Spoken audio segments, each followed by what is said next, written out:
just a tabling, just to be aware. Okay, so je lis ça ici. But yeah.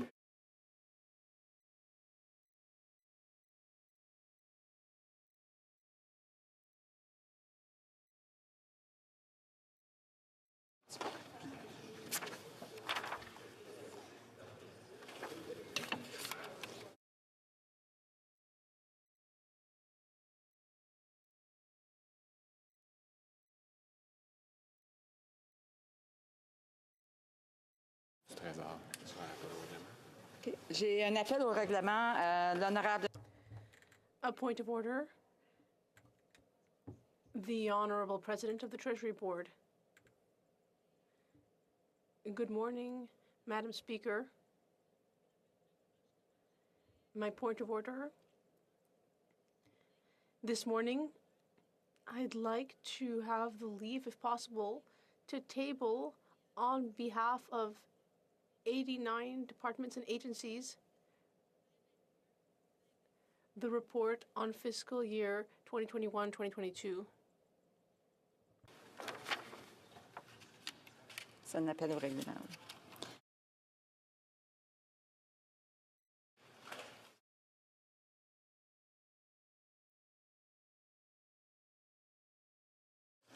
Orders of the day, ordre du jour.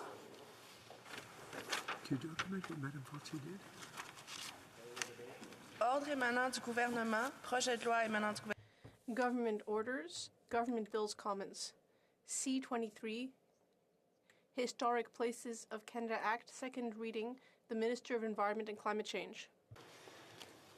Madame Tassé pour M. Guilbeault, appuyée par M. Holland, propose que le projet de loi C. Ms. Tassi for Mr. Guilbeault, seconded by Mr. Holland, moves that Bill C-23, an act respecting places, persons, and events of national historic significance or national interest, archaeological resources, and cultural and natural heritage, be now read a second time and referred to the Standing Committee on Environment and Sustainable Development. Debate. Cloverdale, Langley City. Good morning, Madam Speaker. It is truly a pleasure, indeed an honor, to speak in support of Bill C-23 this morning. For me, Bill C-23 has really important personal connections. Part of this connection arises from the more than 30 years I spent prior to politics working with Parks Canada. I worked in and managed many well-known and well-loved national parks, such as Pacific Rim National Park Reserve, Yoho Kootenay and Banff National Parks. Honourable member, I noticed that I read that Mr. Holland was the seconder, and unfortunately he's not in the House. Oh, sorry. They have to be in the House, and so... Madam Speaker, I think it helps facilitate the event for the Minister of Labour to be the secretary so this was passed on. Okay. So we will just go back to the reading of the document. Un appel au règlement, l'honorable député. Point of order. The Honourable Member for Saint-Jean. Madam Speaker, I believe that since you rose at the same time as the Parliamentary Secretary, his microphone was not on, so I didn't hear what he said. Alors, l'intervention du député. What the member said is that there was a mistake on the document, and that it's actually the Minister of Labour who will be the person who seconds the motion.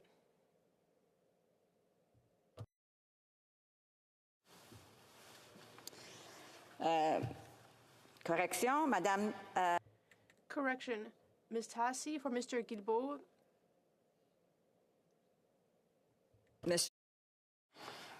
Propose que le projet de loi C-20. The seconder was inaudible for the interpreter. That Bill C-23, an act respecting places, persons, and events of national historical significance or national interests, archaeological resources, and cultural and natural heritage be now read a second time and referred to the Standing Committee on Environment and Sustainable Development. Cloverdale, Langley City. Can restart. Okay. Thank you, Madam Speaker. It is truly a pleasure, indeed an honor, to speak in support of Bill C-23. For me, Bill C-23 has really important personal connections. Part of this connection arises from the more than 30 years I spent prior to politics working with Parks Canada. I worked in and managed many well-known and well-loved national parks, such as Pacific Rim National Park Reserve, Yoho Kootenay and Banff National Parks, Wood Buffalo National Park, and Riding Mountain National Park. But I also worked in and supported national historic sites, such as the Dawson City Historical Complex, the Chilkoot Trail, HMCS Haida, Fort Langley, Fort Walsh, Fort George, Fort Malden, Woodside, amongst others. Along with my extensive career with Parks Canada, I also carried Bill C-374 through this House in the 42nd Parliament, where a bill that would have advanced reconciliation through implementation of the Truth and Reconciliation Commission's Call to Action 79-1, received unanimous support. Unfortunately, the bill did not make it to completion and died in the Senate with the dissolution of Parliament at the end of the 42nd Parliament. I'm truly honored to be back and now seeing both my private member's bill, but also much needed changes in support of protecting Canada's national treasures covered in Bill C-23 and being debated in the chamber today. Before digging into the importance of this bill, I must respectfully acknowledge that we are gathered on the traditional territory of the Algonquin and Anishinaabe peoples. I also respectfully acknowledge that the lands, waters, and ice where we live, work, and play all across Canada are the ancestral and traditional territories and homelands of First Nations, Inuit, and Métis peoples. The Government of Canada honors their connections, stories, and histories. I'm aware, Madam Speaker, that such acknowledgement is perhaps a small step along the path of reconciliation, but it is not without meaning. Acknowledgements such as this are a gesture of respect and awareness, a recognition of the original stewards of this land now known as Canada, and that the history of this land did not begin with the arrival of Europeans. It is also aligned with the principles of the United Nations Declaration on the Rights of Indigenous Peoples. As my fellow members know, Canada has committed to its full and effective implementation. It is for this reason that Parliament adopted an act respecting the United Nations Declaration on the Rights of Indigenous Peoples in June 2021. In that sense, the bill we are debating today represents another important step along the path of reconciliation. Let me explain, Madam Speaker. Bill C-23 has two main goals: advance reconciliation and promote inclusion through better heritage designations and create stronger protection for federal historic places. The bill was developed with the principles of inclusion, transparency, and sustainability in mind. With respect to improving federal heritage designations, Bill C-23 would enable the government to advance its commitment to implement all the relevant calls to action from the Truth and Reconciliation Commission. I refer specifically to Call to Action 79, which calls on the Government of Canada to collaborate with survivors, Indigenous organizations, and the arts community to develop a reconciliation framework for Canadian heritage and commemoration. The Commission stated that this should include, at a minimum, the following three items: revising the policies, criteria, and practices of the National Program of Historical Commemoration to integrate Indigenous history, heritage values, and memory practices into Canada's national heritage and history. Developing and implementing a national heritage plan and strategy for commemorating residential school sites, the history and legacy of residential schools, and the contributions of Indigenous peoples to Canada's history and historic evolution, and finally, amending the Historic Sites and Monuments Act to include First Nations, Inuit, and Métis representation on the Historic Sites and Monuments Board of Canada and its Secretariat. This final point was the content of my private member's bill, and I'm honored to see this item and the entirety of Call to Action 79 back before this House. Madam Speaker, I'm pleased to say that the government has made significant progress toward implementation of these important actions. In Budget 2018, for example, the government committed close to $24 million over 5 years to recognize and integrate Indigenous peoples' histories, voices, and perspectives at heritage places administered by Parks Canada. In Budget 2022, the government committed to provide Parks Canada with $25 million over 3 years to support the commemoration and memorialization of former residential school sites. In terms of policy, in 2019, Parks Canada released its new system plan titled Framework for History and Commemoration. Based on extensive public consultation, including with Indigenous groups and communities, the new framework describes how the agency will address 4 strategic priorities, including the history of Indigenous peoples and diversity. The history of Indigenous peoples includes the whole of Indigenous experiences since time immemorial, Indigenous histories, Indigenous connections to the land, and the complexity and diversity of Indigenous cultures, as well as the legacy of colonialism and its impact on Indigenous peoples. The commemoration of residential school sites, as well as the history and far-reaching legacy and impact of residential schools on generations of Indigenous peoples, is integral to this effort.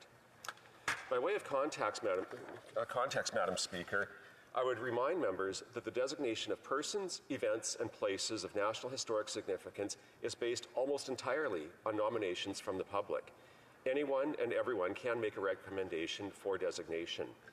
individuals or organizations may submit nominations to the Historic Sites and Monuments Board of Canada, which in turn makes recommendations for designation to the Minister. The board is supported in this work by Parks Canada, which provides professional and administrative services, including the historical and archaeological research needed to enable proper evaluation for nominations. In September 2020, following its nomination by the National Centre for Truth and Reconciliation, the Government of Canada designated the residential school system a tragic and defining event in Canadian history as an event of national historic significance. Coinciding with this designation, 2 former residential schools were designated as National Historic Sites: the former Portage la Prairie Indian Residential School in Manitoba and the former Shibenakity Indian Residential School in Nova Scotia. The process leading to these designations exemplifies the Government of Canada's commitment to working with Indigenous peoples and communities to share the experiences of Indigenous children in these schools to ensure that this history is never forgotten. The former Portage la Prairie Residential School is located on the reserve lands of the Long Plain First Nation. It was nominated for designation by the First Nation. Following the nomination, Parks Canada and Long Plain First Nation worked collaboratively to identify the historic values of this former residential school and co-authored the report submitted to the Historic Sites and Monuments Board of Canada. The designation of the site of the former Shibenakity Indian Residential School followed a similar collaborative process. The site was nominated by the Tripartite Culture and Heritage Working Committee of the Mi'kmaq Nova Scotia Canada Tripartite Forum. Parks Canada and the committee collaborated in identifying the historic values of the former school and co-authored the submission to the board. Since these initial designations, Parks Canada also worked with the Musqueam First Nation for the designation of the former Musqueam Indian Residential School in Lestock, Saskatchewan, and with the Shingwauk Residential School Centre and the Children of Shingwauk Alumni Association for the designation of the former Shingwauk Indian Residential School in Sault Ste. Marie, Ontario. Parks Canada continues to collaborate with the National Centre for Truth and Reconciliation and their network of residential school survivors, with Indigenous cultural heritage advisors, and with federal colleagues and the Historic Sites and Monuments Board of Canada to consider other former schools for designation and determine the most appropriate ways to commemorate the history and legacy of the residential school system in Canada. Madam Speaker, with the recent residential school site designations in mind, let us pause to reflect on the importance of non-federal owners of National Historic Sites for the overall system. Not all National Historic Sites are owned by the Government of Canada.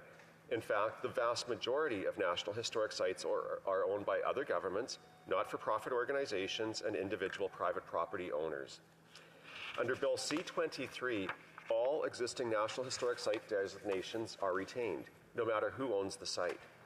The cultural heritage conservation programming, such as the National Cost Share Program offered by Parks Canada to non-federal owners of National Historic Sites, will continue to be available. National Historic designations reflect 100 years of work by the Historic Sites and Monuments Board of Canada in collaboration with the public. Bill C-23 builds on this century of work. It maintains the essential role played by the public in proposing new designations. It respects the board, but with an expanded membership. Let me also point out that there are no plans to change the names of these iconic National Historic Sites, which are, I stress, located in communities all across Canada.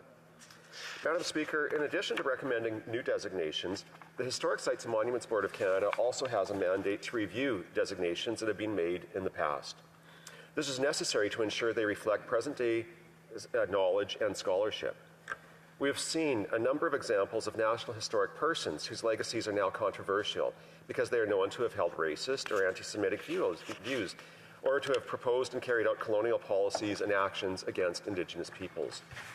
I hope we can all recognize in today's thinking that certain designations are outdated, such as the discovery of the Mackenzie River or the discovery of Prince Edward Island, or designations of fur trade posts without acknowledging the original peoples with whom these places of commerce conducted their trade, as we see at Fort Langley National Historic Site. As part of the implementation of its new framework for history and commemoration, Parks Canada is collaborating with the Historic Sites and Monuments Board of Canada and other partners to review designations of National Historic Sites, persons, and events made by the Government of Canada since 1919.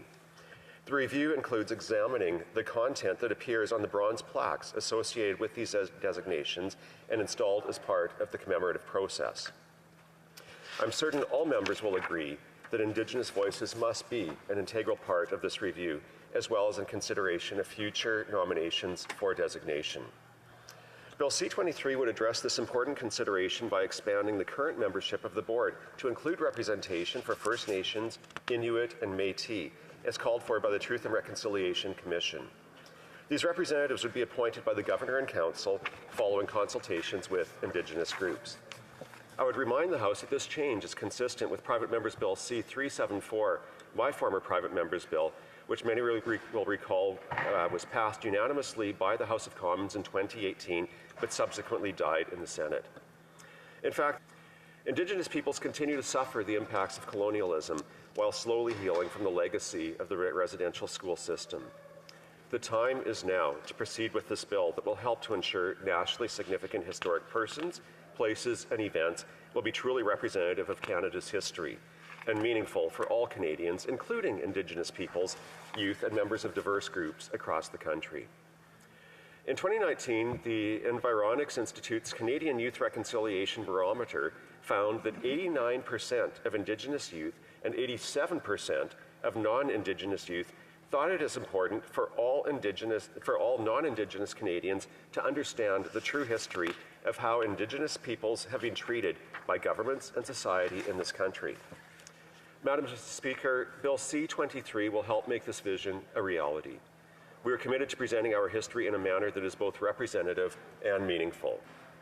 We are also committed to ensuring that the historic places that inform and inspire us today are preserved for generations to come. This is history that we can see and touch, Madam Speaker. Historic places help to tell the stories of Canada while delivering social, economic, and environmental benefits to communities of all sizes in every province and territory. Indeed, National Historic Sites administered by Parks Canada alone contribute over $600 million a year to Canada's GDP.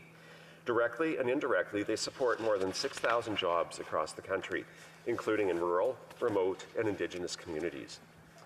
It would probably come as no surprise to many Canadians then that the vast majority of more than the 300 federally owned historic places, including the Parliament buildings, have no legal protection.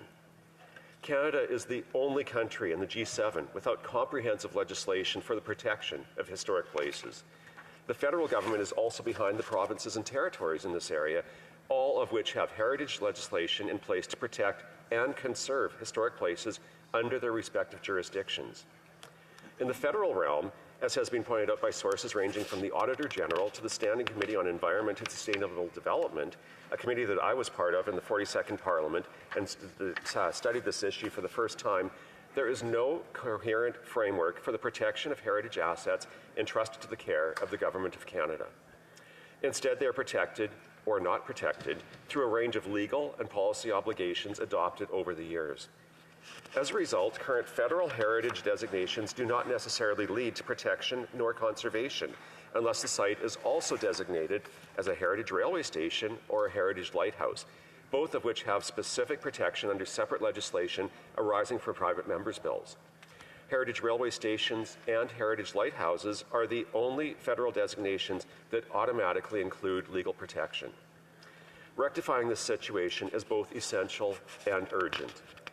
In its 2017 report, Preserving Canada's Heritage, the Standing Committee on Environment and Sustainable Development noted that many of our heritage places are disappearing or are under threat. And it issued a stark warning. Once the heritage value of a historic place is lost, the damage cannot be undone. It is lost forever. The Auditor General echoed these concerns. In its fall 2018 report, Conserving Federal Heritage Properties, the Auditor General noted the deterioration of a number of federal heritage buildings. Just as concerning, it found the custodians of these historic places, the federal authorities that own these buildings, had incomplete and inaccurate information about their holdings. Complete and current information matters. It allows Canadians and parliamentarians to fully appreciate, understand, and discuss the condition of heritage properties, as well as the potential consequences of not conserving them.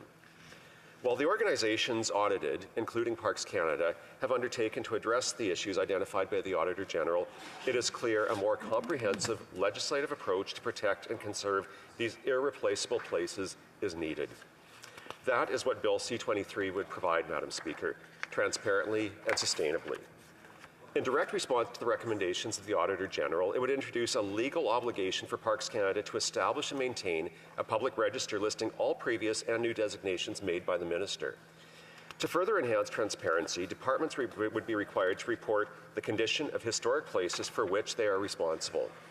This type of disclosure will provide an incentive for departments to be proactive in maintaining the heritage value of historic places under their care.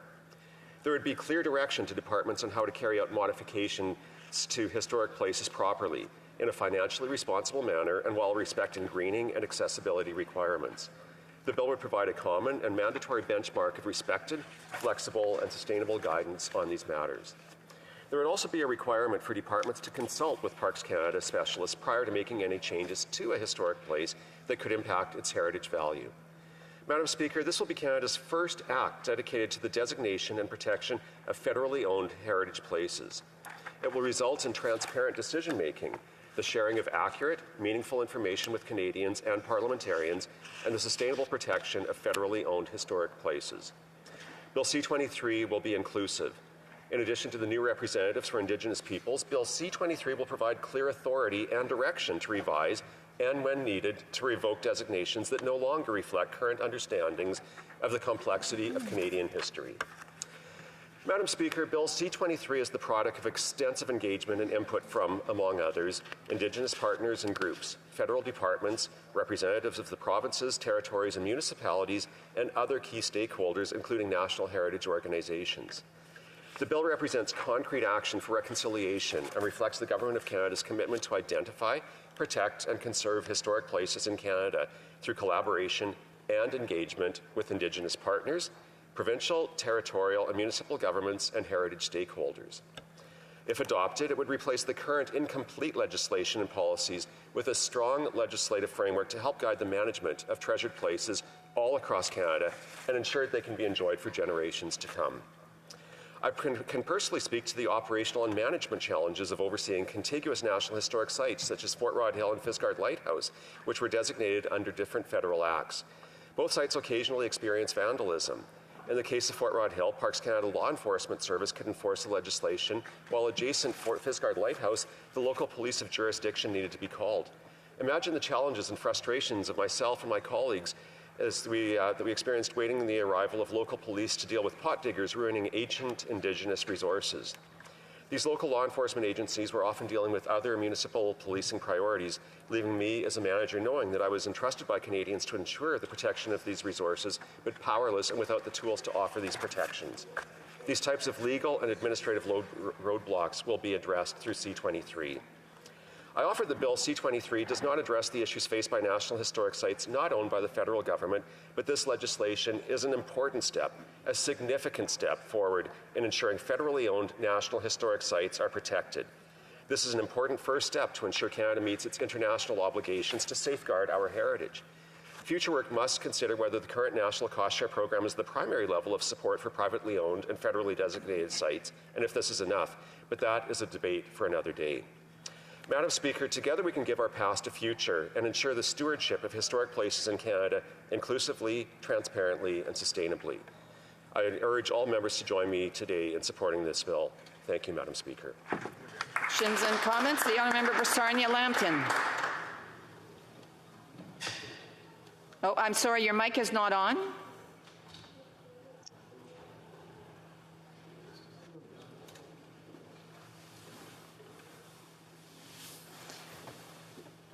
That should be better.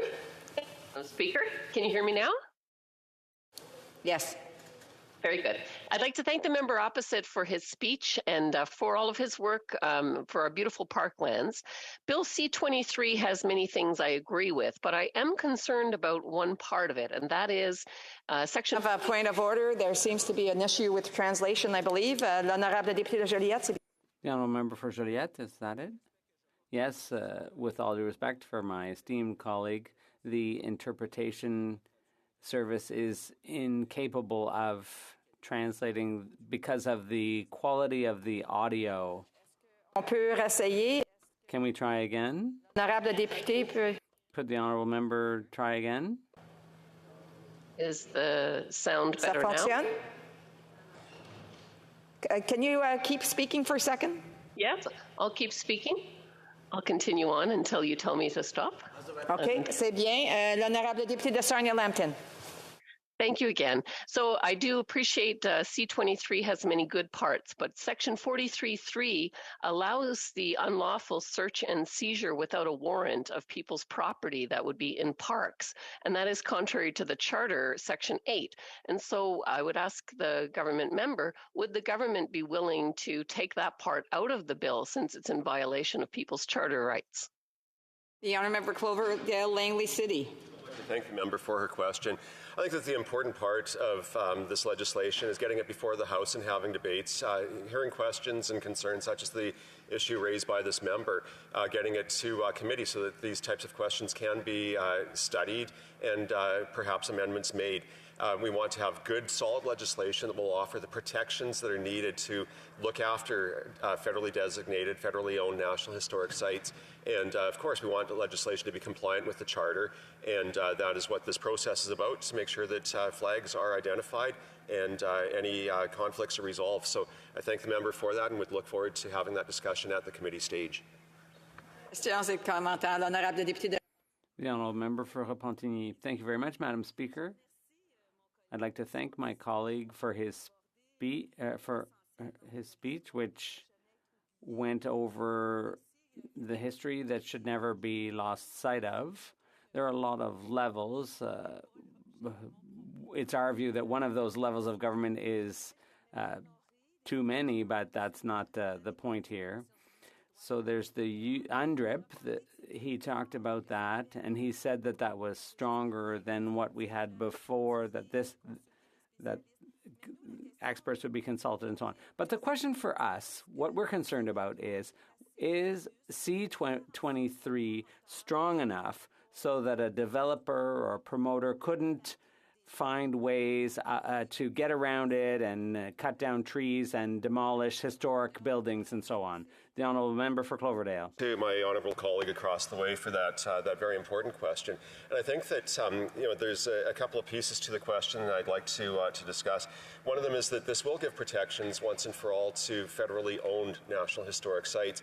And so things like viewscapes are part of the essence of a historic place, and those would be protected, and there would be consequences that could be enforced that in many cases now do not exist. And so the types of damage and destruction that was referenced by the member, there are no penalties right now or difficult penalties to enforce for those types of actions. And that's where this legislation is so important. For non-federally owned sites, there still are not protections, and that's something that will need to be looked at in the future so that many of the third-party owned national historic sites will eventually get support. But for now, this focuses on federally owned national historic sites. How much the member for South Okanagan, West Kootenay? I'd like to thank the member for his speech, and I know his history, and I appreciate all the work he's put into this and where he's coming from in this. And I think it's a very important bill that we do, at its core, recognize the Indigenous history of Canada, which has been completely absent from a lot of our commemorations, most of them. But with protecting historic sites, monuments, places, whatever you want to call them, we need funding. And in 2018, the Auditor General found there was not adequate funding. And I've had that in my riding in the Miners Hall in Rossland, the only site in my riding that is a national historic site, couldn't get federal funding to maintain its roof. Cloverdale Langley City. Right. Well, again, I thank my colleague for his comments and for the work that he's done in this field, in this realm. As I noted, this legislation deals very much with federally owned national historic sites at this stage, And the government has invested significantly in helping Parks Canada and other federal departments and agencies improve the quality, but also the reporting, understanding the condition of these assets, these heritage assets. For the privately owned sites, as the member referenced, there is a program called the National Cost Share Program that Parks Canada administers on behalf of the federal government, and that does cost sharing for these privately owned, third-party owned National Historic Sites. The government, for a couple of years, topped up the amount that was available. It's gone back to a more historic reference level, and I'd love to see money go towards that program to help huge, very important assets, such as was mentioned in the member's riding, be there for the long term. Honourable Parliamentary Secretary to the Minister of Environment and Climate Change. Well, thank you, Madam Speaker, and let me thank the honourable member for his years of service in serving in parks across the country, his passion for this topic. Madam Speaker, I know that there are beautiful national parks from coast to coast to coast, and I wonder if the honourable member could comment on whether those sites could be used for reconciliation education to educate the general population about that important issue, the path we're on, and hopefully connect with the National Centre for Truth and Reconciliation, which is in Winnipeg, and I know he served in at least one Manitoba park. Could he comment on that? Member for Cloverdale Langley City. Yeah, I'd like to thank the member for his question, and I'd like to note that his wife and I worked together for many years in Parks Canada, and we share a passion for the work that the organization does. I think that historic places have a huge opportunity to play a significant role in reconciliation. We have many designations such as fur trade forts and military forts that in many cases do not recognize the Indigenous relationships that existed over time. And so with the changes that I've mentioned, bringing in the Indigenous representatives, First Nations, Inuit, and Métis to the Historic Sites and Monuments Board of Canada will help reflect on the commemorations and how they can help further advance reconciliation. I also think that having those voices represented will help in new designations, and this is, I think, a very exciting piece of legislation that will go much further in reconciliation than we've seen in the past through this program. Thomas, the honourable member for Langley-Aldergrove. Thank you, Madam Speaker. I would like to thank my colleague from Cloverdale Langley City for his speech on C-23, a bill to amend the Historic Places of Canada Act. In his speech, he had said that this bill is based on, or at least substantially informed by Call to Action 79 in the Truth and Reconciliation Commission report, which, amongst other things, calls for action to incorporate Indigenous history into Canada's heritage and history. Now, I know my honourable colleague is very familiar with Fort Langley, which is in my community, and I wonder if he could comment on what significant difference this bill might make in the programs that the public would see at Fort Langley. Member Cloverdale Langley City. I'd like to thank my colleague and neighbour for that excellent question. I think we both share a passion for Fort Langley National Historic Site.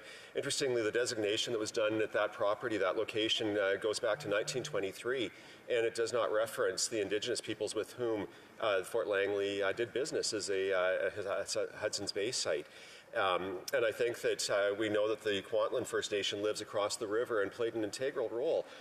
There are many of the descendants who are parts of the community, and so by having the Indigenous representatives that I mentioned become part of the board and review these former designations, it would be a way of updating some of these very colonial kind of designations that happened almost a century ago.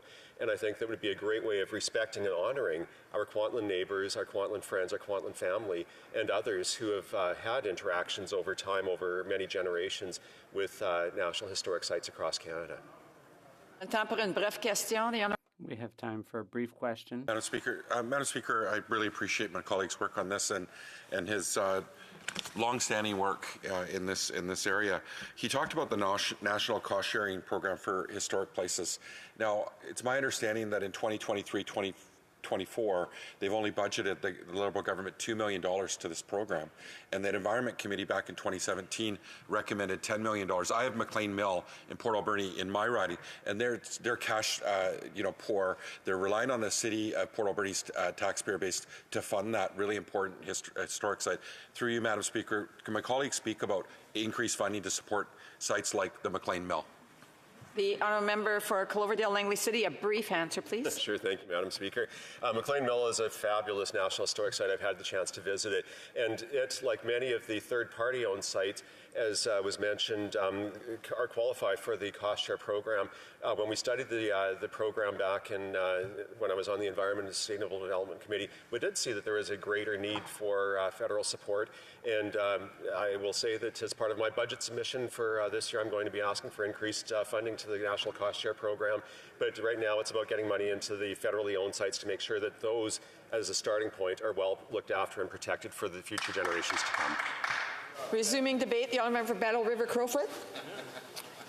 Thank you very much, Madam Speaker, and as always, it is an honour to be able to enter into debate and discussion in regarding the important matters facing Canadians, and to participate in the debate on Bill C-23, the Historic Places of Canada Act. You know, I think that for many Canadians, when we would consider our national parks, our national historic sites to be truly jewels of our country. And then when you speak to folks from around the world, they will often, when they're asked what it comes to mind when you ask them about what they think of when they think of Canada. There's many things probably from freedom and our history, but associated in those first few remarks, certainly I've heard so often that the conversation goes to things like our national parks, some of our national historic sites, even the green roofs of our Parliament building, although not necessarily so green, being that they were replaced more recently and the copper hasn't quite got there yet. But Madam Speaker, so often the history, the places, the events, the locations, the buildings, the monuments, and whether that be a monument that's been built to remember remember something, or if it's one of those more intangible monuments, which I'll get into closer to the end of my speech, some of the many examples that exist across my constituency of those monuments that speak to our nation's history. So as we enter into the specifics of what Bill C-23 is about, it updates and modifies the Historic Sites and Monuments Board of Canada to ensure that something very important happens, Madam Speaker, and that is to fulfill Call to Action 79 in the Truth and Reconciliation Report Calls to Action that includes Indigenous representation in the National Historic Sites conversation, not just the board itself, but Madam Speaker, I think more importantly, the entire conversation surrounding what this means. And we've heard reference this morning, and I'm sure over the course of debate, and I'm hopeful as this bill works its way through Parliament. Madam Speaker, there's going to be a whole host of conversations that include the broad width of what Canadian history is. Madam Speaker, that includes the good, the bad, and the ugly, to ensure that we have those honest conversations. It's not about erasing history, Madam Speaker, and I want to make that very, very clear. It's not about erasing parts of our past. It's not even about, tearing down statues. But, Madam Speaker, it's about ensuring that we have a holistic and realistic conversation about what our history is. Madam Speaker, we see numerous examples of where we have things in our country's past, both post-Confederation and pre-Confederation, where there's a lot that we can be very proud of as Canadians. But then there's, Madam Speaker, things that we should pause and reflect on, serious mistakes that have been made.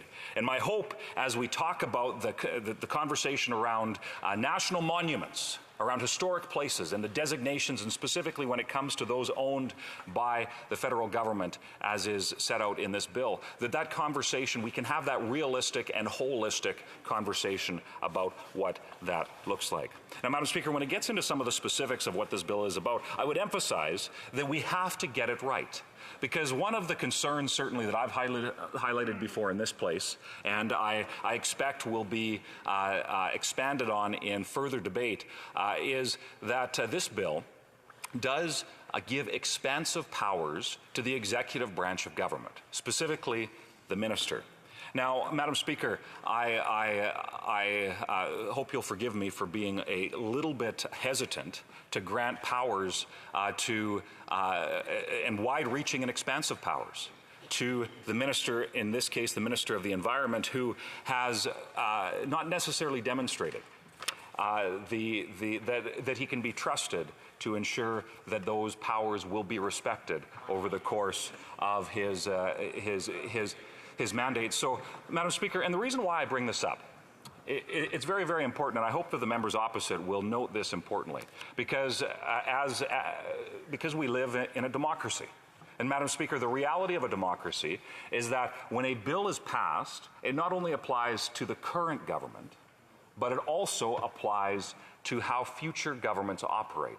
So my encouragement to the members opposite, as we look through some of the dynamics associated with the what are quite broad powers and are not overly or are not that clearly defined in this bill, Madam Speaker, my encouragement to especially the members opposite, as we look at amendments to the bill in committee, to make sure that we tighten those up and that we get it right, that we do what is required so that we get the reconciliation question absolutely right, and that we ensure that when it comes to the powers, if any, granted to the executive branch of government, that there are the appropriate limitations on that power, and the question and I'll pose this somewhat rhetorically at this point, although I'm sure it will be asked more specifically as the debate goes on, is, Madam Speaker, when, and certainly I hope that it's not a long time until there's a Conservative government that sits on the government side of this place. Madam Speaker, my encouragement to especially Liberal members would be make sure that when they grant far-reaching powers to a Minister of the Crown, without appropriate safeguards and checks on that power, Madam Speaker, my encouragement is for them to acknowledge that one day they will not be in power. One day it will be a minister in power that they may have ideological, political, or other disagreements with. So, Madam Speaker, as we look at the powers that we are granting to a Minister of the Crown, that executive branch of government, we need to ensure that we get it right, that there are appropriate safeguards. And as was brought up in a question earlier, the fact that there's broad sweeping powers in terms of search, seizure, and sale. Now, Madam Speaker, this is specifically limited to, as outlined in the bill, to currently the areas that are owned by the federal government in terms of national parks and historic places. But, Madam Speaker, it gets very, very gray as we have tens of thousands, hundreds of thousands of Canadians that live in national parks over the breadth of our country. Further, there is the possibility that without us getting those definitions and those frameworks absolutely correct, we could see that these powers be expanded. And the last thing we want to do in this place is erode the rights and freedoms of Canadians, because unfortunately, and again, Madam Speaker, I don't have a lot of trust that the government will ensure that those powers are only exercised in a manner that which respects Canadians. Now, Madam Speaker, I think that now specifically, and I would just like to highlight this, when it comes to enforcement, because enforcement, of course, is the other side of powers being given, right? There has to be an enforcement mechanism. And specifically, we are seeing in this bill that park wardens and the associated administration structures within parks, whether that be game wardens, local police of jurisdiction, whatever the case is, they could have significant authority to enforce aspects of this this act. And I would specifically note one element here that is somewhat problematic, and partly I bring this up, Madam Speaker, because this minister has shown an ideologically driven force to reshape the economy of Canada. So, Madam Speaker, the last thing that I would want is a bill related to an important issue like reconciliation. The last thing I would want is Canada's national parks and historic sites to all of a sudden become a pawn to the whims of an activist that holds an office. And Madam Speaker, the reason why I bring that up is because this minister has made it very clear in his pre and post being elected political life that he is very intent on reshaping a significant aspect of Canada's economy, and that specifically is shutting down oil and gas. And Madam Speaker, this bill has specific mechanisms that would give the minister, again, those wide-sweeping powers related to navigable waters, to the ability for mooring to take place. And Madam Speaker, the caution that I would urge, and I think I've made it very clear that there's not a lot of trust that I have in the Minister of the Environment. But Madam Speaker, my encouragement to members opposite would be very, very clear to ensure that they look in the mirror and ask the question as to whether or not they would trust a government with a different political persuasion with those powers. Because, Madam Speaker, I believe that would provide the context required to ensure that we narrow the scope, get the definitions right, and ensure that when this bill comes out of committee, hopefully, and certainly Conservatives will be hard at work, being collaborative in every way possible to get those definitions and the guardrails, if you will, right, so that there are the appropriate the appropriate context is given when any new powers are offered. So, Madam Speaker, I think that as we debate this, the context surrounding this, I couldn't help, as I was thinking through and planning my speech, that there's a few important aspects that I'd like to bring closer to home, if you would indulge me, Madam Speaker. You know, it's been interesting. There's a whole, you know, and I would suggest that we don't always do a great job of teaching Canadian history and the full breadth of what that history is. You know, Madam Speaker, I'm most of the way through a book that's referred to. It's called The Cowboy Cavalry: The Story of the Rocky Mountain Rangers. And although Coulter Wall, the son of a friend of mine, and I would just note recently had his portrait hung up in the Saskatchewan legislature. The former Premier Brad Wall, a great Canadian patriot and leader of the province of Saskatchewan.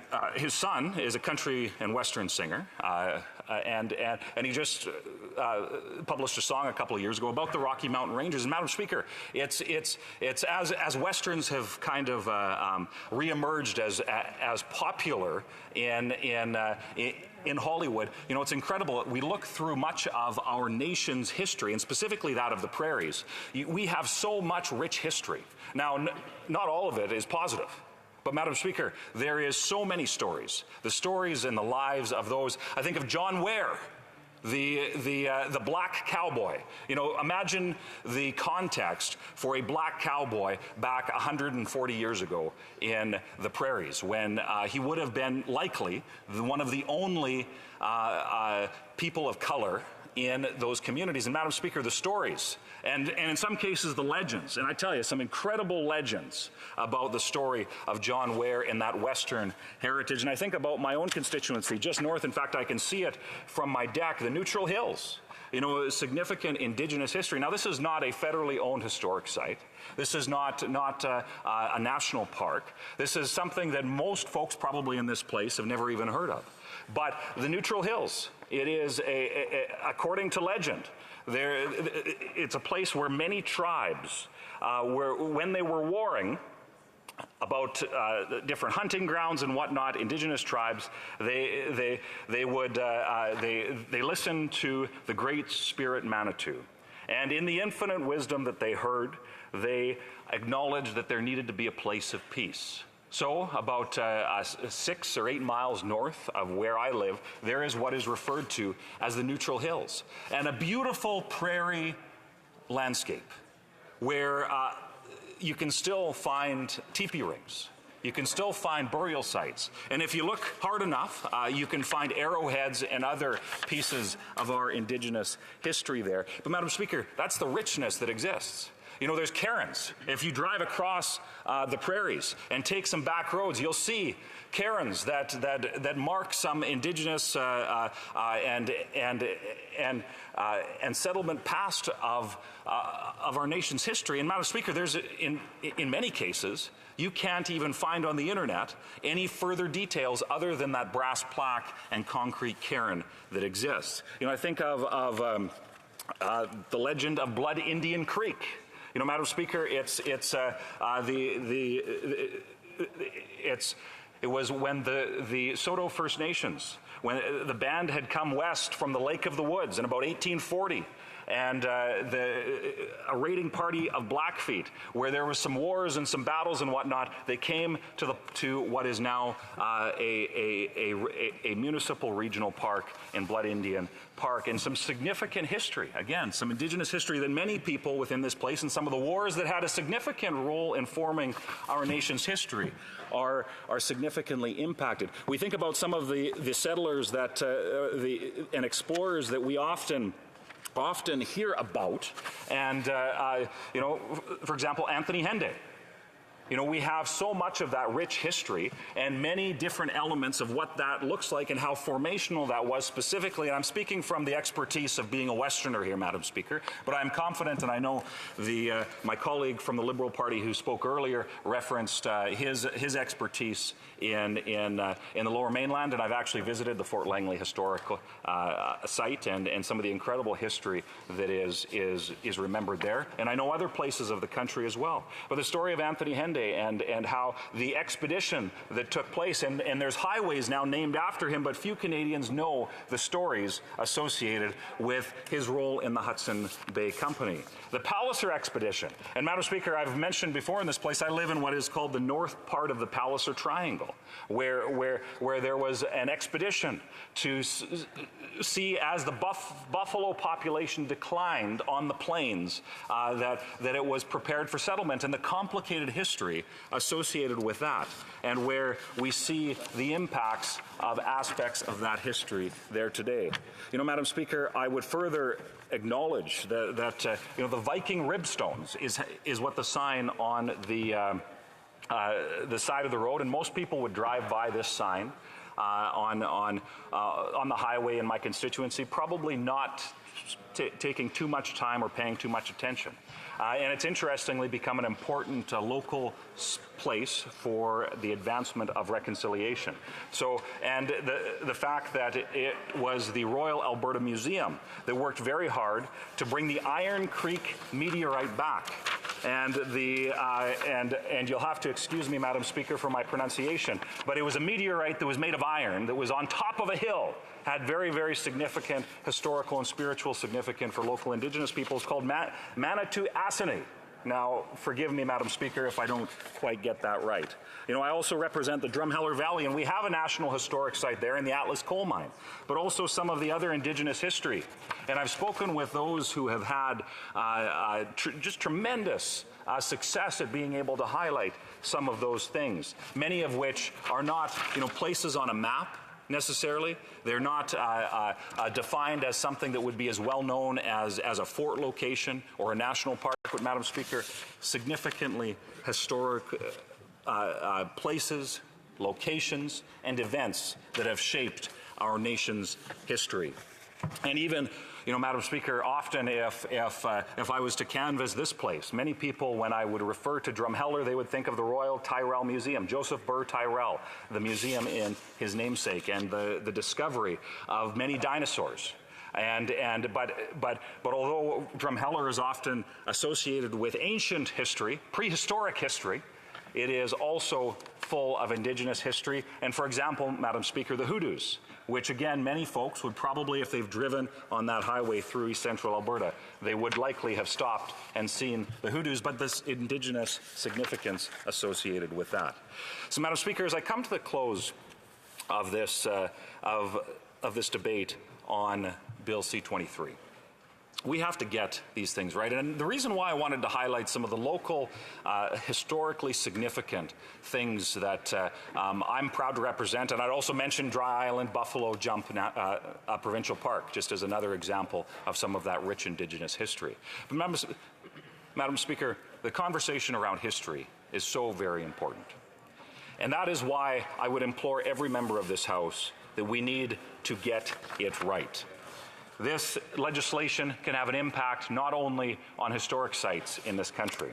It does not only have an impact on the ability for reconciliation to go forward, but it also has what could be set a precedent in terms of the possibility of wide sweeping power. So, Madam Speaker, my encouragement is this, that all members of this place work diligently to make sure that we strike the right balance, that we pursue that path of reconciliation, and that we have the honest conversations about Canadian history that are so very essential to ensure that we don't forget about the past, the lessons that were learned, so that we can continue building a country that we can be proud of going forward.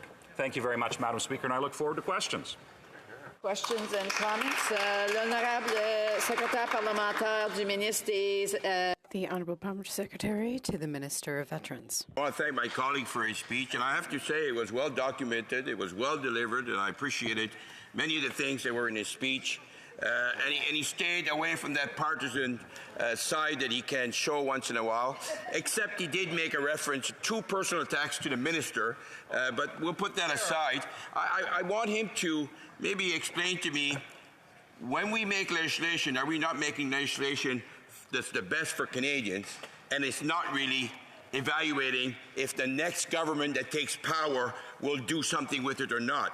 When we take decisions on this side of the House, we take those decisions because we feel that's the right thing to do for all Canadians. Would you not agree with me that's the real measuring stick, and not to decide if the next party will do something else with it? The Honourable Member Battle River Crowfoot. Thank you very much, Madam Speaker. And, you know, my encouragement relating the lack of trust that I have in the current Minister of the Environment, it has nothing to do with personal attacks, but rather a very clear look at his very public record. So, Madam Speaker, but I do appreciate, I did endeavor to keep this as nonpartisan as possible, but I appreciate that the point was made how it is important that we do what is right for Canadians. And my encouragement would related to not only looking at how the current government would administer things, but that is an important check on something that is as powerful as giving a Minister of the Crown decision-making capacity without the appropriate guardrails and limitations to ensure that it's done properly, because in doing what is best for Canadians, we have to get that balance right. And my encouragement would be that you look at it from the perspective of not only those who are in the government benches, but to acknowledge very importantly the perspectives represented also in the opposition benches to make sure that we do get that balance right. Unfortunately, I have to interrupt there, and the honourable member will have 8 minutes when this continues to be debated a little bit later. Statements by members. Déclaration de député. The honourable member for Halifax. Speaker. Madam Speaker, I would like to recognize a Halifax celebrity's milestone Hatch Day. This year, Halifax's favorite tortoise, Gus, turned 100 years old.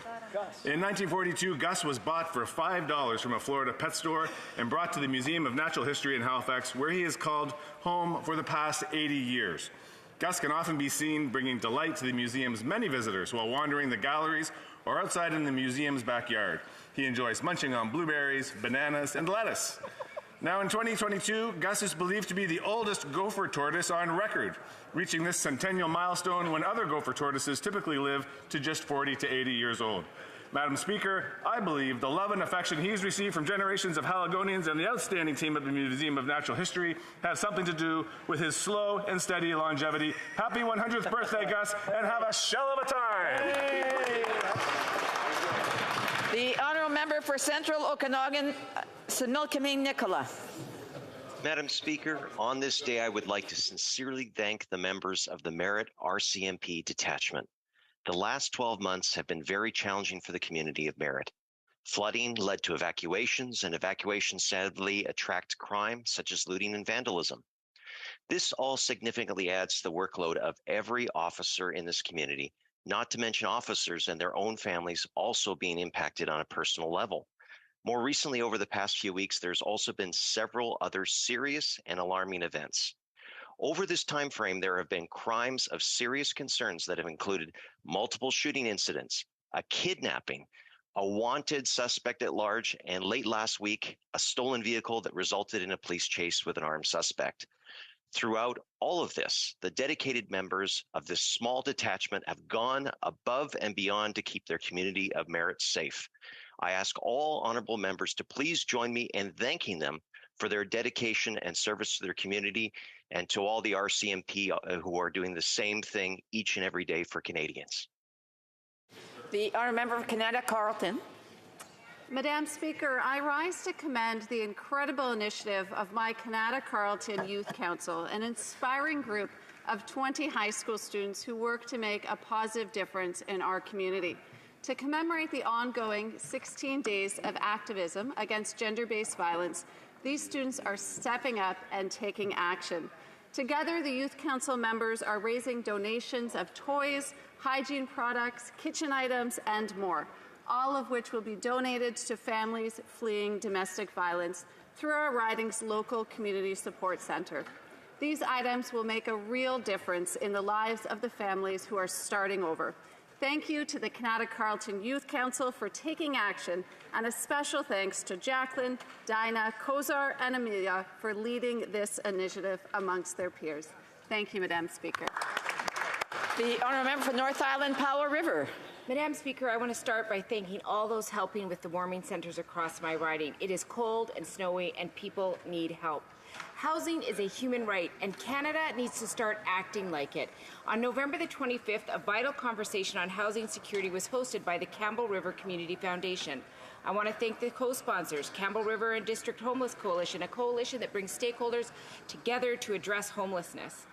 The City of Campbell River, Leith Wheeler, Investors Council, Strathcona Regional District, BC Housing, and CMHC. People participated from many parts of my riding, and they all agreed that housing is a crisis everywhere.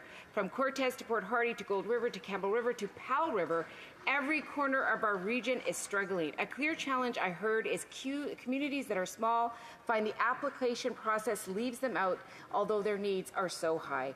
Our innovative communities are doing so much, but Canada must finally step up to support housing in rural and remote communities. I'm asking them to do so now.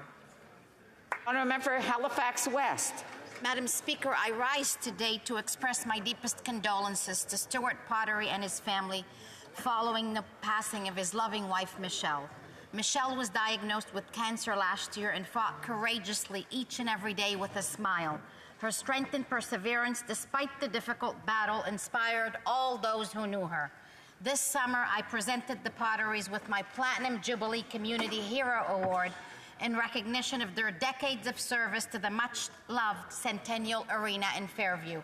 Since 2011, the Potteries ran the rink as a team with warmth, love, and joy. Whenever anything needed to be done, Michelle was there without any hesitation. In fact, the arena was where they met in 1980 and married in 1983. This year, the Fairview family tree lighting ceremony will be held in Michelle's memory next weekend. It's a touching tribute to her memory and deep love. My sincere condolences to Stuart, his family, and all those who loved Michelle. Merci. The honourable member for Battle River Crowfoot. Thank you, Madam Speaker. The Christmas season is upon us, but for some, the prospects are not so merry. The impacts of inflation is affecting the ability of many Canadians to make ends meet. And it's not just about putting gifts under the tree. A record number of Canadians are having to make the choice between heating and eating. In the midst of these challenges, local organizations that are there to help are also feeling the squeeze from record usage, as well as many not being able to afford to be as generous this year as years past. If folks have the ability to donate resources to a food bank or another local charity, I encourage you to please do so. There are a number of them across East Central Alberta, as well as thousands of great organizations across Canada, and even some very, very fitting ones here in our nation's capital. Madam Speaker, when we give, we get much more in return. The story of the birth of Christ and the message of Christmas is one of giving. I encourage everyone who can to make sure they give back. No one in a country as blessed and as prosperous as Canada should go hungry at Christmas. Hear, hear. Hear, hear. The honourable member for Humber River Black Creek. Thank you very much, Madam Speaker. It is a great pleasure for me to stand in the House today and pay special recognition to my longtime friend and supporter, Sam Primucci. Though many Canadians know and love Sam for his successful business skills in the food industry and his Pizza Nova chains, I know him for his warm and giving spirit to others. For this reason, he was granted a Leadership and Community Service Award at the recent Pentola d'Oro Gala in Toronto, hosted by the Italian Chamber of Commerce. I want to offer Sam and his wife Jenna my sincerest congratulations. Thank him for his excellent work, not only in Humber River Black Creek, but in all of Canada. Thank you very much, Madam Speaker. Honourable member for Milton. Thank you very much, Madam Speaker. Oral health is absolutely essential, and tooth decay is the most common yet preventable childhood chronic disease, and it's one of the #1 reasons that kids miss school. And fully 1/3 of Canadians are unable to visit the dentist because it's expensive and they don't have insurance. So we introduced the Interim Canada Child Dental Benefit. 500,000 children, Madam Speaker, under 12 can now access the Canada Dental Benefit, ensuring that their smiles will get the care that they need and deserve. I've heard from a number of families in my riding who don't have insurance and aren't eligible for provincial programs. Those kids will be able to get their teeth checked now, and that's so, so important. So families with kids under 12 who are uninsured for dental coverage and have an adjusted net annual income of under $90,000, they can head to canada.ca/dental for more information and apply for the Canada Dental Benefit. Families can receive up to $650 this year and next year per kid under 12. So huge thanks go to dentists, dental hygienists, and other dental health practitioners for helping keep Canadian kids' smiles healthy and happy. Thank you, Madam Speaker. The honourable member, Costa Bay Central Notre Dame. Madam Speaker, commercial fishers feel their livelihoods are threatened by this Liberal government. More and more fisheries are being subjected to the precautionary principle because of the lack of science or science that hasn't kept up with the changing ecosystem. This has resulted in fisheries either being shut down or operating with quotas that don't reflect the abundance, as is the case with northern cod. Last spring, the minister stood in this House and told us that new vessels promised under the National Shipbuilding Strategy will be ready to complete cod surveys this fall. This is not the case. This aspect of scientific data will be missing for the 3rd consecutive year and not available to be incorporated into this year's stock assessments. As this year's northern cod stock assessments begin, I urge the minister to give more weight to the incredible catch rates experienced by fish harvesters and to increase next year's quota accordingly. It's time for this government to respect what harvesters experience on the water and recognize them as an important part of the ocean ecosystem and the blue economy. Yeah. The honourable member for Don Valley West. Thank you, Madam Speaker. Tomorrow, we will mark an important milestone with the 25th anniversary of the signing of the Mine Ban Treaty, or as we all know it, the Ottawa Convention. In October 1996, then Canadian Foreign Minister, the indomitable Lloyd Axworthy, boldly challenged the international community to follow through with a global ban on landmines. The following year, on December 3rd, 1997, 122 countries signed this landmark agreement in Ottawa. Since that historic event, Canada has become a recognized global leader in helping countries rid themselves of landmines. The job is not done. Nearly 60 countries remain afflicted by these horrific weapons, which continue to maim and kill civilians, disproportionately affecting vulnerable communities, women and girls. As we mark this milestone for the Ottawa Convention, let's celebrate the achievements made thus far and recommit ourselves to work towards a world free of landmines and other unexploded ordnance. Thank you, Madam Speaker. The honourable member for Barrie Innisfil. Everything feels broken in Canada because of these Liberals. The inflation and affordability crisis is causing stress on Canadian families who, for the first time in their lives, are having to make difficult decisions as their household incomes are being eaten up by the cost of everything going up. The cost of groceries are up, gas, home heating, housing affordability, interest rates, food bank usage, all up. And when you add the tripling of the carbon tax and other planned tax increases taking effect in January and April 2023, things are about to get worse. It's no wonder why Canadian families and businesses are at a breaking point, and one-time bribe payments by these Liberals won't solve what is quickly becoming a bigger crisis than it already is. The people I represent in Barrie, Innisfil, and across Canada are spending an extra $3,500 a year because of this self-inflicted Liberal inflation.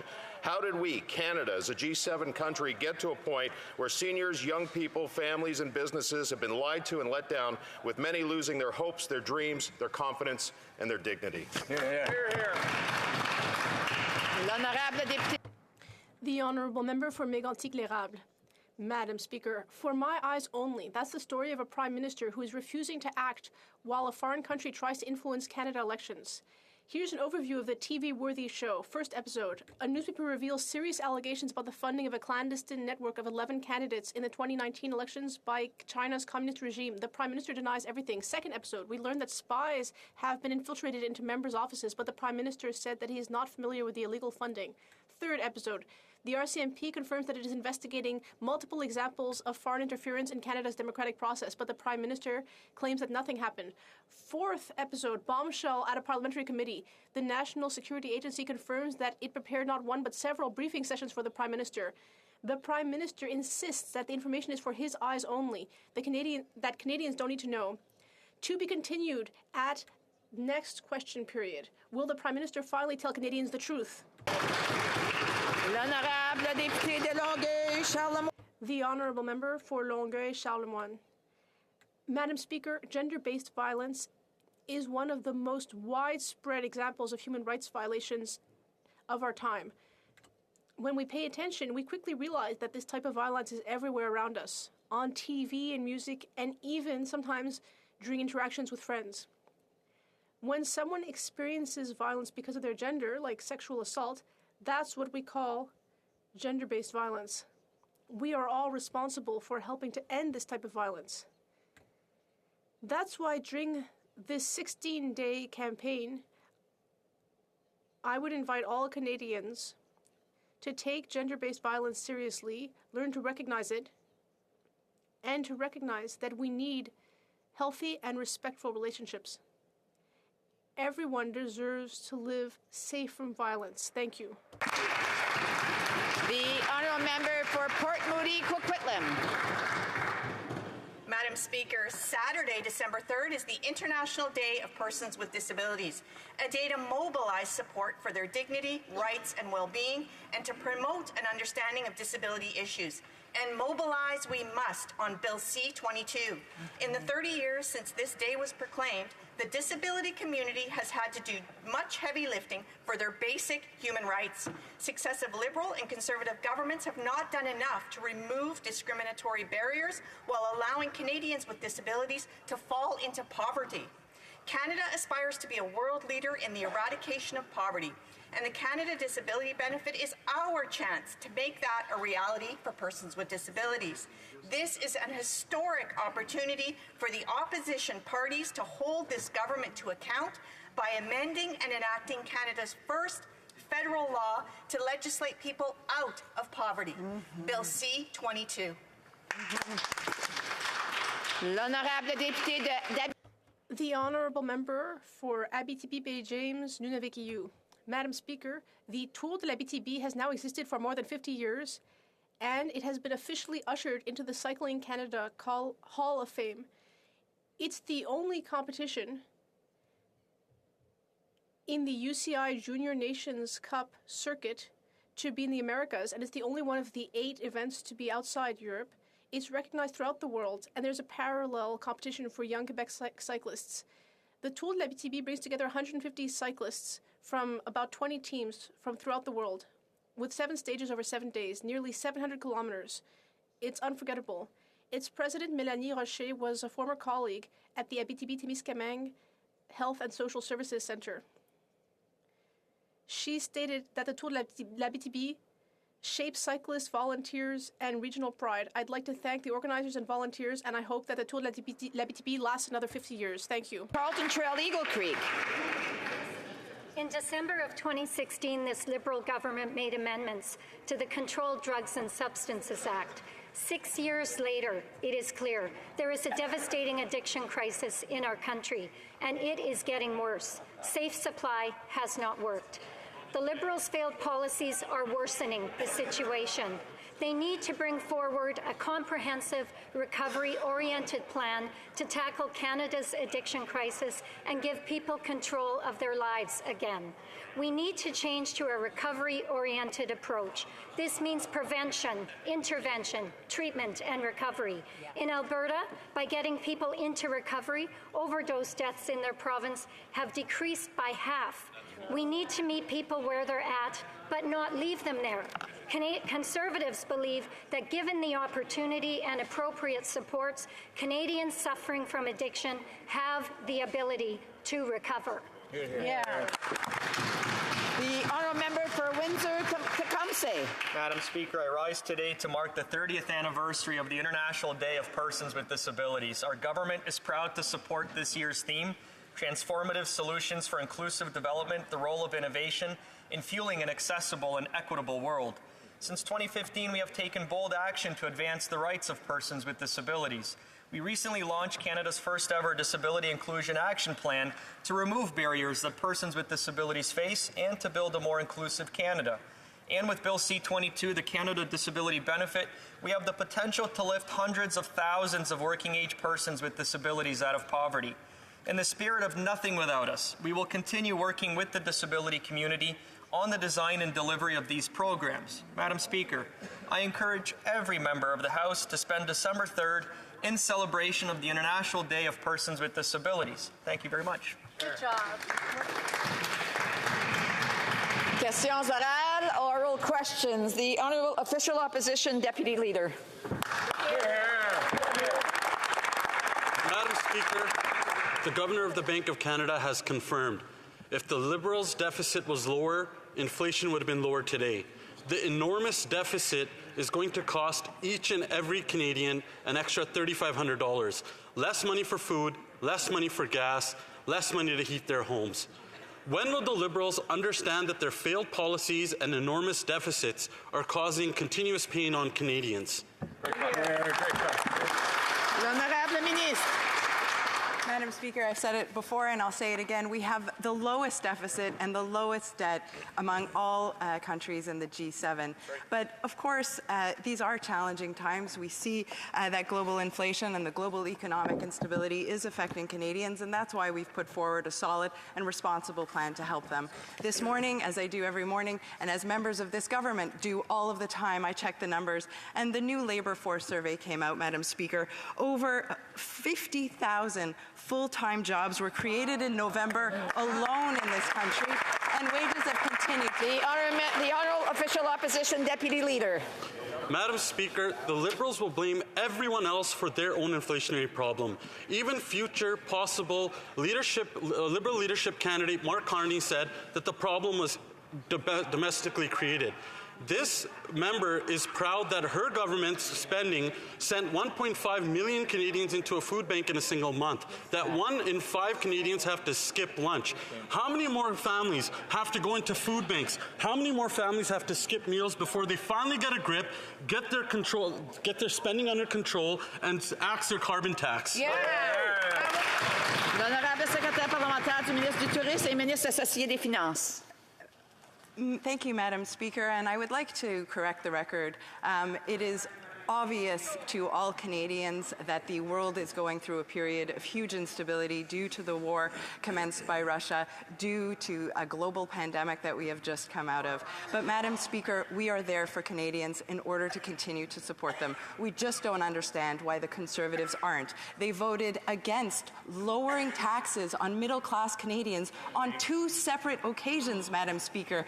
It is this Liberal government that is there for Canadians, and Canadians know that.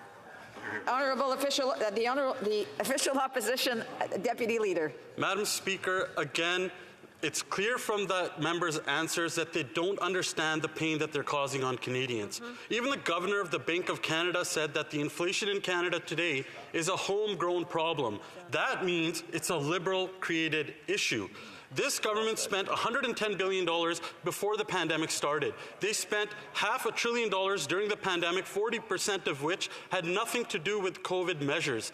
Their reckless spending is costing Canadians more and more. Less food, less gas, less groceries for Canadians. When will they stop? L'honorable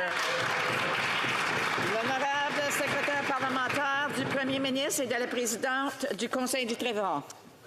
Madam Speaker, on this side of the House, and I dare say most parliamentarians understand how tough these times are for Canadians.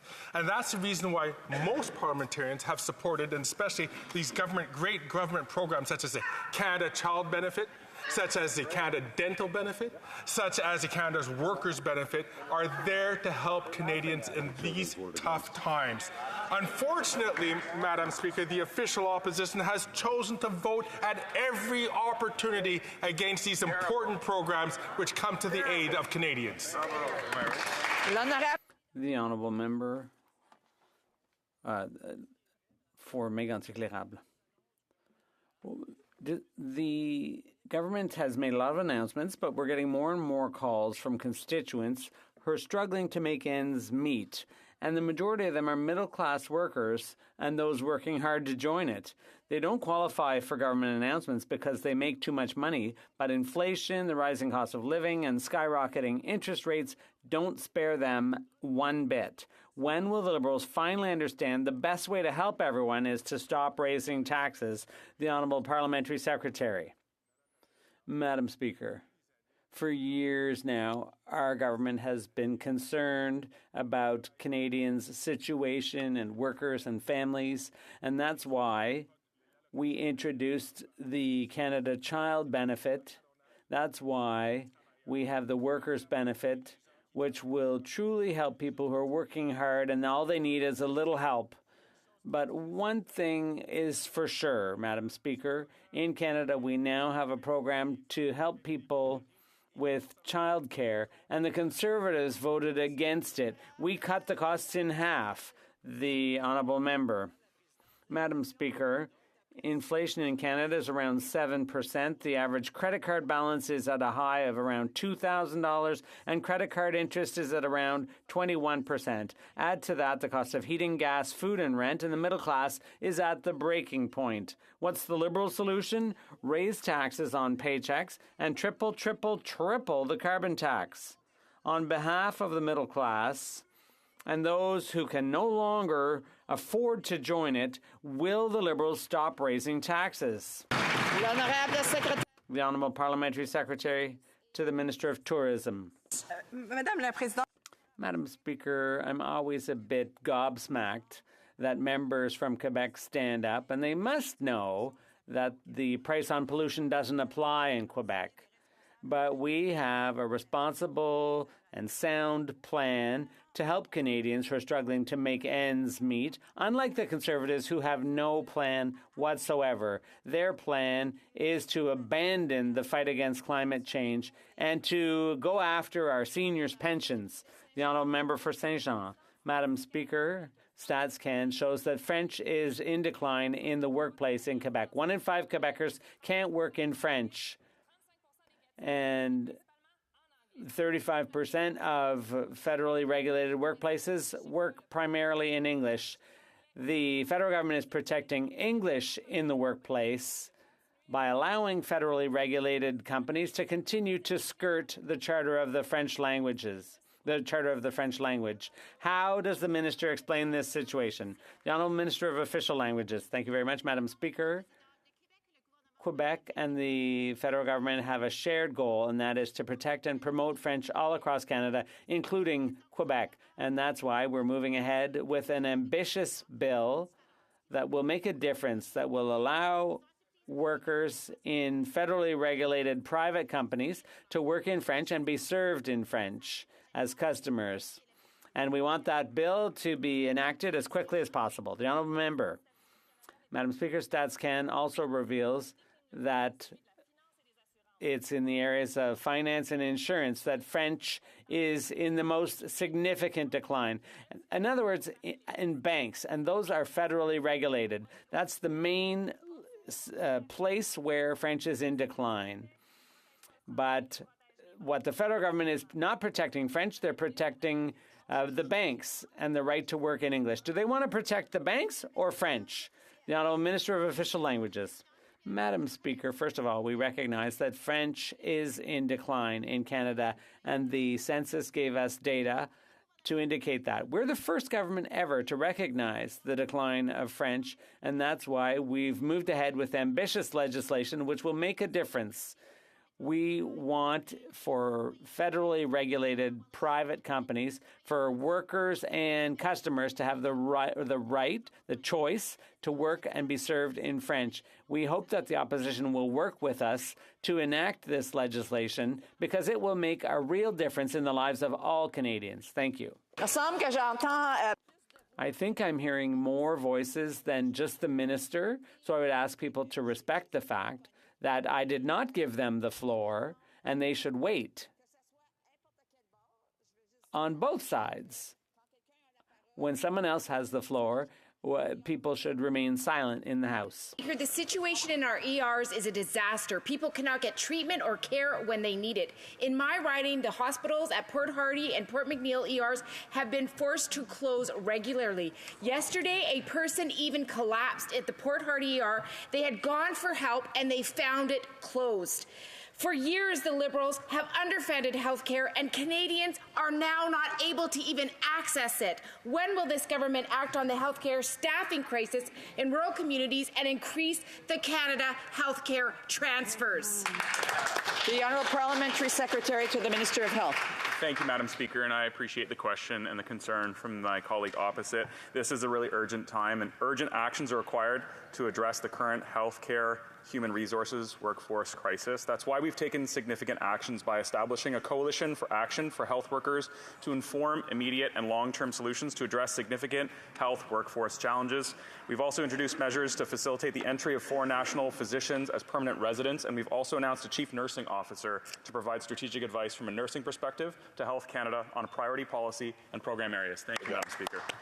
The Honourable Member for Port Moody Coquitlam. Madam Speaker, living with a disability should not mean living in poverty. Yet this is the reality for close to 1 million Canadians. More persons with disabilities are now contemplating medical assistance in dying, not because they want to die, but because they cannot afford to live. This government was clear that people won't actually get the Canada Disability Benefit for at least another year. What is the minister's plan to help people with disabilities get by as they wait for the Canada Disability Benefit? Hear, hear. The Honourable Parliamentary Secretary to the Minister of Employment, Social Development, And disability inclusion. and Disability. Sorry. Well, thank you, Madam Speaker, and I thank the honourable member for the important question. We must address the long-standing financial insecurity that is the lived reality of far too many working-age Canadians with disabilities. Madam Speaker, Bill C-22 will help us do just that by creating the groundbreaking Canada Disability Benefit. The CDB has the potential to lift hundreds of thousands of Canadians with disabilities out of poverty. The CDB will be a supplement to existing benefits like the Guaranteed Income Supplement, and it will be paid to people who need it most. Bill C-22 passed second reading 328 votes to 0 and is being studied at committee. No member for Leeds, Grenville, Thousand Islands and Rideau Lakes. Canadians are being crushed by just how expensive life has become under these Liberals. And groceries hit 40-year high, driving nearly 1.5 million Canadians to the food bank. The cost of home heating has skyrocketed to the point where Canadians have to choose between heating and eating, and the price of diesel in the Maritimes spiked to over $3 per litre. Now the Liberals are going to continue to raise their tax on everything. Will this Liberal government stop forcing their failed carbon tax on Canadians? Yeah. Hear, hear. The Honourable Parliamentary Secretary to the Minister of Tourism and Associate Minister to the Minister of Finance. Thank you, Madam Speaker. And Madam Speaker, we put forward a responsible plan that will meet the needs of the vulnerable Canadians in this country, as well as ensure that we continue to be fiscally responsible. On the other side of this House, we have the Conservatives and the Conservative leader that is proposing no economic plan for our country. In fact, the only economic advice that the Conservatives have proposed comes from the Conservative leader telling Canadians that they can opt out of inflation by buying cryptocurrency. Cryptocurrency has since crashed, Madam Speaker. Thank you. Member for Leeds, Grenville, Thousand Islands and Rideau Lakes, and I do want to remind members that they should hold their thoughts until I recognize them. The Honourable Member for Leeds, Grenville, Thousand Islands, Rideau Lakes. Madam Speaker, that word salad won't fill the bowls of Canadians, and in fact, many Canadians can't afford to fill their bowls with salad because the price of lettuce under these Liberals has tripled. They're punishing people for the crime of trying to feed their families, trying to drive to work, and trying to just get by. And what are they going to do? They're going to triple down by tripling their failed carbon tax. They're completely out of touch with everyday Canadians. They want some economic advice. They want to know what a plan looks like. Stop raising taxes on Canadians. Will they cancel their failed carbon tax?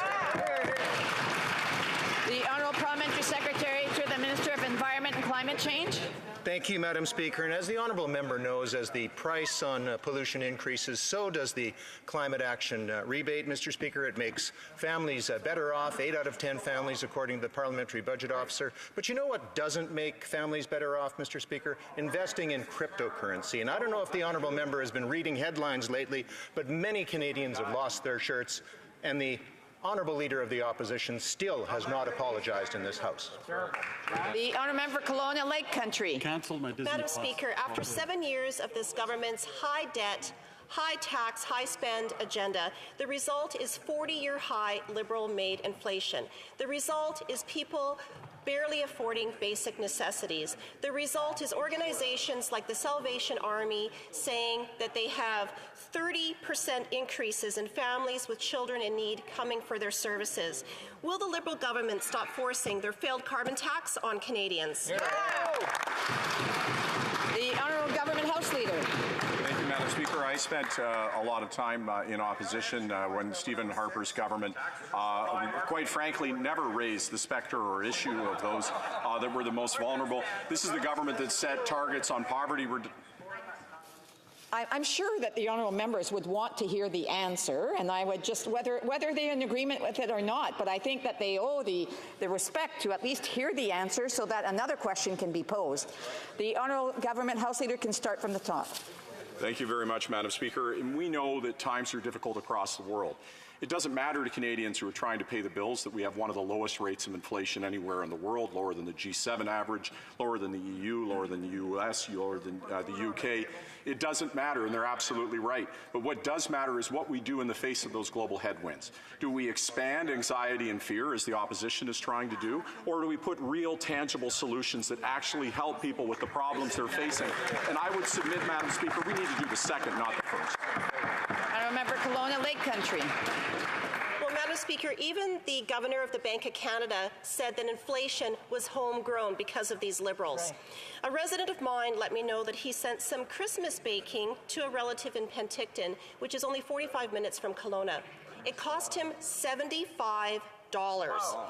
The fuel surcharge fee on his bill was 40%, and this is before the tripling of the Liberals' carbon tax. So much for the annual Christmas tradition of sending baking to those you love. Will this Liberal government stop forcing their failed carbon tax on Canadians? Yeah. The Honourable Minister of Environment and Climate climate change? Parliamentary Secretary, thank you, sorry. Madam Speaker. The honourable member from BC never, ever talks about the costs of climate change, never talks about the rebate. I would remind her that 600 people died under the heat dome in British Columbia.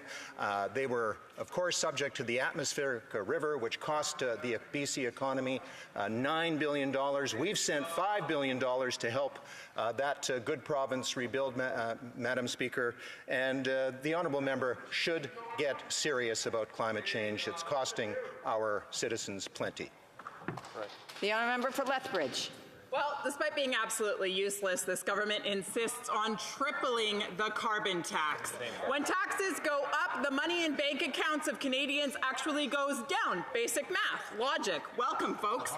In order to try to make ends meet, moms are actually watering down baby formula, seniors are turning their thermostats down to 17, and Canadian families are accessing food banks like they've never done before. Canadians are struggling. So when will these Liberals show some compassion and axe the tax? Yeah! The Honourable Minister. Madam Speaker, I'd like to talk about another group of families that I've been invited to go cook and serve Christmas dinner for next weekend. And it's the over 125 people that lost their homes due to Hurricane Fiona.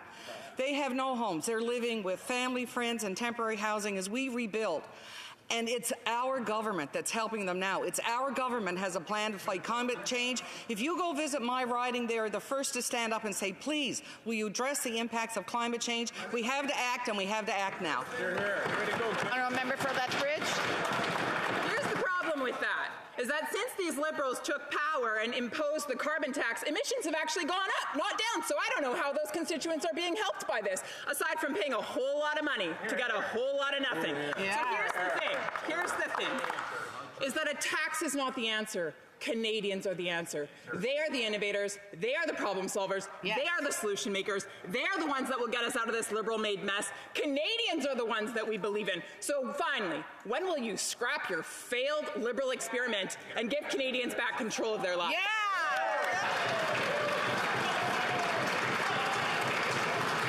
Now, the honourable member knows that she's to address all questions and comments through the chair and not directly to the government.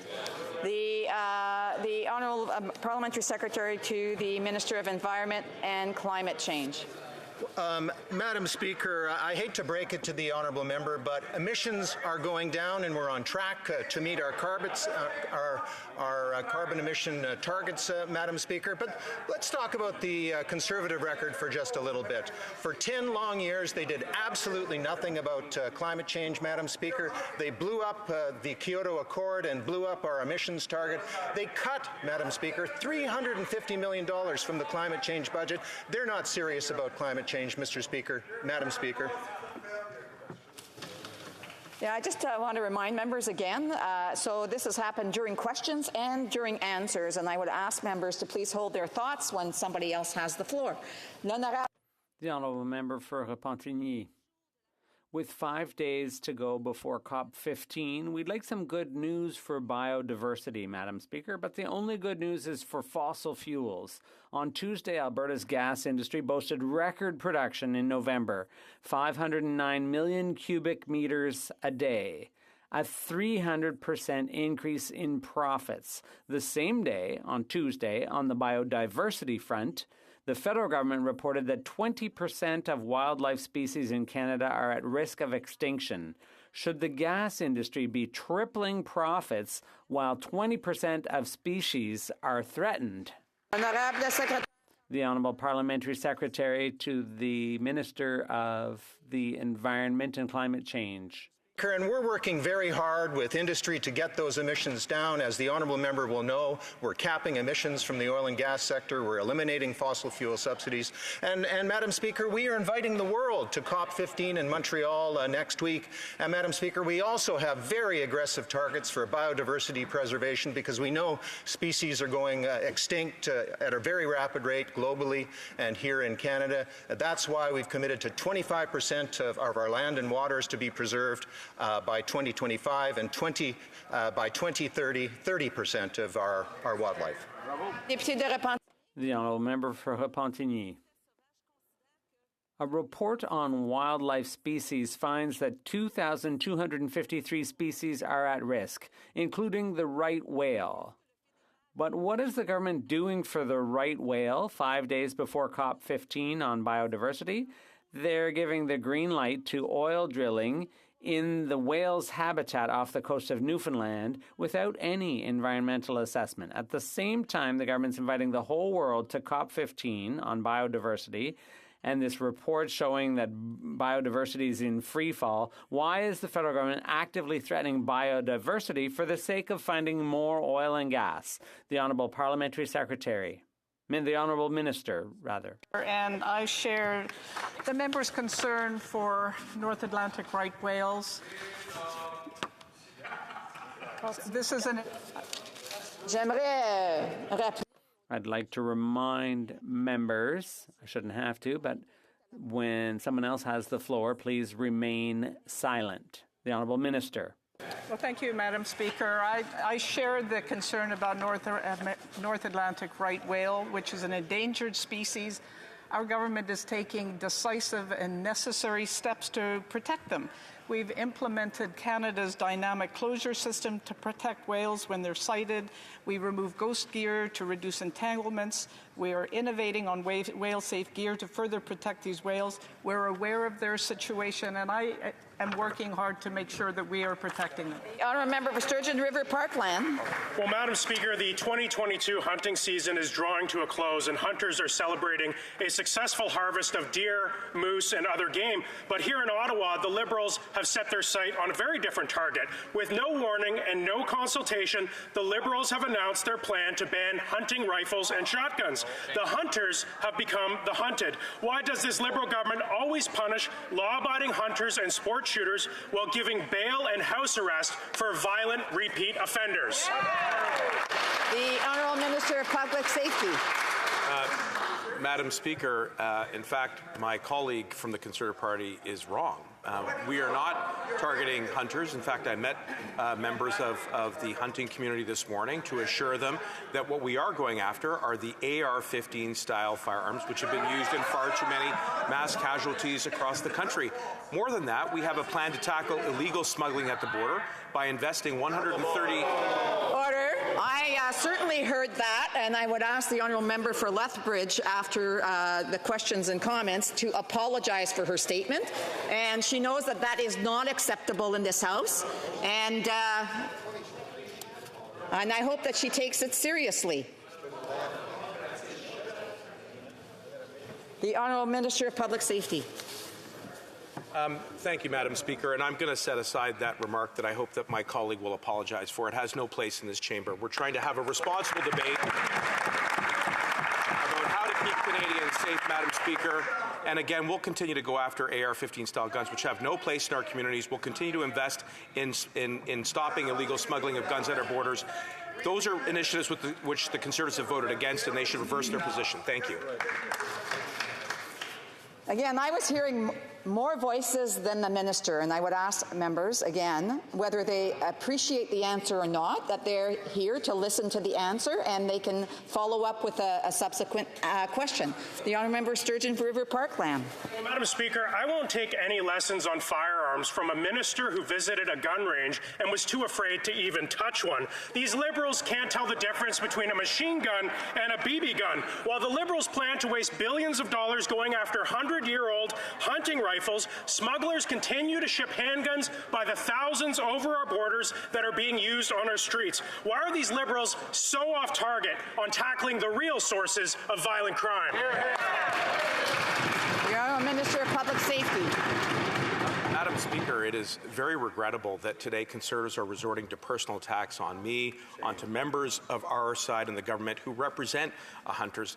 Madam Speaker, more to the point, I've met with families who've lost loved ones to gun violence, and I don't know how we look any of them in the eye and don't do the smart, sensible things that we are doing right now, which is to get AR-15 style guns out of our communities, to stop illegal smuggling at our borders, to stop gun crime from occurring at every instance. The Conservatives have filibustered and have gone with falsehoods when they should be supporting these initiatives. Thank you very much. The honourable member for Barrie Springwater, Oro-Medonte. Madam Speaker, last week this Liberal government tabled an amendment to Bill C-21 that would prohibit hundreds of thousands of hunting rifles. This government wants to turn law-abiding hunters and farmers who use rifles as tools to feed their families and protect their livestock into criminals overnight. Yeah. Meanwhile, since this Prime Minister has taken office, violent crime has risen by 32% and gang-related homicides have increased by 92%. Madam Speaker, when will this government focus on the illegal guns that are flooding our streets and the criminals who use them and stop targeting law-abiding hunters and farmers? The Honourable Minister for Rural Economic Development. Madam Speaker, I've been a hunter and fisher all my life. I've got great memories of hunting with my dad, and I wish he was there now because he would support me 100%. Because me and my friends, we've looked at the amendments to C-21. We agree every time we see a firearm that kills an innocent person, that hurts a law-abiding gun owner. My friends support C-21. We all have to do our part to get assault-style weapons off this planet. Thank you. The honourable member for Barrie Springwater Oromadonte. Thank you. Madam Speaker, let's talk about some facts. Just yesterday in the Public Safety Committee, the Liberal government's own firearms expert who helped write Bill C-21 admitted on record that hunting rifles would be banned if this law is enacted.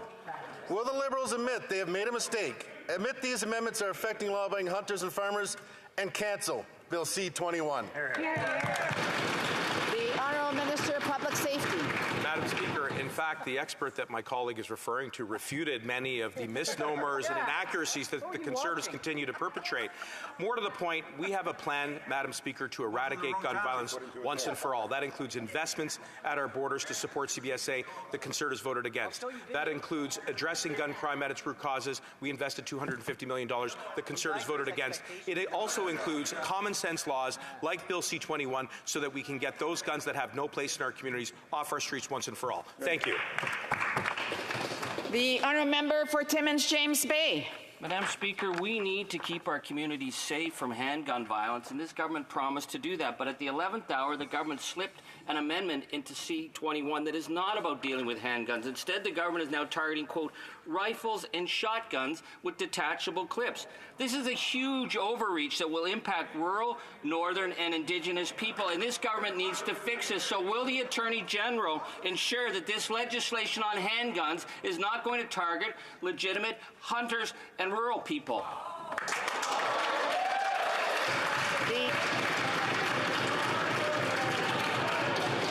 The Honourable Minister of Public Safety. Well, I thank my colleague for the question, and I can assure him and the NDP, and in fact all parliamentarians who want to advance a responsible debate about this, that we are not going to target those guns which are used conventionally for hunting. We are targeting ththose guns like AR-15 style firearms, which have caused too many casualties right across the country, Madam Speaker. And I know that my colleague and I and others who are, again, contributing to a responsible debate about this will get there. What's important is that we keep our streets safe from gun violence, and that's exactly what we are going to do. Thank you. The Honourable Member for Courtenay Alberni. Madam Speaker, again, I'm warning the government of huge risks from unregulated shipbreaking. An oil spill was discovered on the shoreline of a shipbreaking facility in Union Bay on Vancouver Island. This facility has been operating despite legal challenges and objections by local governments and First Nations. Bain Sound is critical to our local economy and ecosystems. It's home to over 50% of BC's shellfish, and it's important for herring spawning. And this government's ocean protection plan is nowhere to be found. Will this government finally act by creating robust federal ship recycling regulations? The Honourable Parliamentary Secretary to the Minister of Environment and Climate Change. Well, thank you, Madam Speaker. I want to thank the honourable member for his question, for his environmental advocacy, Madam Speaker. We know that oil spills are a very serious thing in ocean environments. We have the Oceans Protection Plan, over $1 billion, as the honourable member will know, and I'd like to take this issue up with him offline and see what we can do about his particular situation. Thank you, Madam Speaker. The honourable member for Richmond Hill. Madam Speaker, the prosperity of our communities is reliant on the social and economic inclusion of persons with disabilities. It is essential that Canadians with disabilities are empowered to live a meaningful, dignified, and quality life. Organizations in Richmond Hill, such as Large Daybreak, Open Mind Alliance, and My MS Family of York Region, dedicated themselves to the well-being and inclusion of persons with disabilities, and they serve as an admirable example of how people of different intellectual disabilities can live and learn together. As tomorrow marks the International Day of Persons with Disabilities, can the Parliamentary Secretary to the Minister of Employment, Workforce Development and Disability Inclusion update this House on how our government is working to build a more inclusive and accessible Canada for everyone? Honourable Parliamentary Secretary. Well, thank you, Madam Speaker, and I thank the honourable member from Richmond Hill for his tireless work on behalf of all persons with disabilities and all constituents. In October, we launched the first ever Disability Inclusion Action Plan, a roadmap for our country to remove barriers by focusing on financial security, employment, accessible and inclusive communities, and a modern approach to disability. And with Bill C-22, we have the framework legislation in place to create the groundbreaking Canada Disability Benefit. Tomorrow, today, and every day, let's celebrate the accomplishments of persons with disabilities as we work together to build a more inclusive and more accessible Canada. Thank you, Madam Speaker. The honourable member for St. Albert, Edmonton. Madam Speaker, the Prime Minister has repeatedly cited national security as a pretext to avoid answering basic questions about Beijing's election interference. This is exactly the opposite of the advice that he received from CSIS that said that the government's policy in combating foreign interference be grounded in transparency and sunlight, and that foreign interference be exposed to the public. Why does the Prime Minister refuse to follow the advice of CSIS? The Honourable Parliamentary Secretary to the Minister of Intergovernmental Affairs, Infrastructure and Communities. Madam Speaker, the importance of our national security and protecting our democracies should be something that every single Canadian takes seriously. While the Conservatives continue to play politics with our national security, serious governments like ours take national security seriously. All of the information that Conservatives want would be available. All we're asking is that it's treated in a way that protects our national security and ensures that our adversaries don't get access to the very information that they would try to use to undermine our democracy. The honourable member for St. Albert, Edmonton. Madam Speaker, the Prime Minister very conveniently and very specifically claims that he was not briefed about candidates receiving money from China, except that is not what is at issue. What is at issue is a vast campaign of election interference by Beijing involving 11 candidates. Was the Prime Minister briefed about that, yes or no? Yes. The Honourable Parliamentary Secretary. Said the protection of our democracy is paramount. But with that, protecting our democracy also means respecting it. Yesterday, the member opposite, when I stood and rose in this place, continually screamed for me to sit down. Yet, he didn't have that same emotional outburst when the Minister of Public Safety was answering that question. So, Madam Speaker, some advice to the members opposite. If they support the protection of democracy, they might want to start by respecting the women that have been democratically elected in this place. Now again, the response from the member for St. Albert, Edmonton, while the Parliamentary Secretary was speaking, is also not acceptable. And she was answering the question, and she doesn't need to be told that she needs to sit down.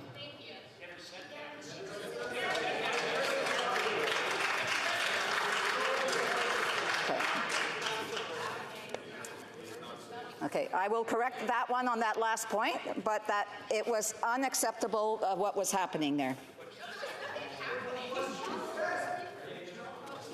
The honourable member for Barrie Innisfil. Thank you, Madam Speaker. One moment here. Again, the honourable for Lethbridge is out of order. Yes. The honourable member for Barrie Innisfil. Like a game of dodgeball, the Prime Minister has become very deft at the 5 Ds of question periods: dodge, deny, deflect, deceive, and dribble. The problem is, when it comes to China's interference in our Canadian elections, it's not a game because it's serious business, and has been widely reported that the Prime Minister receives specific, credible information on election interference in Canada, and he's done nothing about it. So let's try again. Has the Prime Minister received any briefings or memos, verbal or written, specific to foreign interference in Canadian elections by the Chinese Communist government? Yes or no? Here, here. The Honourable Minister of Public Safety. Madam Speaker, I assure my colleague that we take all allegations of foreign interference very seriously. That's why we struck independent, nonpartisan professional panels to look at these allegations, who subsequently confirmed that the results of the elections in 2019 and 2021 were both free and fair. And more importantly, Madam Speaker, we're going to continue to do everything to protect our democratic institutions, including our elections, so that Canadians can have their voices represented in this chamber, including my honourable colleague, the Parliamentary Secretary for Intergovernmental Affairs, who does stellar work for her riding and on this issue. Thank you. L'honorable leader adjoint de l'opposition officielle à la Chambre. Merci beaucoup, Madame la Présidente. The Honourable Deputy Leader of the Official Opposition. Thank you, Madam Speaker. The best way to protect our democracy is to respect the guidelines of CSIS. I have many briefings in my hands for the Prime Minister, largely redacted, but they say that Canada could use a policy on transparency that would draw attention to the fact that foreign interference should be made public. Madam Speaker, the question's simple. Why is the Prime Minister afraid of following the lead of his own national security agency and telling the whole truth to Canadians? There's nothing partisan. It's coming from CSIS. The Honourable Minister of Public Safety. Madame la Présidente, je suis très fier de... Madam Speaker, I'm very proud of the government's work on this file, which has increased transparency by creating institutions such as NSI COP and others. The Conservatives never took such action. This shows our devotion to protecting our democratic institutions in a transparent way. Thank you.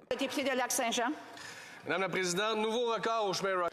Madam Speaker, a new record at Roxham Road. 3,901 people came through in October. All these people could have crossed the border with dignity if Canada suspended the Safe Third Country Agreement. But the federal government's inaction pushes them towards Roxham, where they're met by the RCMP. Superintendent Martin Roach told the committee that he has 120 officers patrolling the borders in Quebec, but 90% of them are stuck managing Roxham. Does the minister not think that these officers would be more useful fighting gun trafficking rather than managing Roxham? Pardon me. The Honourable Parliamentary Secretary to the Minister of Immigration. Thank you very much, Madam Speaker. Let's be very clear. The closure of Roxham Road or suspending the Safe Third Country Agreement is not the solution that is going to solve the overall problem. As the member on the other side knows, Canada shares the longest demilitarized border in the world. Roxham collects IDs from asylum seekers and helps them avoid crossing dangerously. Thank you. The Honourable Minister for Lac-Saint-Jean. The Honourable Member for Lac-Saint-Jean, rather. 90% of RCMP at the border are stuck at Roxham Road. You'd think this would be bad news for smugglers who take advantage of asylum seekers, but no, the RCMP hasn't been able to lay a single charge, not one. Why? Because smugglers are committing their crimes in the United States and the Americans aren't cooperating. The minister's been saying for 4 years that there's been negotiations with the agreements, and for 4 years nothing has come of it. Not only has the agreement not been suspended, there's not even any police cooperation. When will the minister put their pants on, stand up, and find a way to be taken seriously by the Americans? The Honourable Parliamentary Secretary to the Minister of Immigration, Refugees and Citizenship. Madam Speaker, the member on the other side must understand that the migration crisis is a challenge for Canada and the entire world. That's why we're working with the international community to find sustainable solutions. That's why we have to respect our international obligations regarding refugees. And on this side of the House, we will continue to work with every partner instead of trying to start fights. Edmonton Manning. Speaker, Edmonton Manning residents are asking why everything seems to be broken in Canada. They say government mismanagement of the COVID-19 pandemic has fueled record inflation. And why? $54 million on the useless ArriveCan app. $237 million to a former Liberal MP for ventilators that sit in a warehouse collecting dust. $1 billion in wage subsidy checks to corporations that pay out corporate dividends. when will the Liberal government end their useful spending that is increasing inflation and that costs every Canadian $3,500 a year? L'honorable secrétaire parlementaire. The Honourable Parliamentary Secretary. Madam Speaker, one thing that's very useful for families in Alberta is our agreement for daycare programs. That means people in Alberta will save more than $5,610 right away with that agreement. And when the program is fully implemented, it will be up to $8,600. That's per child on average. That's real money. That's real help to help Albertans put bread on their tables. The Honourable Member for Beauce. Madam Speaker, yes, we're going to need some bread on that table because food bank use continues to rise, but the Liberals don't seem to care. In Beauce, food banks are barely keeping up with growing demand. Of the 12,500 requests for food aid answered per month through their network of agencies, 1/3 of those requests are for children. 1/3. The government is completely out of touch with reality, and their environmental plan is doing nothing but raise taxes. When will the NDP Liberal coalition get their hands out of Canadians' pockets and cancel all tax increases? L'honorable secrétaire. The Honourable Parliamentary Secretary. Madame la Présidente, mon collègue... Madam Speaker, my colleague started his question by talking about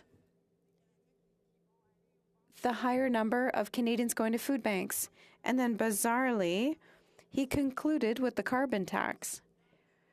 We are there to help Canadians make ends meet.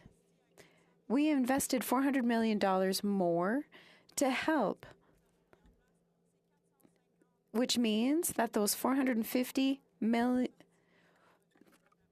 that means that money is going to help get children out of poverty. Madam Speaker, when the Liberal government was first elected, the Prime Minister declared Canada is back. Unfortunately, they didn't say what they were bringing back, namely deficit spending, inflation, economic slowdown, and government boondoggles, such as the $54 million Arrive scam app, a $237 million patronage contract for ventilators, and the $500 million WE scandal. Madam Speaker, when will this government stop its inflationary spending and start putting the economy back on the road to recovery? L'honorable secrétaire parlementaire. The Honourable Parliamentary Secretary. Et de la présidente du Conseil du Trésor. Thank you, Madam Speaker. When we said we were not only that we were back, we were going to have Canadians back, Madam Speaker. And in 7 years of this government, we've introduced programs which made a huge difference to Canadians. The Canada Child Benefit, which has really have been able to cut down child poverty in this country by more than 425,000 children today who are not in a situation of poverty. When we're talking about the Canada Worker Benefit, or we're talking about Canada Dental Benefit, those are things which really have Canadians' backs. But you know who doesn't have Canadians' backs, Madam Speaker? The official opposition, who voted against each one of these great programs for Canadians. The Honourable Member for Vaughan Woodbridge. Merci, Madame la Présidente. We all have to play in preventing gender-based violence. Many men and boys are aware of gender inequities. It is crucial to start discussions at a young age to encourage them to act now to develop healthy masculinities. Can the Parliamentary Secretary for the Minister of Women and Gender Equality and Youth speak about what our government is doing to support the allyship of men and boys in addressing gender-based violence? Thank you, Madam Speaker. Secretary. Madam Speaker, and thank you to the Honourable Member for Vaughan Woodbridge for his question. For many men, the awareness of gender-based violence hits close to home when they have a daughter or when they reflect on the women in their lives. But, Madam Speaker, women and girls can't wait that long. This week, as part of the 16 days of activism against gender-based violence, our government provided roughly $600,000 to White Ribbon. With this support, White Ribbon can continue calling men and boys into the conversation and find ways to address problematic social norms and attitudes that are harmful to so many. Only together can we address gender-based violence. The Honourable Member for Saskatoon West. Madam Speaker, residents of Saskatoon are suffering because of the carbon tax. It makes the cost of everything increase. Fuel and home heating are more expensive, and so is food. 20,000 people are using the Saskatoon Food Bank each month, and 40% of them are children. This tax plan does nothing for the environment. Instead, it is ripping a hole in the bank accounts of Canadians. Will this Liberal government show some compassion and stop forcing their failed carbon tax on Canadians? The Honourable Parliamentary Secretary to the Minister of Environment and Climate Change. Well, Madam Speaker, I'm not sure the honourable member heard the good news, but this spring, as of April 1st, a family of 4 will get up to about $1,500 in Saskatchewan, $1,000 in my home province of Manitoba, Madam Speaker. They're going to receive these checks every 3 months. This is going to help with cash flow. It's going to help with affordability, Madam Speaker. But the other side has no plan for affordability, Madam Speaker, no plan for the economy, no plan to fight climate change. The Honourable Member for Elgin, Middlesex, London. Madam Speaker, in Calgary, families are waiting up to 112 days to access shelter and support services. According to the Discovery House, and I quote, "It used to be that everyone would stay for 6 to 7 months on average. We had seen an increase to 10 or 11 months, or even sometimes a year. That's because of the affordability crisis." Madam Speaker, with higher rates of violence and increased costs of living for families, families are vulnerable. Will this Liberal government end their inflationary policies that are punishing Canadians and help those who are trying to escape family violence? Thank you. The Honourable Parliamentary Secretary to the Minister pour les Femmes et de l'Égalité des Genres. For women and gender equality and youth. Speaker, and thank you to my colleague for the question. We realize, we know on this side of the House that it's a difficult time for families. That's why, most recently, we launched the National Action Plan to End Gender-Based Violence. This is a joint federal, provincial, and territorial agreement moving forward to ensure that we're there for women and gender-diverse people as they are seeking help and getting out of abusive situations. Thank you, Madam Speaker. The Honourable Member for Lanark, Frontenac, Kingston. Madam Speaker, a year ago, the Advisory Panel on Systemic Discrimination in the Military recommended excluding clergy of the 3 Abrahamic religions from being chaplains. I quote, "Defense cannot consider itself supportive of inclusivity when it employs as chaplains members of organizations whose values are not consistent with national defense's ethics. For example, some churches exclude women from their priesthoods, and certain faiths have strict tenets requiring conversion," end quote. This recommendation is anti-Muslim, anti-Catholic, and anti-Jewish, as the government definitively rejected it. The Honourable Parliamentary Secretary. Thank you, Madam Speaker, and I thank the honourable member for raising the issue of prison chaplaincy, of chaplaincy in the National Defence Forces. It is absolutely important to do spiritual care that is sensitive, culturally aware, and engaging all people from different faith communities. This government is committed to doing that. We'll take his question under advisement and be back to him. Thank you. Excellent. The Honourable Member for Halifax West. Madame la Présidente, les jeunes sont les leaders de... Madam Speaker, youth are leaders of today and tomorrow. They're agents of change, helping to build a future of clean air and water, affordable housing, and economic opportunity for all. I know that young people, no matter where they come from, sustain our country's strength, diversity, and inclusion. And Canada's better for it. Can the Parliamentary Secretary to the Minister of Immigration, Refugees and Citizenship provide an update on how our government is leveraging youth to help rebuild our economy? L'Honorable Secrétaire. The Honourable Parliamentary Secretary. I'd like to thank my colleague for her question, and let's be clear. Canada benefits when a variety of engaged and self-reliant young people from abroad who want to find meaningful work and life experiences come here. Yesterday, the minister announced a 20% increase in the number of young people who can participate in the International Experience Canada program. This increase means that nearly 90,000 candidates will be able to work and travel in Canada, including young Francophones. That will help employers deal with labor shortages, provide interesting work opportunities, and we know that when we invest in young people... Okanagan, West Kootenay. Madam Speaker, the recent Wild Species Report found that 1 in 5 species in Canada are disappearing. That's more than 2,000 of Canada's species at risk of extinction or extirpation. This loss is a huge threat to our environment, our ecosystems, and our food supply. The Liberals have made almost no progress on their promises to protect 30% of our natural lands by 2030. So will this government introduce a Biodiversity Accountability Act to make sure we reach those critical targets? The Honourable Parliamentary Secretary to the Minister of Environment and Climate Change. The Honourable Member for his advocacy on this front. He is absolutely right. We tabled the wild species report the other day. We are losing some of our species at a very rapid rate. And Madam Speaker, that's why we are gathered in Montreal at the UN Biodiversity Convention. And Madam Speaker, we have stepped up to make aggressive targets, 25% of our land and waters by 2025, 30 by 30. We're focused like a laser beam on this, Madam Speaker, and we look forward to working with the Honourable Member to realize those goals. The Honourable Member for Richmond-Arthabaska.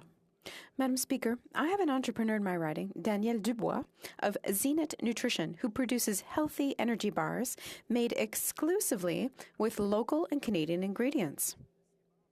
The classification of her bars means that she has to charge GST, unlike less healthy products made with imported industrial ingredients.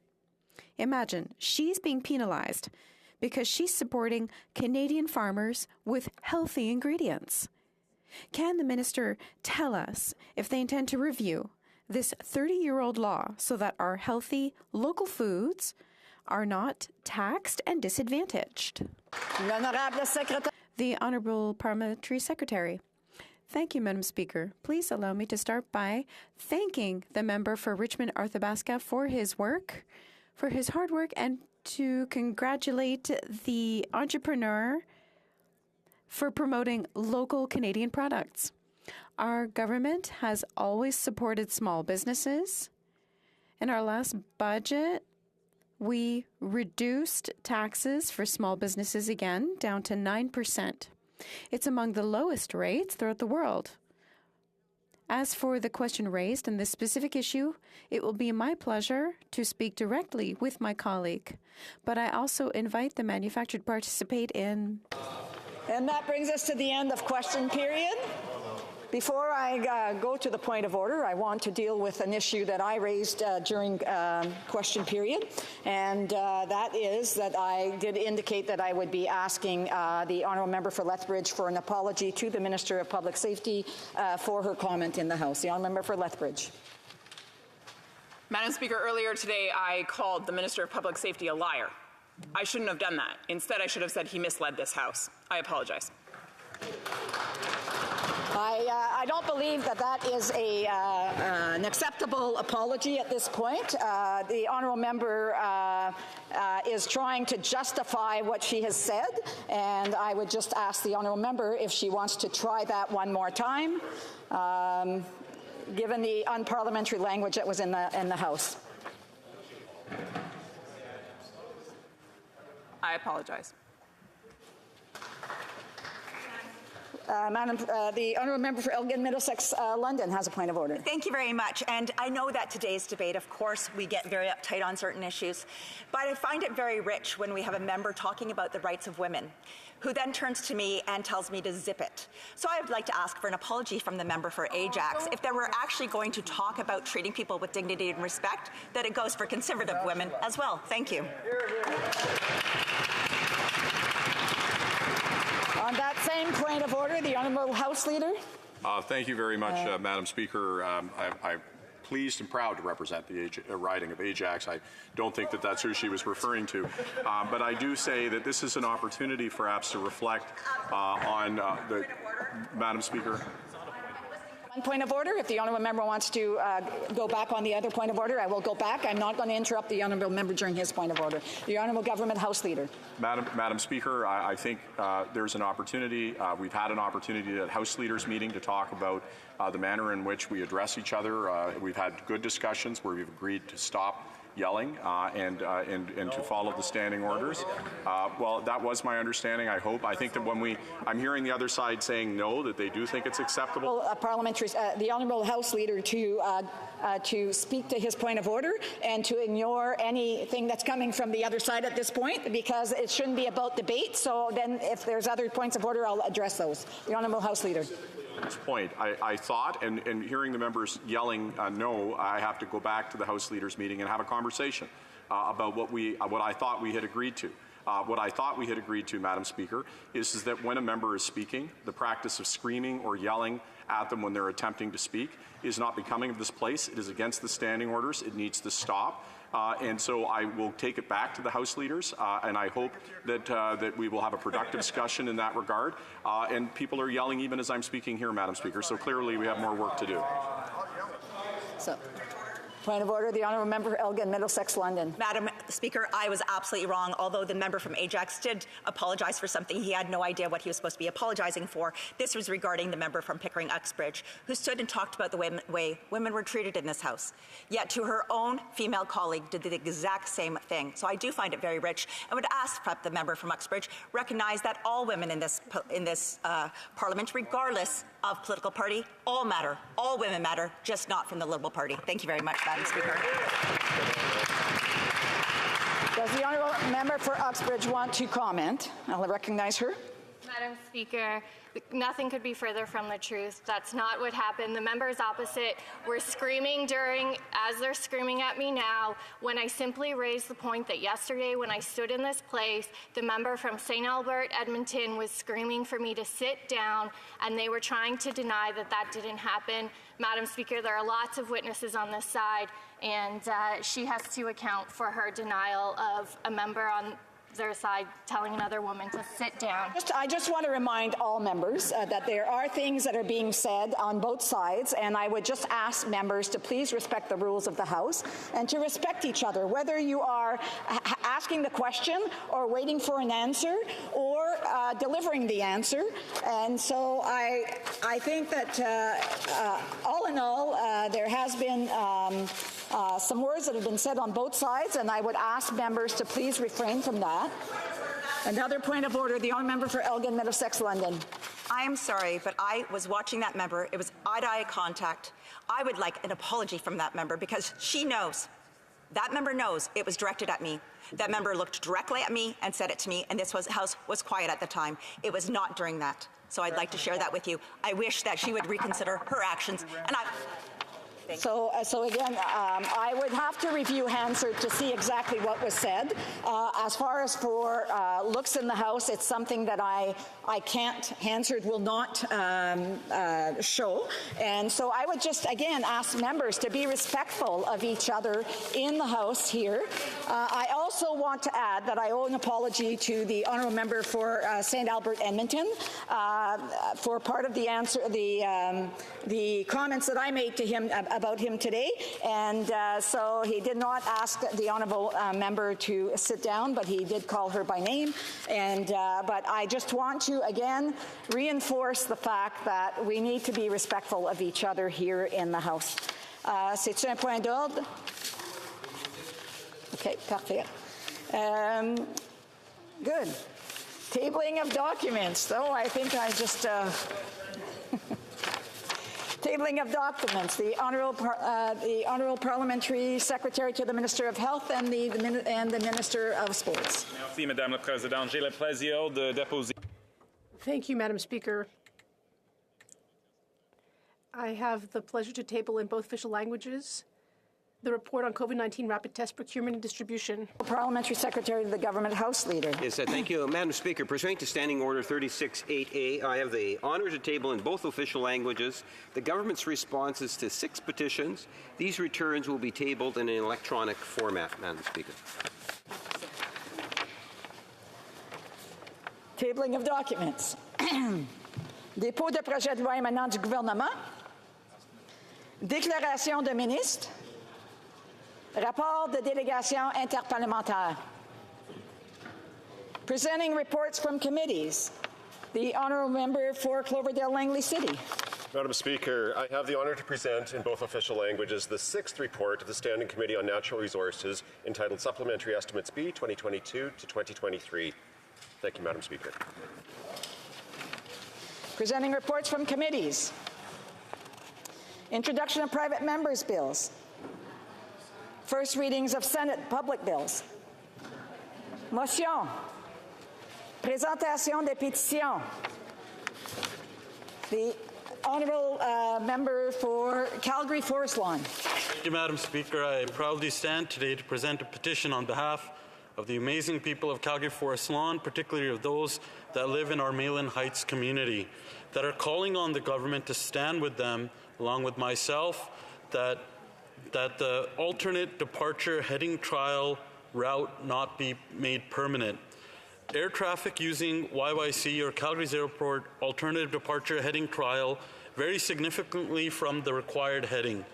Air traffic is often too low, loud, and pass directly overhead our residents. A large portion of Mayland Heights residents do not fall within the government's AVPA NEF contours. East Mayland Heights residents are not constructed per Canada Building Code requirements for NEF. Many senior residents were not aware of nor able to voice concerns via NAV Canada's online consultations, and many questions were asked at the consultation, yet no public reply has come from NAV Canada or YYC on them. So again, we call on the government to stand with our residents of Calgary Forest Lawn to not have the new route permanent. Thank you. Présentation de pétition. Presenting petitions. Question inscrite au feuilleton. Questions on the order paper. Le secrétaire parlementaire. The parliamentary secretary. The following questions will be answered today. Question 874, 875, 877, and 880. Furthermore, Mr. Speaker, if the government's responses to questions number 876, 878, 879, and 881 could be made for orders for return, these returns would be tabled immediately.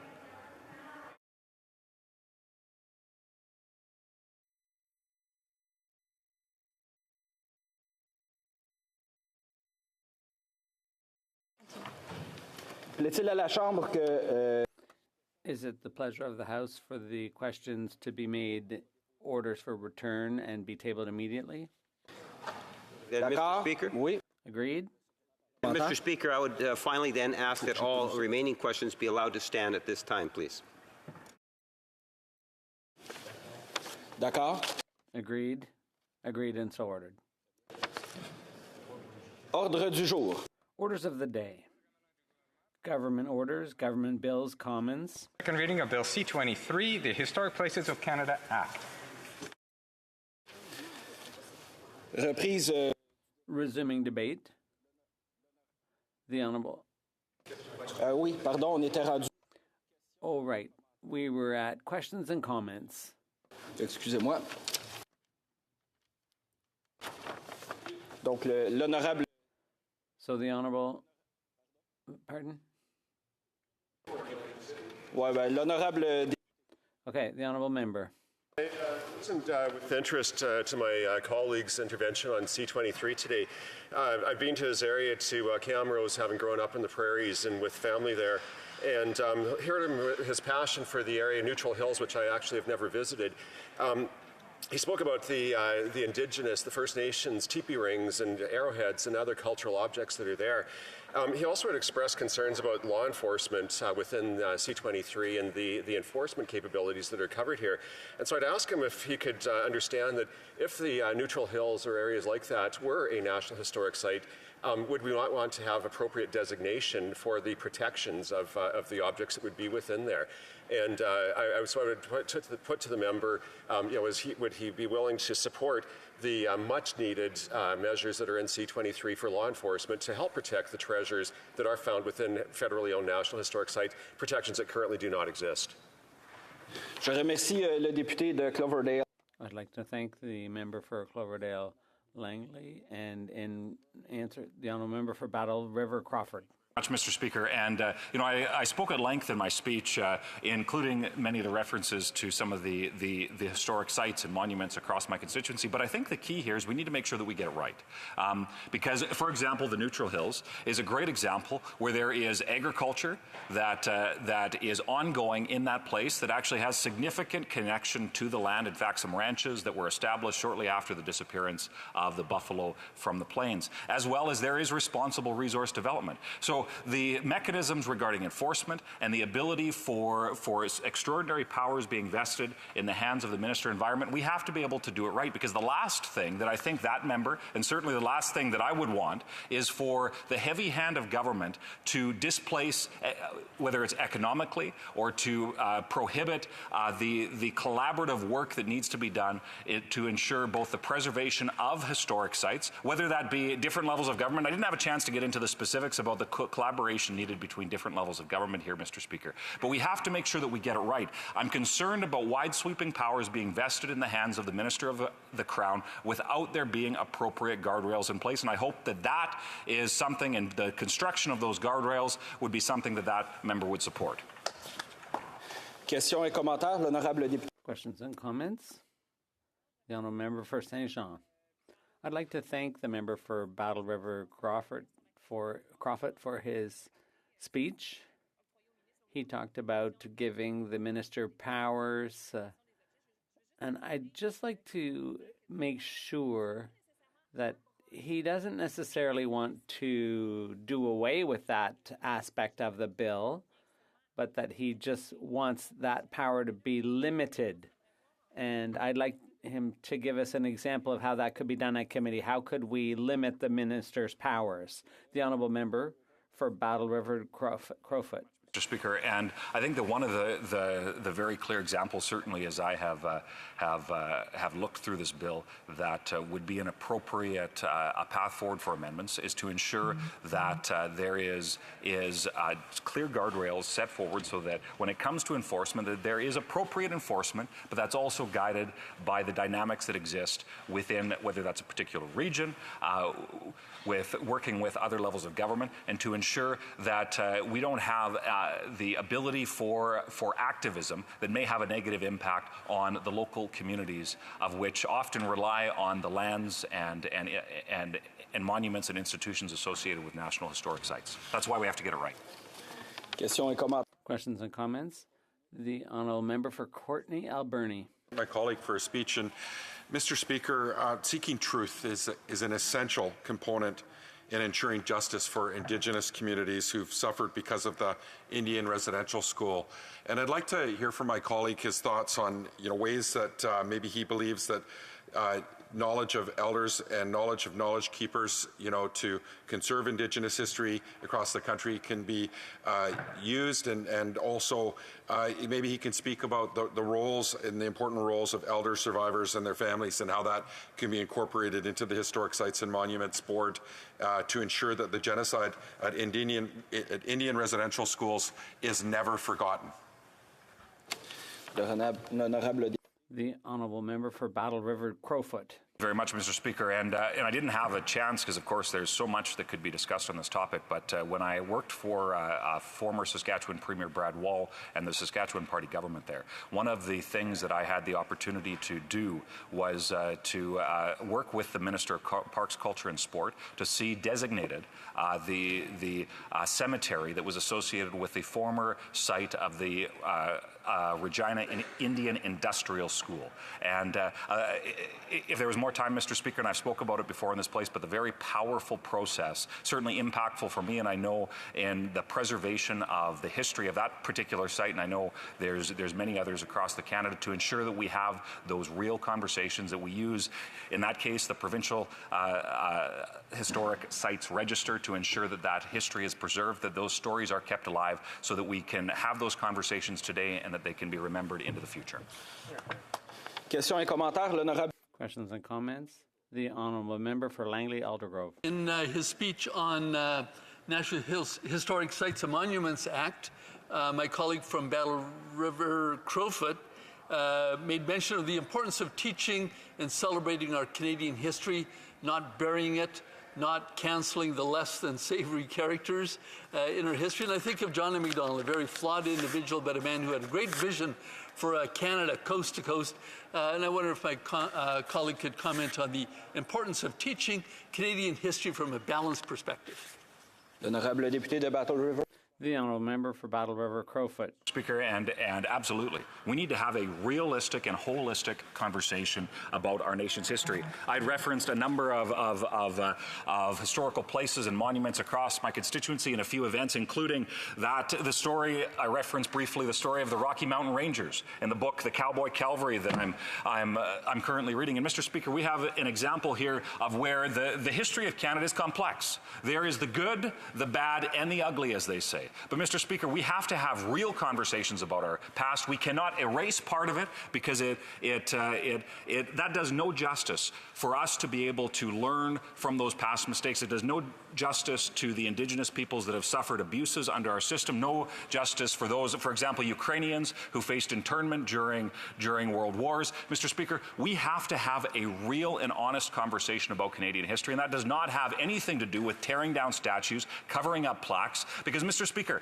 to truly acknowledge our history, we have to be taught the whole story. And I find it very, very concerning that there are left-leaning activists across our country that instead of having that holistic and realistic conversation about the history of our country, they would rather cover it up and focus on a narrow view of activism as opposed to seeing that that whole perspective gets taught. And Mr. Speaker, it's absolutely essential, and I hope that when it comes to the conversations around C-23 and the whole specter of what is National Historic Sites, that we truly are able to have that full conversation, which is absolutely necessary. Reprise du débat. Resuming debate. The honourable member for Repentigny. Thank you. Thank you, Mr. Speaker. I'll be sharing my time with the member for Drummond. So this bill, which the bloc will be supporting,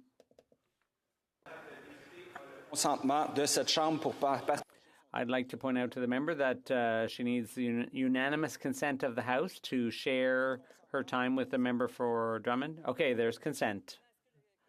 Okay, so you may resume. Does my 10 minutes start now? Looks like it. I guess so. So, the bill that the bloc will be supporting is undoubtedly an opportunity for the government to bolster its intentions to reconcile with First Peoples. And C-23 creates, this is in keeping with the call to action by the Truth and Reconciliation Commission. So this would create 3 new positions on the Historic Sites and Monuments Board of Canada for First Nations, Métis, and Inuit representatives. And so it would improve their representation. The bill is also consistent with Canada's commitment to honor its international commitments under the United Nations Declaration on the Rights of Indigenous People, UNDRIP, specifically Section 15.1, which guarantees Indigenous peoples the right to have the dignity and diversity of their cultures, traditions, histories, and aspirations accurately reflected in education and information media. And there's also Section 15.2 of the same declaration, and which would allow First Nations to participate in the process of decolonization by learning the true history of Canada, etc. The Bloc has been an early supporter of UNDRIP and a strong advocate of a nation-to-nation relationship between Quebec, Ottawa, and First Nations and Indigenous nations. We're working with them to strengthen and guarantee their inherent rights. So we will remain vigilant to ensure the federal government fully implements UNDRIP in federal jurisdiction, areas of federal jurisdiction. In so doing, providing an additional voice for Indigenous people in the reconciliation process is entirely consistent with our party's position. There are 3 main values that guide C-23 and its structure: inclusion, sustainability, and transparency. The board will now have 1 First Nations, 1 Inuit, and 1 Métis representative. Indigenous knowledge will now be a source of information to guide the board in its recommendations, along with community, scientific, and academic knowledge. The inclusion in this proposal can only be welcomed. The value of sustainability is presented as the protection and conservation of historic places, including mandatory heritage assessment of federally administered 50-year-old buildings, and improved access to information about historic places through a public registry that supports decision-making and public interest.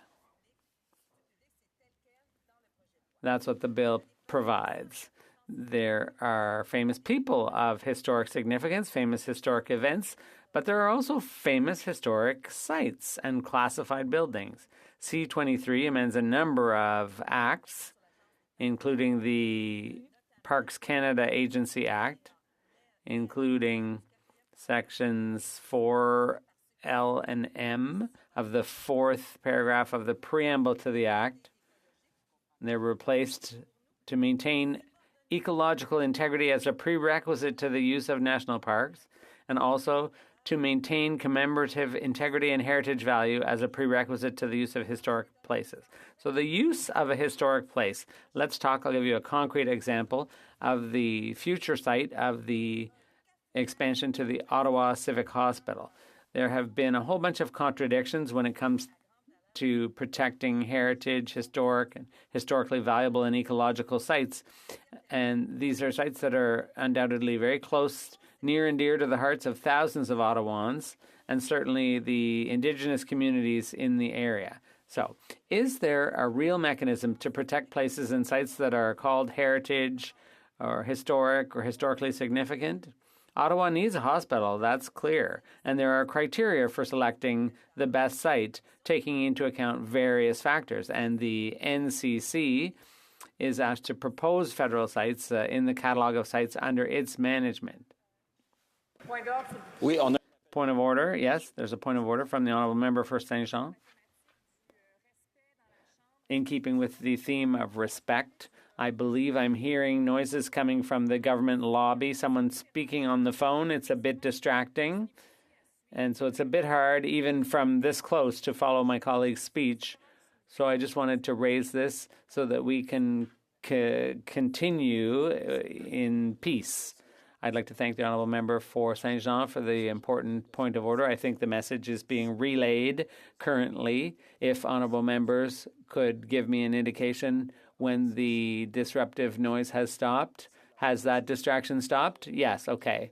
So I would invite the Honourable Member for Repentigny to continue her speech. She has 5 minutes and 42 seconds left. Thank you, Mr. Speaker. So I was talking about the National Capital Commission, or the NCC. They spent 6 months consulting with the current hospital and stakeholders to determine the criteria. They came up with 12 potential sites, and the NCC offered 53 acres of surplus federal buildings located at Tunney's pasture. The City of Ottawa was willing to accept this proposal, but instead, without an environmental assessment, they accepted it without any assessment on the transportation and health impacts either. The City of Ottawa prefers the experimental farm, a 40-acre site, and the pristine character of the 13 acres seized from the beautiful Queen Juliana Park, a memorial site dedicated to the memory of the more than 7,000 Canadian soldiers who lost their lives on the beaches of Normandy in World War II. The sudden change of site to the experimental farm made available $3 to $4 billion worth of building land at the site originally offered by the NCC. The rush of developers and property taxes promised to the city are obvious.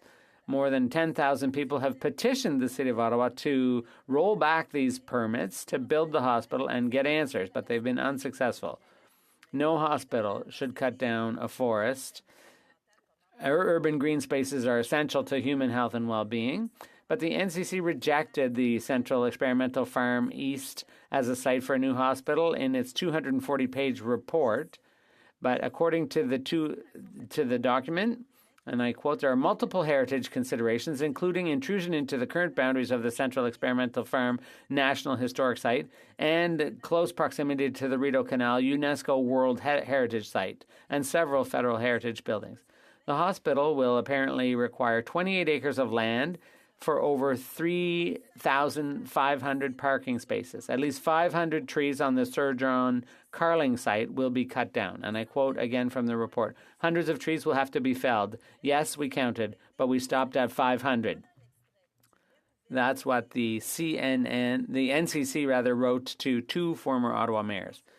Mr. Speaker, during the consultations for the hospital in 2016, Parks Canada recalled that the Historic Sites and Monuments Board of Canada had designated the experimental farm a National Historic Site, insisting that it was part of the cultural landscape.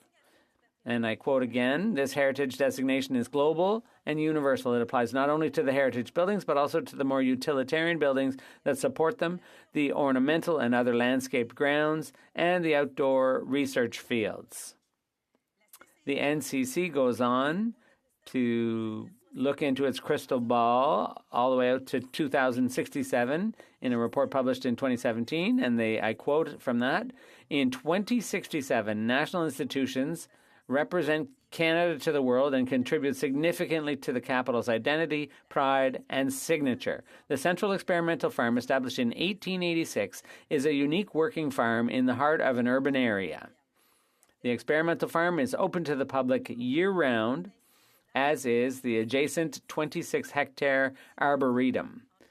This central asset of the urban green space network contributes to diversity and references the link between the Rideau Canal and the Ottawa River ecosystems. Mr. Speaker, I haven't even touched on the symbolism of Queen Juliana Park and what it means to the Anishinaabe Algonquin people who celebrate many of the festive activities central to their identity. That's a great example of reconciliation. The Central Experimental Farm has been a designated historic site since 1998, and this will be meaningless if the government moves ahead with its plans. The government made a decision to bequeath its property to the Ottawa Civic Hospital when it could have shown integrity in accordance with its rhetoric and its regulations. Or maybe they're proposing soft, malleable legislation with provisions that can be revoked behind closed doors according to the political demands of provincial or municipal levels. So how did we come to this, Mr. Speaker? How is it possible that Canadian Heritage, a full-fledged department responsible for protecting national historic sites, could ignore the NCC's recommendation to build the new hospital campus at Tunney's Pasture, a recommendation based on public consultation and many studies? Don't ask me how I feel about Canadian Heritage, because that's not where I'm going here. I just want to tell you about a case study that gives a good illustration of the problem. No matter how much we sing the praises of our desire to protect biodiversity and green spaces, and with our hand on our hearts and a tear in our eye, and all the talk about consultation and so on, this example of the experimental farm in Juliana Park is proof that we always have to ask ourselves who benefits from this. One thing is certain: this is great art, the art of deception and evasion. Thank you very much. Questions and comments? Okay, well, I'd like to thank my colleague for her intervention this morning. I hear the passion, and I've had the chance to visit many historic sites within the beautiful province of Quebec, and I heard her say that I believe the Bloc will be supporting this legislation, which I think will give us much-needed protections. I really would like to commend her for using the Central Experimental Farms as an example, and there's been huge controversy of this, huge impacts related to a National Historic Site, and so I would like her further thoughts on the mechanisms within C23 that will help prevent those types of scenarios in the future, to make sure that we don't lose additional the commemorative integrity of National Historic Sites in places not only in Ottawa or Quebec but across Canada. So if she could expand on the thinking of how C23 will help that, it would be greatly appreciated. Thank you. L'honorable député de Repentigny. Alors, merci, Monsieur le Président. Thank you, Mr. Speaker. I asked a question during his speech, and I'm delighted to answer. Yes, there's advances been made. Yes, there's going to be a public registry. There's going to be clear guidelines for changes. consultation of specialists, and even possible fines. But the question we have, looking at C-23, is this enough? Because when a developer shows up with their money and giving property taxes millions of dollars worth, what's going to remain? Once again, like the NCC, they just gave in and decided to jump on board with destroying the experimental farm. Is C-23 strong enough? That's what we're wondering. But yes, the Bloc will be voting in favor. Questions and comments. The Honourable Member for Nunavut. And I'd like to thank the member for her intervention. I'm going to ask the member about the Standing Committee on Environment and Sustainable Development's report in 2017, which clearly outlined some framework for implementing the importance of recognizing Indigenous heritage, and I wonder if the member agrees that there more needs to be done to ensure that Indigenous heritage is also protected in this bill. The Honourable Member for Repentigny. I'd like to thank my colleague for her question. When it comes to recognizing Indigenous heritage is an important step that's been made. Conserving that heritage is extremely important. In this morning's speech, the member was saying that history should never be forgotten. And whether it be for Indigenous peoples or others, history should never be forgotten. We must protect heritage. Questions and comments. The Honourable Member for Saint-Jean. Thank you, Mr. Speaker. The Bloc Québécois is not a force of opposition, but repositioning. I'm wondering if my colleague could talk more about the proposals being debated at committee that will be debated after second reading if this bill moves forward. What suggestions should be debated during the committee review of the bill, such as amendments or changes? Does she have anything to propose? The Honourable Member for Repentigny. I'd like to thank my colleague for her question.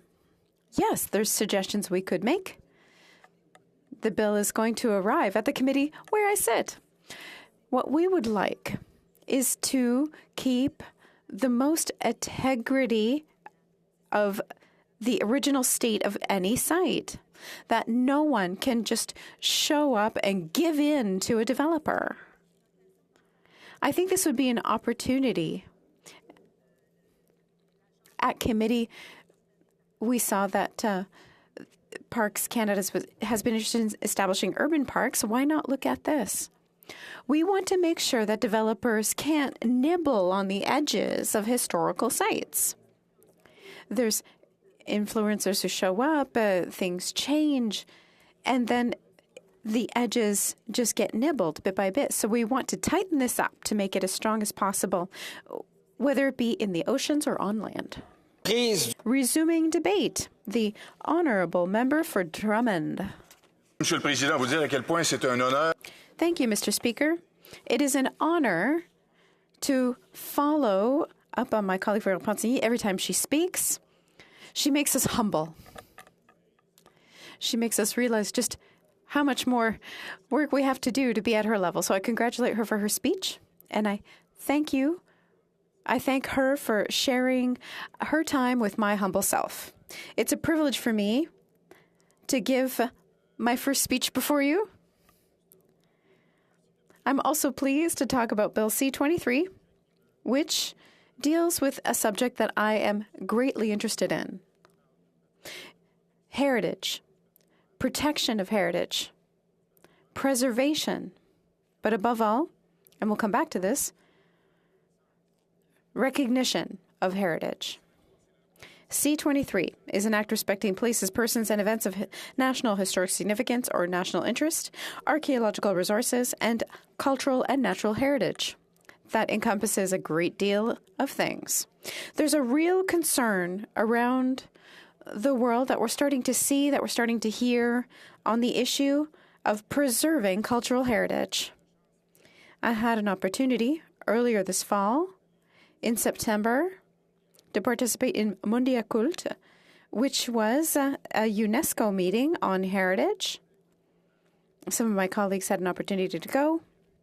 I'm not sure who invited who, but all that to say, Mondia Cult was an opportunity for 150 countries' representatives to get together and sign a text saying that the text adopted by states defines a set of cultural rights that should be taken into account in public policies. That's very important. Ranging from social and economic rights of artists, artistic freedom, to the right of Indigenous communities to safeguard and transmit their ancestral knowledge, and to protect and promote a culture and natural heritage. My colleague Florent Ponty, who I had a lot of compliments for earlier, highlighted this. Recognizing Indigenous heritage is a first step, and I'm pleased that in C23 that step is taken. I hope it will lead to other steps because I think there's many more to be taken. I also want to congratulate everyone for the work done before this large UNESCO meeting because it took months and months to prepare between officials, all of the organizations and stakeholders from various sectors connected to culture. Significant preparatory work was done. And it was obviously a great success because the text was passed unanimously. A few months later, we saw this bill that took up some of the themes that were highlighted during this meeting. So I think that this time the government is actually walking the talk, and I congratulate it for doing so. Now, UNESCO's commitment addresses the need to protect heritage that is vulnerable. World conflicts, which we've observed over the last several years, including terrorism and wars like those of Russian aggression against Ukraine, we've realized that we had to pay special attention to some cultural treasures, which are made vulnerable during those conflicts. But there's also climate change, which makes them vulnerable. Another subject that's important to my colleague Florent Ponty because climate change means that several of these historical sites, which are our treasures, are deeply imperiled because of climate change. And so there's an awareness being raised about this. We've started to realize that if we don't act, we're going to lose some of these treasures. And maybe we could have saved them if we had acted quickly enough. So this thinking led to realizing that these cultural aspects are imperiled. There's also illegal smuggling because there are smugglers, dishonest folks, and there's clients for those folks. We found recently 9 artifacts that dated from the Neolithic. They weren't from a collection, but they were priceless artifacts. And you're saying, well, it's smugglers who went and stole that in Jordan and then probably passed them on to illegal object collectors, those who collect very rare and exclusive things, whether it be a dictatorship or elsewhere. That was something that was of concern to stakeholders during the days of study that happened in Mexico City. We had to ask, as countries, what can we do to counter this? And so there's a certain will that emanated from that meeting, and I see some aspects of that in C23 to protect our cultural heritage and national treasures. Bill C23 meets the requirements outlined in the Truth and Reconciliation Commission. There's powers. Some powers are symbolic, but there's the ability to legislate around offenses. That's a step forward as well.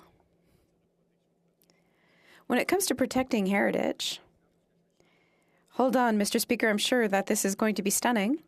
Quebec is ahead. Oh, yes. In Quebec, our heritage buildings are protected by legislation, and they are part of a registry. And the Register of Municipalities. So in Quebec, we've given ourselves the ability to protect our monuments, not just to designate them. Monuments, property, heritage buildings, all of them. Meanwhile, in Ottawa, we're content to designate them, but maybe we could put a little more oomph into it. Things aren't perfect in Quebec. That means we can't ever lower our guard. Sometimes we have to fight against the possible demolition of an old ancestral home that is magnificent, but whose owners don't have the means and the resources necessary to maintain it. And it's another sidebar, but you can call me Mr. Sidebar if you want, but I'm thinking of conversations I had with the mayor for Saint-Guillaume in the riding of Drummond. One of their big concerns is the preservation of Quebec's villages. I'm sure it's the same elsewhere in Canada, but in Quebec, there's that identity that belongs to villages, the old houses, the streets, the way the villages were built. It's great to elect a building, but we also have to protect the integrity of these villages because they are silent witnesses of our history. We don't have that habit. It's not really in our blood to think about this, to communicate this, to always share our culture and heritage, and to communicate how we thought about that to the next generations. And that's something we need to learn to do. We're doing it slowly, but surely. We've got days of commemoration. For instance, today is the day we commemorate such and such a thing. But we have to remember these things, and then we just move on to something else. We need to go beyond that, and that awareness about our heritage and historical monuments, they have to be communicated differently through education, through teaching, by sharing our history. Our children need to be interested. Next generations need to be interested in the importance of preserving the witnesses to our history. I'll try to move quickly. Mr. Speaker, when I was a young person, I went to summer camp, and there was a totem there. An Indigenous totem pole. And it had been obviously carved by the people who ran the camp over the years. There's a new director at that camp who was outraged.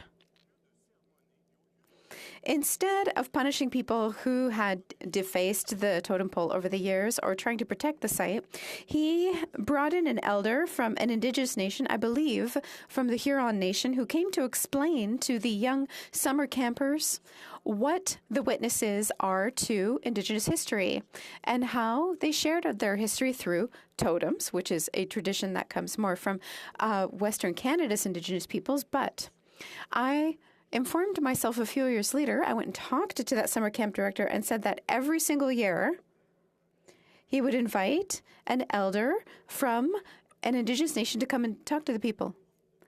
And since then, that totem has not been defaced once. It's through teaching that through one day we'll be able to have heritage that is kept intact and respected. Thank you, Mr. Speaker. Questions and comments? L'honorable député de... The Honourable Member for Saint-Jean. Président, je remercie mon illustre collègue. Mr. Speaker, I'd like to thank my illustrious colleague for Drummond for his interesting speech. I'd like to hear what he has to say about the financial aspects of protecting various sites. It's one thing to designate them, but often we have a problem of designating a site, but then we don't have enough funds to maintain them, to improve them, to really preserve them. Is that an issue that he would like to see covered during committee when that bill is debated at second reading stage? The Honourable Member for Drummond. Mr. Speaker, thank you to my colleague for Saint-Jean for her excellent question. Yes, absolutely. I think that we need to have the means to match our ambitions. If we want to preserve cultural goods and sites, we need to have the means to do it adequately. How exactly will this be done? As I was proposing earlier, perhaps a better knowledge-sharing program. I'm not necessarily talking about teaching in schools, but it's a good place to start. But there's also the need to invest money into programs to ensure that, indeed, we can continue to improve the preservation of these types of sites. Questions and comments. The Honourable Parliamentary Secretary to the Leader of the House. You look fine in that chair, I must say. Mr. Speaker, I recognize this legislation as something that means a great deal to Canadians because we so much value our heritage. And when you think of those historical markers or you reflect on our heritage, there is so much that we need to really appreciate. And even though this legislation might not answer all aspects of those national symbols and sites, it is a very strong, positive step forward. And I'm wondering if my colleague can just provide his thoughts in regards to just how important it is that we have that rich understanding of our heritage. L'honorable député de Drummond. The Honourable Member for Drummond. Thank you, Mr. Speaker. I'd like to thank the member for Winnipeg North for his question. And I do think that he should remember this day as being the day when I pretty much agree with him. Yes, this is a good piece of legislation to preserve heritage. There are amazing places in Quebec and in Canada. There are many places, monuments, buildings that deserve to be taken care of and protected. This is a step in the right direction. More can be done to improve things. As is often the case at committee, we can discuss this, talk with experts and so on. But I do think this is a good idea, and there's a lot here to like, and we will be ready to make it even better if possible. L'honorable député de Langley-Aldergrove. Thank you, Mr. Speaker, and I would like to thank my colleague for his speech on the management of his historic sites in Canada. We have a federal government that is having a lot of trouble these days just providing basic services to its citizens. For example, immigration or passports, just being a couple of examples. Control of our border with the United States. And I wonder what my colleague would think about a new bureaucracy being created to manage historic sites. Are we going to see benefits from that? L'honorable député de Drummond. The Honourable Member for Drummond. Well, I believe that indeed there are many gaps that the Conservatives and the Bloc Québécois have been criticizing. For example, the management of the borders, passports, and immigration. But does that mean that we shouldn't take action for other things that are equally important in the long term when it comes to our history, for example? It's better to do something than nothing. Creating an organization to oversee the protection of our monuments and historic places and heritage, I think that deserves a great deal of attention, even though there are other gaps with this government. There's time for a brief question. The Honourable Member for Nunavut. I realized that, and thanks to the member, I realized that he didn't speak much to Indigenous issues, but I will ask this question very quickly. Can the member talk to the party's experience in First Nations, Inuit, and Métis communities within those communities and the ongoing efforts or struggles that they have with preserving and protecting Indigenous heritage? L'honorable député de Drummond. The Honourable Member for Drummond. 20 seconds, please. Well, I have 20 seconds to answer a question that would be better answered in 20 minutes, but I'll do my best. I would say the following to my honourable colleague. I think it's time for the government, this government or any government, I think it's important for it to withdraw from issues that only concern Indigenous nations, which should be given the resources to protect their important heritage. I always hesitate to get involved in this debate because I feel that it should be up to the First Nations and other Indigenous peoples. We should give them the resources and ability to protect their heritage. L'honorable député de Centre-Okanagan, West Kootenay. Merci, Monsieur le Président. I would like to first seek unanimous consent to split my time this afternoon. Est-ce que l'honorable... Does the Honourable Member have unanimous consent to split his time? If I understand correctly, with the Honourable Member for Nunavut? Yes? Very well. So ordered. Yes, thank you. I will be splitting my time with the member from Nunavut.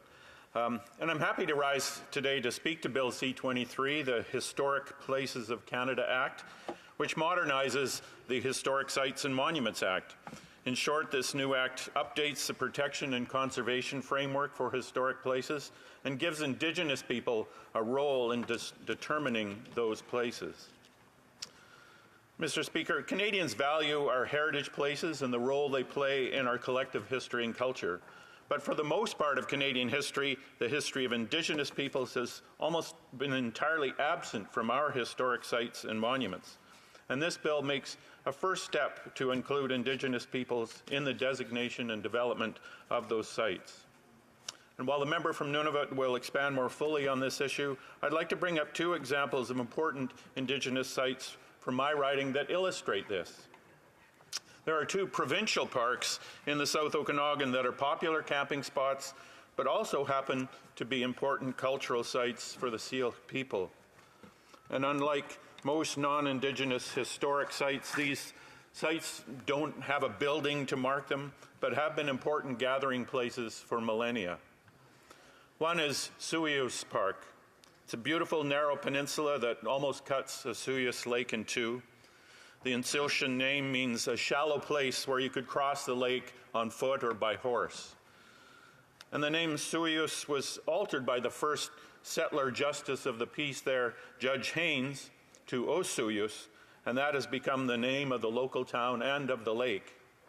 Legend has it that Judge Haynes added the O in front of the name because of his Irish heritage. Ironically, the Long Peninsula took on the name Haynes Point and then became Haynes Point Provincial Park. In 2015, the name of the park was changed to Suyus Park, and the park is now managed and operated by the Osuyus Indian Band. And a similar situation is found a little further north at Okanagan Falls. This site at a rocky rapids where the Okanagan River flows out of Skaha Lake has been a sacred gathering site for the Seal people for thousands of years, as it was the place where sockeye salmon and Chinook salmon were caught as they swam upstream to spawn. Like Suyus Park I mentioned previously, this became a provincial park called Okanagan Falls Provincial Park. But in 2015, it too was renamed and has since been managed by the Osuyus Indian Band as well. It's now known by its Insiltian name, Shwokwanikwa Park, and that name means Little Falls, and that signifies a connection to Kettle Falls in Washington State on the Kettle River. The Insiltian name for Kettle Falls is Shwoknikwa, which means Big Falls. These two falls were two of the most important fishing sites for the Okanagan Nation's traditional territory. Kettle Falls was flooded by the Grand Coulee Dam almost a century ago, and while that was done in the United States, it reflects the complete disregard for sites that were critically important to Indigenous people in the settler development of North America. The campsite at Shwokwanikwa Park is closed annually on the third weekend of September for the Okanagan Nation Alliance's Salmon Feast. The event raises awareness of Okanagan history and culture, as well as the Okanagan Nation's effort to revitalize and restore sockeye salmon numbers in the Okanagan River. And everyone is welcome to attend the celebration, and I heartily recommend it. It's a wonderful, wonderful celebration. Mr. Speaker, there is one official National Historic Site in my riding, and that is the Roslyn Miners Hall. This building was opened in 1898 at the height of the mining boom in West Kootenay. Local miners had created the first Canadian local of the Western Federation of Miners in 1895, and each donated a day's pay to create the hall. That local went on to advance many of the first labor laws in British Columbia and Canada, laws that brought in the 5-day work week, the 8-hour workday, and laws enforcing safe workplaces, first Workers' Compensation Act. Continued unrest in the mining camps after the hall was built resulted in the Canadian government sending Roger Clute, a prominent Toronto lawyer, to Rossland in 1899. He reported back that compulsory arbitration would be less effective than conciliatory measures, and after another trip to Rossland, his reports led to the Federal Conciliation Act of 1900 that helped create the Department of Labor and the Canadian System of Industrial Relations. So Rossland helped build our system of labor relations across the country, and the Miners Hall was at the center of that activity. It's even rumored that Joe Hill, the legendary labor activist from the United States, lived in the attic of the hall while hiding out from American authorities. So the Roslyn Miners Hall can be truly held up as one of the most important historic sites in Canada, and it still plays an important role in the community life of Roslyn and surrounding areas. Fell into disuse after the mines closed in the late 1920s, and it needed a lot of renovations to bring it back to life. More recent renovations were begun in 2015, and initial attempts to find federal funding to aid that were unsuccessful, though I'm happy to report that the most recent renovations did receive funding from all levels of government. And in 2020, the Roslyn Miners Hall was designated a National Historic Site, and I was very happy to be there for that ceremony. And I wanted to tell the story of the Miners Hall to make it clear that these historic sites need ongoing maintenance and renovations, and the sites that are not owned by the federal government, like the Miners Hall, need this just as much as those that are. In 2017, the Standing Committee on the Environment recommended that the annual federal cost-sharing funding for historic sites be increased to a minimum of $10 million annually, but only $2 million is available for the next cycle. In 2018, the Auditor General reported that no resources are allocated to new national historic sites, and that these precious resources are literally falling apart.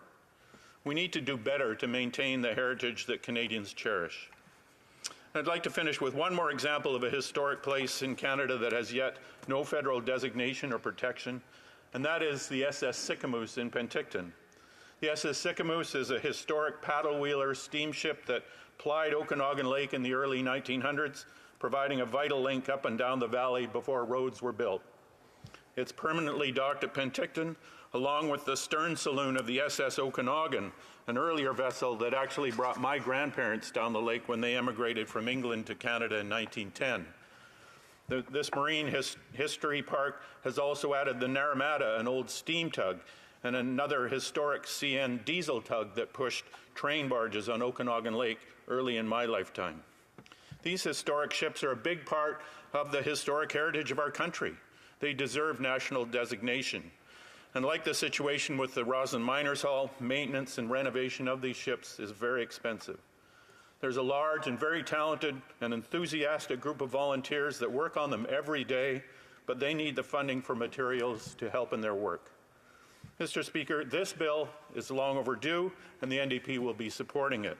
But we need to do more to ensure that Indigenous voices and Indigenous sites take their rightful place in our national historic places. And we need to ensure that adequate funding is available to save these precious places for the future generations of Canada. Thank you. Lim Lim. Questions et commentaires, l'honorable secrétaire parlementaire du leader du gouvernement. Yes, thank you, Madam Speaker, or Mr. Speaker. Understanding and appreciating Canada's rich and diverse heritages is so very important, and that's what this bill is all about. I appreciate the fact that the member talked about the significance of Indigenous people and paid respect in terms of recognizing the need for name changes. And I suspect that that same principle could be applied in many different municipalities, urban areas, and so forth. One of the things that I think that I wouldn't want to overlook is there have been other significant historic moments. The Kamagata Maru, for example, a boat of people that were predominantly Punjabi or from an Indo-Canadian community that was rejected and sent away, and the outcome and the impact that had on society. Not everything is something that was of great benefit, but we need to understand and appreciate our heritage. And I'm wondering if the member could just provide his thoughts in regards to how important it is for us to have a true reflection of our history, and we can recognize that through things like reconciliation and historic monuments. L'honorable député de Centre-Okanagan, West Kootenay. Well, thanks to the member from Winnipeg North for that comment and question. I would agree that we need to not only celebrate our history, celebrate the parts of our history that make us proud, but also remember and learn from the parts of our history that we are not so proud of, that we may be ashamed of. And so, yes, we have to remember incidents like the Komagata-Maru and other incidents from our history, and we should perhaps have historic sites or plaques that teach us about those places and events. Questions et commentaires, l'honorable député de Saint-Jean. The honourable member for Saint-Jean. Inaudible. I'd like to thank my colleague for his speech. I agree that we need to remember dark moments in our history, but we must say that sometimes there's a politicization of what we're focusing on. For example, we talked about labor rights in the case of the Miners' Hall. Now, in the future, whether in this bill or another, is there a way to ensure that there's no politicization of sites that we want to protect, to ensure that they are all protected, not just as a function of the government in power? Well, again, I think I would agree with the member from Saint-Jean that we have to remember these incidents and events in our history. You know, the Miners' Hall represents that growth of the labor relations in Canada that was a very dark place, you know, in the 1800s when those miners first came to Rossland. They made it a better place, and I think that history must and should be known and celebrated. And whether things will change in the future around that or any of these other places and events, I think these historic sites and places should be marked and maintained, and so that we can learn about them, so that we can, in the future, I don't know how any of these might be politicized. We see some of that happening now in certain, especially statues and things like that. But we must remember our history and know our history so that we are not doomed to repeat it. If the honourable member has a direct question, very short because there's only 50 seconds left. The honourable Courtney Alberni. Thank you, Madam Speaker. Madam Speaker, Chief Ken Watts, Wamish from Sichat First Nation, one of the Nuu-chah Nations, has been advocating for funding directly to First Nations for museums to repatriate artifacts and to be able to honor their culture, which are really, those are the laws, stories, and oral histories in those intellectual artifacts. Madam Speaker, through you, can my member speak about how important those resources are to get to those nations so that as part of reconciliation? From the member for South Okanagan, West Kootenay. Well, I would just say that I totally agree, and the Osoyoos Indian Band that I mentioned is a real prime example of that. They have built the Inkamip Desert Cultural Center, which does exactly that, and I'm very proud of that center being in my riding. Resuming debate, the honourable member for Nunavut. Excuse, okay. I rise today with fond memories having attended Atagutaluk High School in Igloolik in my riding. I send out a special thank you to the Igloolik District Education Authority, Igloolik Elders, Nunavut Research Institute, the late Graham Rowley, Susan Rowley, Caroline MacDonald, and John MacDonald. These amazing groups and individuals delivered an archaeology credit course which contributed to my high school diploma. I share my speech today realizing how investments for youth can have lasting impacts. Kuya Rivaka, I am so grateful to them.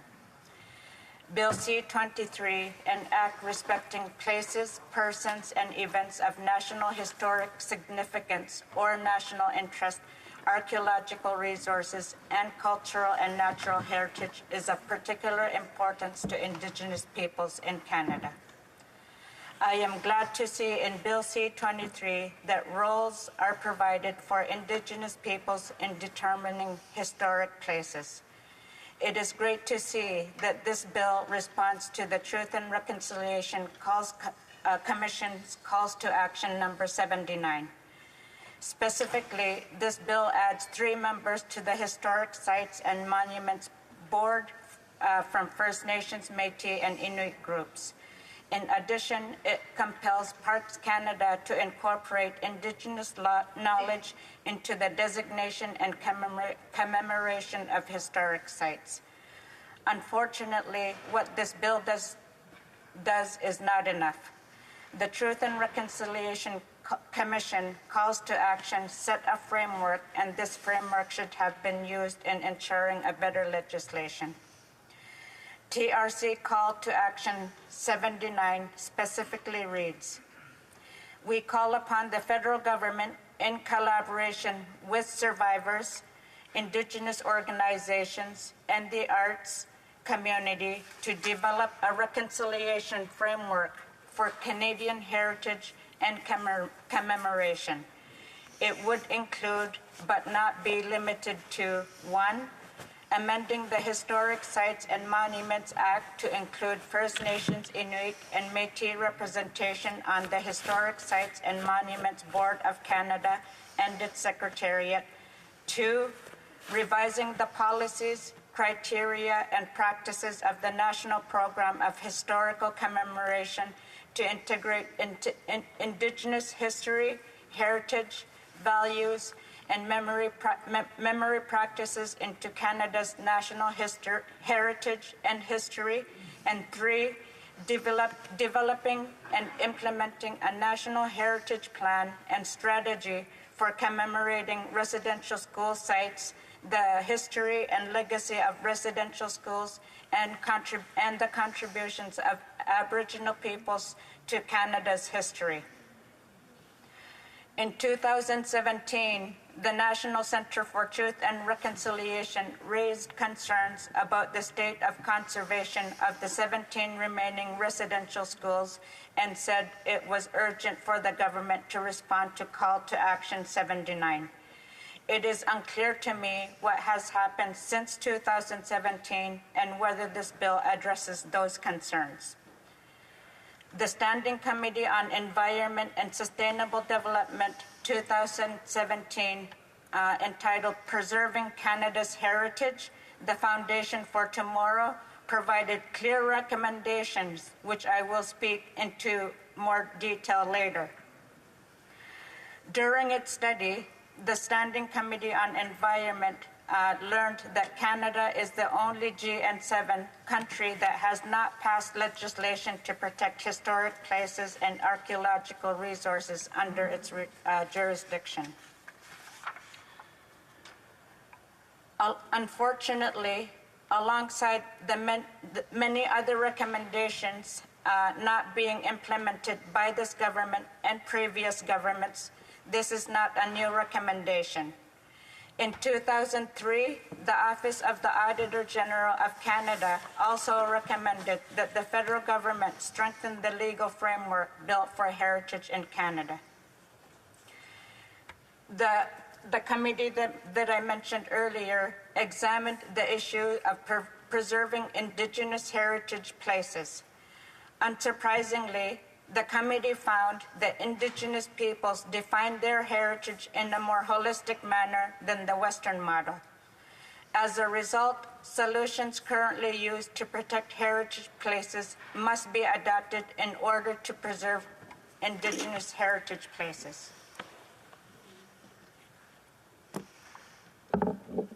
The committee amplified the need to implement TRC Calls to Action 72 to 75, which creates the process to commemorate the Indigenous children who never returned to their families. Canada's heritage includes genocide of Indigenous peoples. As such, incorporating these calls to action are just as important as implementing the calls to action number 79. Indigenous peoples should be able to protect their own heritage, Indigenous-led heritage, and involve coordination between communities, elders, and knowledge keepers. I will conclude by entering into the record Recommendation 17 from the committee's report. Recommendation 17 of the report also had stated that the Historic Sites and Monuments Board of Canada revise the policies, criteria and practices of the National Program of Historical Commemoration to integrate Indigenous history, heritage values, and memory practices into Canada's national heritage and history. Parks Canada develop and implement a national heritage plan and strategy for commemorating and, where appropriate, conserving residential school sites, the history and legacy of residential schools, and the contributions of Indigenous peoples to Canada's history. And finally, the federal government, in collaboration with residential school survivors, commission and install and publicly accessible, highly visible residential schools national monument in the city of Ottawa to honor survivors and all the children who were lost to their families and communities. And comments, the Honourable Parliamentary Secretary at the Government House Leader. Yes, so thank you, Madam Speaker. And that's one of the important aspects, maybe that hasn't been noted strong enough, is that within this legislation there is a response to the Truth and Reconciliation, a call for action. And the member is so correct in terms of just the general assessment in regards to the importance of reconciliation. And it is important in recognizing that this legislation can go a long way in terms of ensuring that there is a great deal of truth that needs to be said, and by protecting and encouraging that particular industry, that would be healthy for all of us. And I'm wondering if she can just provide her thoughts in regards to that educational component. Honourable Member for Nunavut. I thank the member for his question.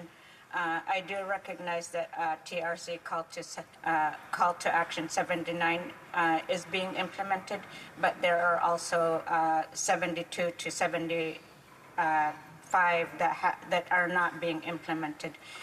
Given Canada's heritage of genocide against Indigenous peoples, trying to hide for years that Indigenous children were buried, have grave sites next to residential schools, needs to be part of that education, and it will help to make sure that more Canadians understand why it is so important for reconciliation to happen in this time. So I do appreciate the question from the member. Questions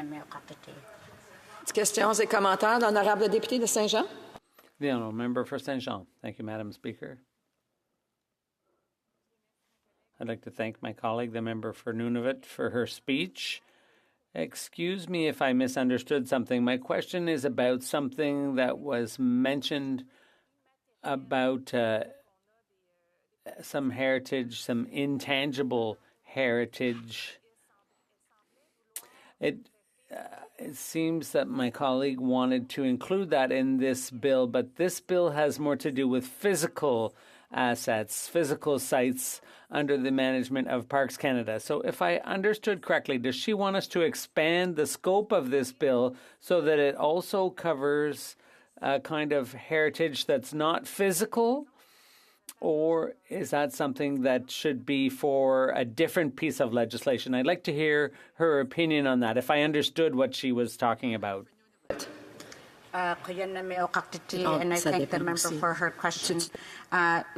As mentioned also in the committee's report in 2017, Indigenous peoples do have a different way of interpreting heritage, and it's not just about physical locations, monuments. I think that it's one thing to ensure that Indigenous peoples can add membership to boards. I think there's going to need to be more to make sure that Indigenous heritage is actually incorporated in all of Canada's heritage. Questions and comments? The honourable member for Winnipeg Centre, a brief question. Thank you, Madam Speaker. Just going back on some of the recommendations by the fine member of Parliament from Nunavut, and I think certainly brought up by the Bloc. We have different understandings of what a monument is. I think one of the improvements that can be made to the bill is to reflect greater diversity in understandings of physical, what physical is, inanimate and non-inanimate objects. Can my honorable colleague, through you, Madam Speaker, please respond to that recommendation? Thank you. Answer from the member for Nunavut.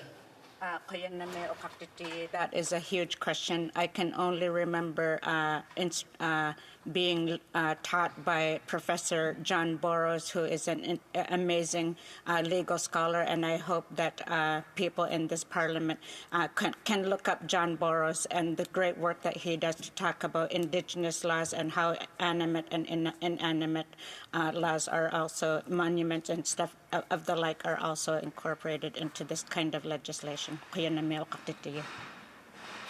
Resuming debate. Unfortunately, I'll have to interrupt the honourable member. He only has 1 minute. The honourable parliamentary secretary of the government House Leader. Yes, thank you, Madam Speaker. What a great way to be able to kind of wind down government business going at the end of the week here. Once again, we have before us legislation of a substantial nature, which really does say a lot in terms of just how important our heritage is as a nation. We have an infrastructure from coast to coast to coast.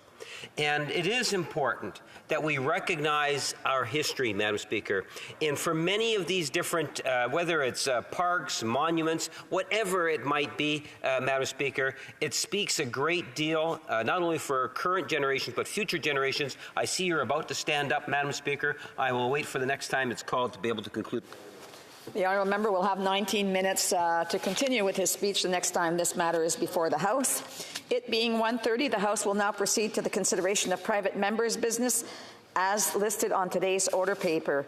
Orders of the day, ordre du jour. Private members' business, second reading of Bill S-224, an act to amend the criminal code, trafficking in persons, standing in the name of Mr. Carey. Mr. Carey, seconded by Mr. Cooper, moves that Bill S-224, an act to amend the criminal code, trafficking in persons, be now read a second time and referred to the Standing Committee on Justice and Human Rights. Debate. The honourable member for Oshawa. Thank you very much, Madam Speaker, and I want to agree with my colleague across the way.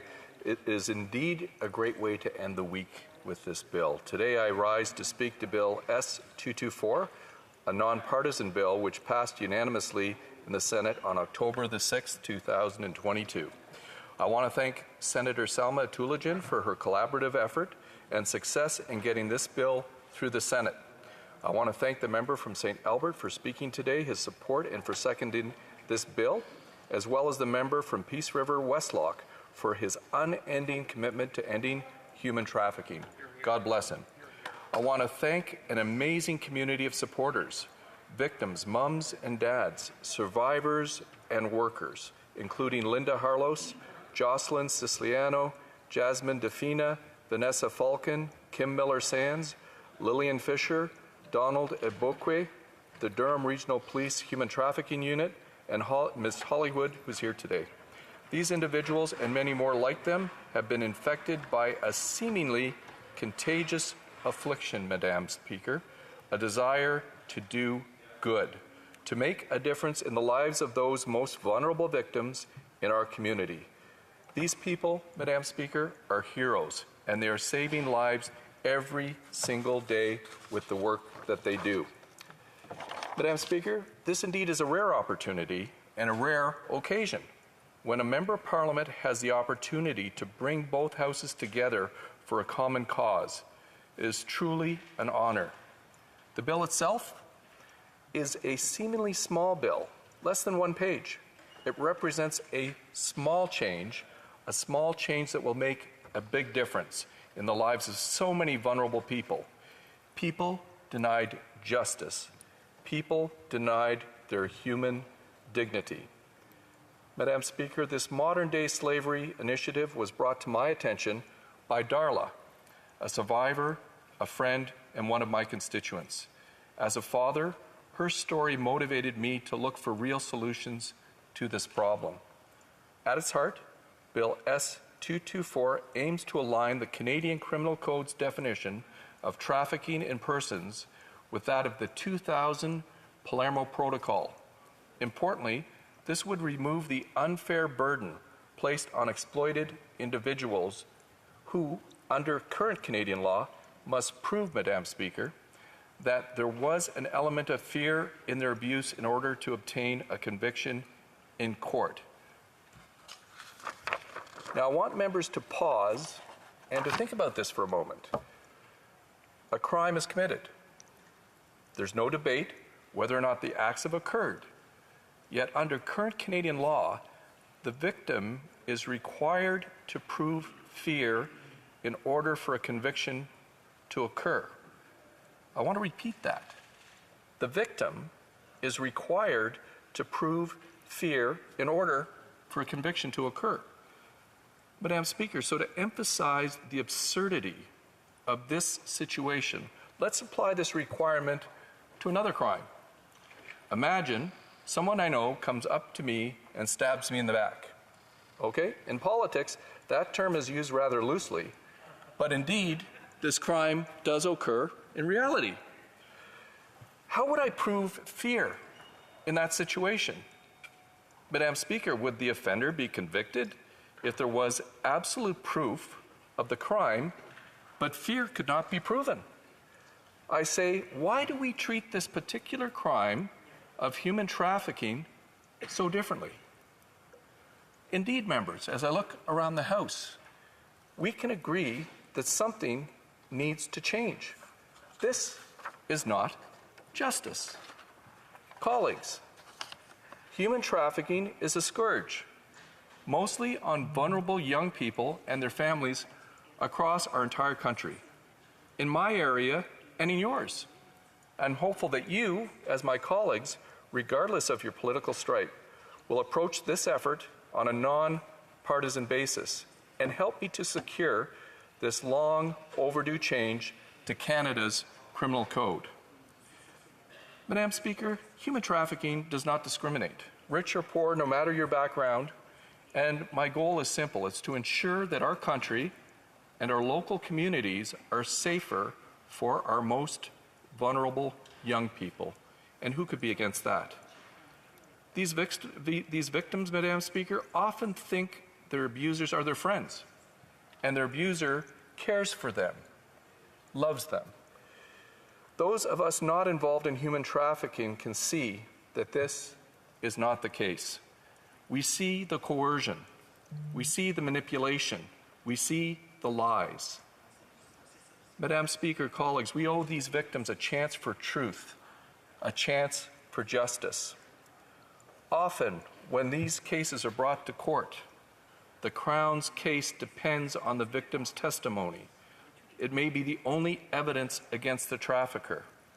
Without the victim's testimony, there is no case.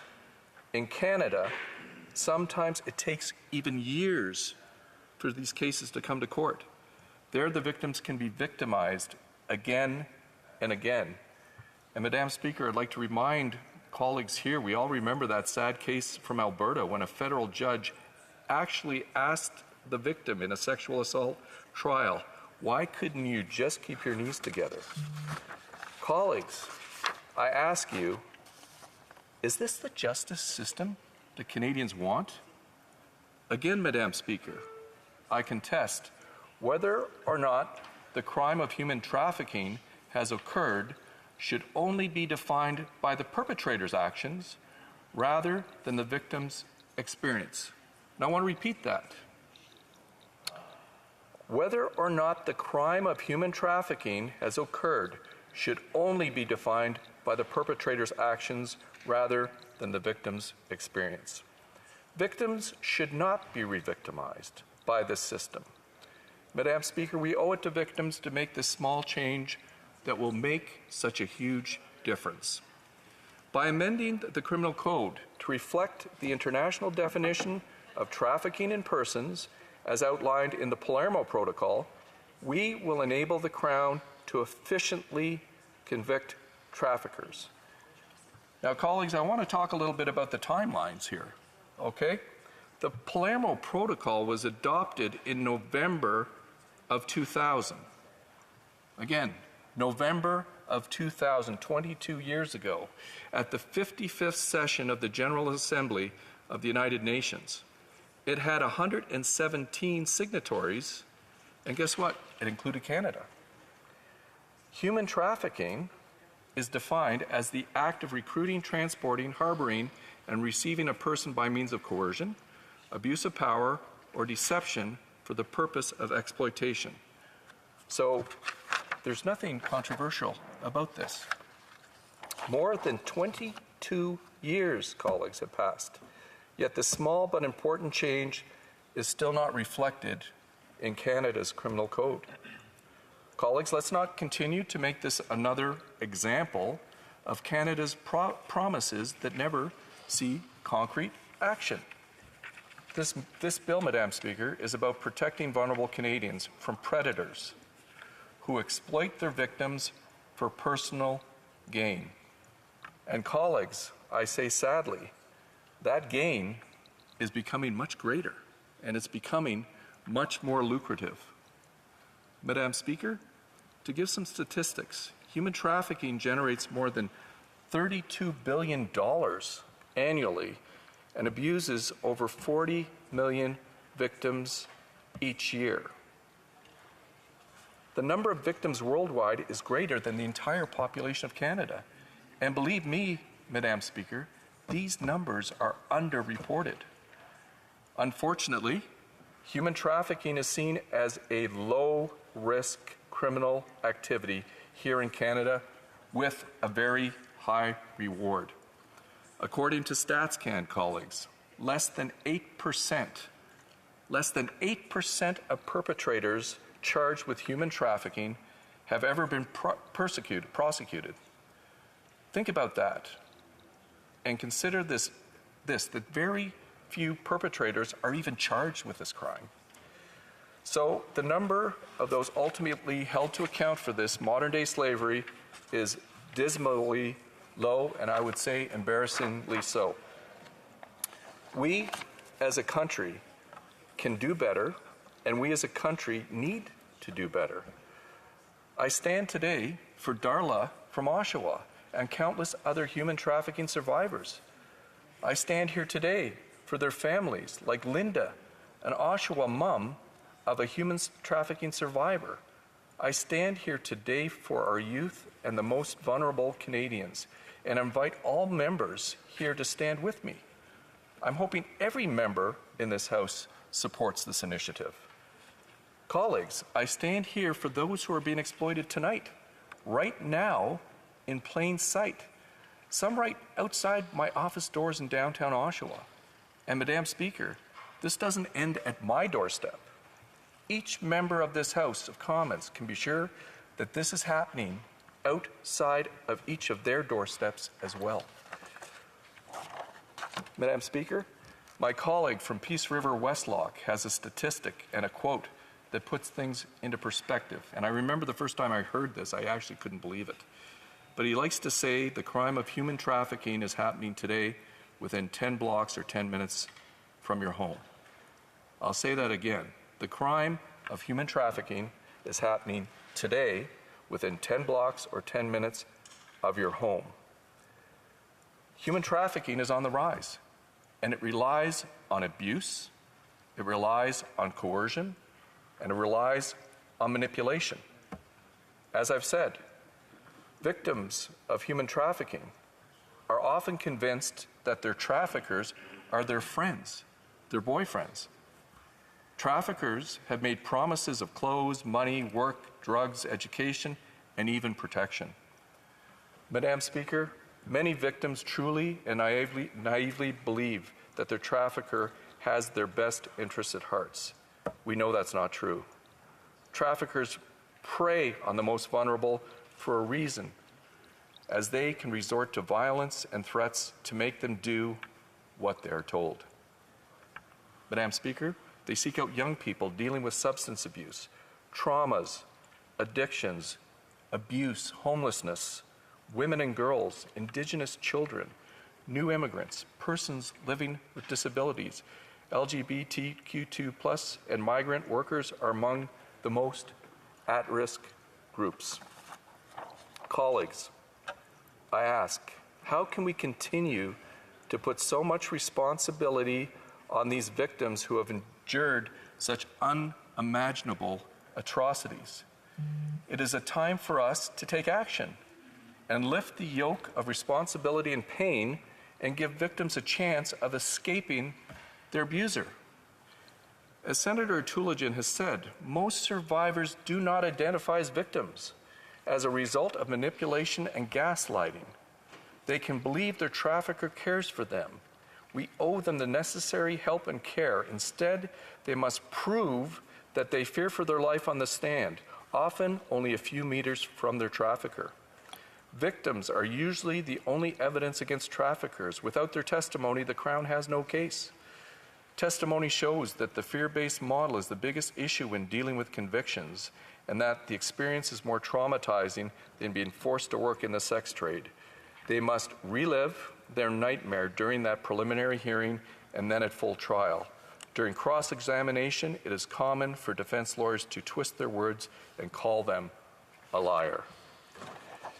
Madam Speaker, if we do not take our responsibility seriously, our duty to amend the criminal code, these cases depend upon the victim's ability to perform on the witness stand.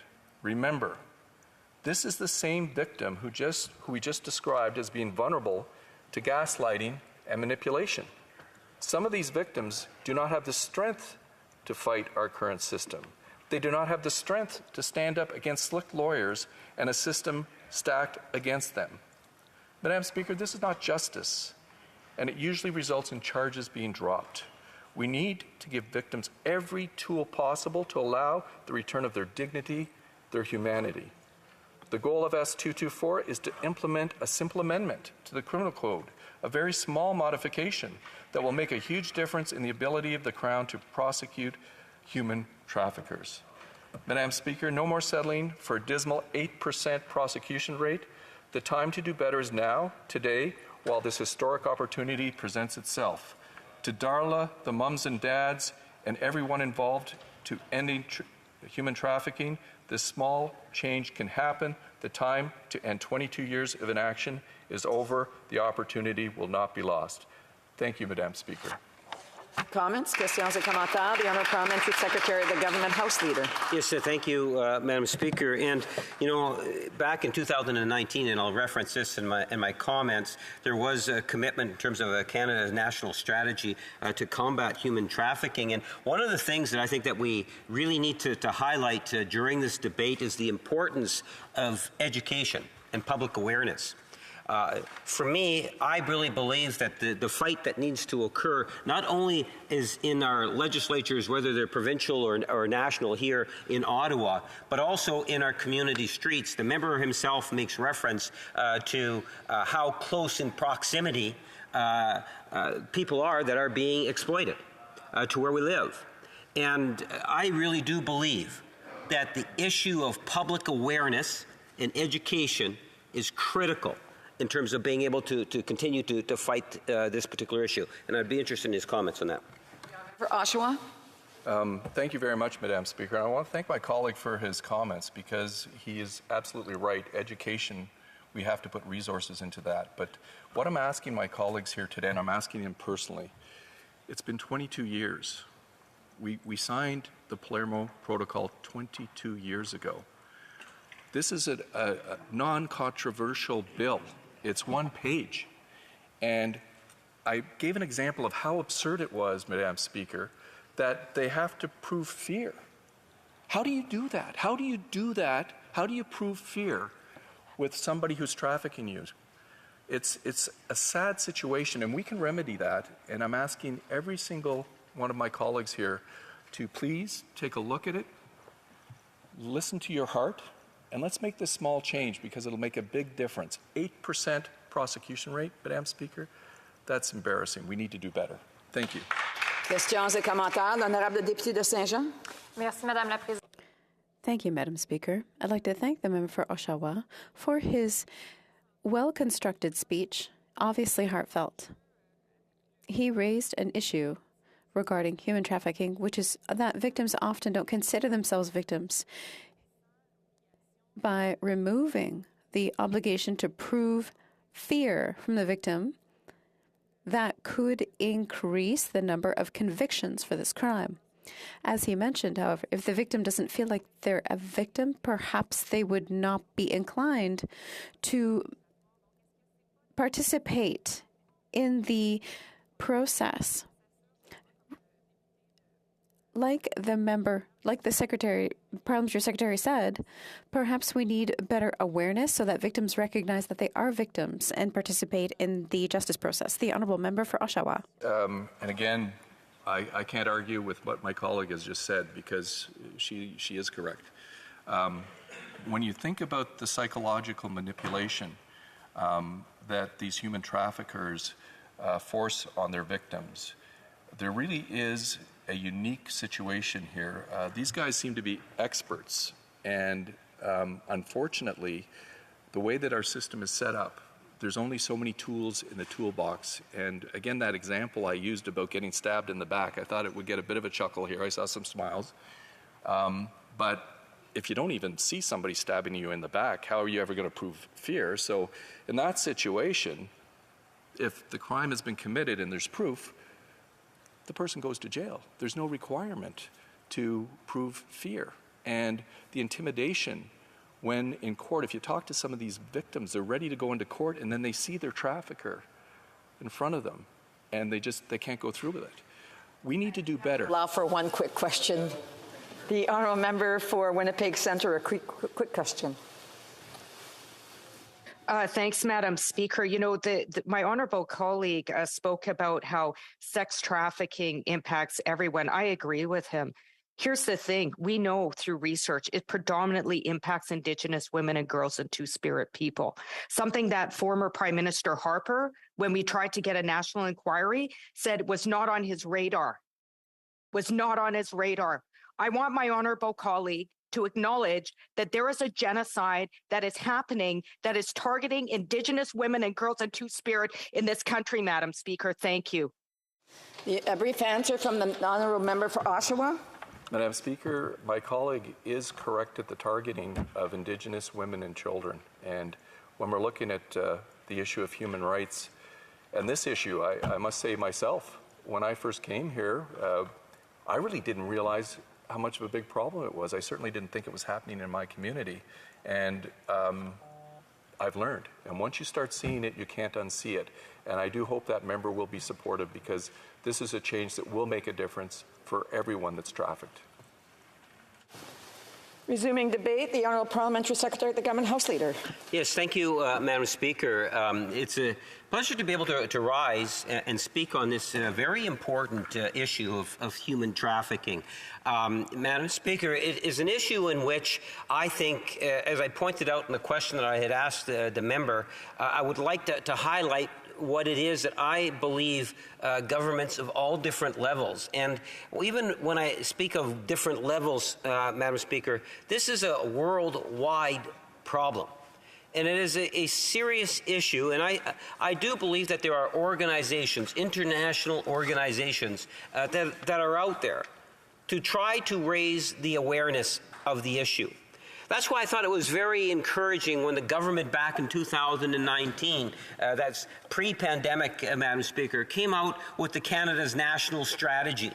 And that was to deal and combat human trafficking and recognizing both domestic and international human trafficking that takes place virtually every day, Madam Speaker. And it takes place in many, many different ways. You know, we've had the opportunity to try to get a real good understanding of the victims of this abuse. And it is very much racial, Madam Speaker, especially here in Canada, but I would suggest to you worldwide. And there is a need to take actions where we can. And that's why you'll often hear of, whether it's cabinet ministers or members in general, talk about gender violence. I really do believe that if we are ever going to take the corner of trying to resolve the issue of human trafficking and exploitation, that it has to incorporate some form of education and public awareness. Because where the member made this statement in terms of just how close it's taking place in our communities. Now, I don't necessarily know the stats or the numbers, but if I take it at face value, what it is that the member is saying, it's a very powerful statement. It is in our communities from coast to coast to coast. And for a majority of people, they don't necessarily see it there. They might be driving by it and not even aware of it. It could be a neighbor that's being exploited and they're not aware of it, Madam Speaker. That's why I really do believe that there has to be a holistic approach, different levels of government coming together. Much like when I've advocated on the issue of racism. You've got to factor in our educational components, such as public schools, programming, work environments, and so forth. Sadly, there is a demand for the types of services in which human trafficking attempts to meet, Madam Speaker, at a great cost. You know, it's not just criminals per se that we would typically think of in our minds that are exploiting children. I had an interesting discussion a couple of years back with some advocates, and they were talking about third world countries where young children are being tapped into the internet to do all sorts of and perform all sorts of acts. And the person that's causing them to do that in this situation were actually parents, or the person that the child should trust the most, a mom or a dad, Madam Speaker. The reason that was there, that was provided, which is no justification, was because of poverty. How money flows in as a result of exploiting their own children. To organized crime, where you have a billion-dollar industry that is driven by bringing people into communities. And when I say bringing people into communities from other areas, that is worldwide. Even here in Canada, you will see exploitation taking place. Again, if I were to reflect on one incident a number of years ago, when I was talking about ways in which someone could actually immigrate to Canada, this one gentleman said to me, "Kevin, I trusted an immigration agent who said that the hospitality industry in Canada was welcoming and my daughter would be able to go to Canada and get a good job." Well, Madam Speaker, after the young lady arrived in Canada, she's put and brought to a place and expectations to strip and possibly provide additional services. That was not the type of hospitality that this family was thinking. Fortunately, the young lady was able to get out of that situation. I make reference to organized crime. There's different types of individuals that will seek the exploitation of humans for services, call them sweatshops, or for services. And I think in both areas, one needs to give attention. And I would ultimately argue it's those of a sexual nature that demand for all of us to do whatever it is that we can. I appreciate the fact that the Senate has already reviewed this legislation and has ultimately brought it through the House, and we look forward to the ongoing debate on the issue, Madam Speaker. I don't know in terms of the details. The member made reference to a treaty that was signed some 20 years ago. I'm not familiar with the treaty. I know we've had at least a couple of different governments, and I notice this is a private member's bill that is being brought forward. So I don't know all the arguments for or against, but I like to think, Madam Speaker, that on the principles of human trafficking, that there is not one member of the House of Commons, I would suggest to you that there wouldn't be anyone in an elected office at any level here in Canada that would support any form whatsoever of human trafficking, Madam Speaker. Just the other day, I made reference to Hollywood and how Hollywood talks or gives a good visual in terms of internet cyber attacks. The same principle could be here.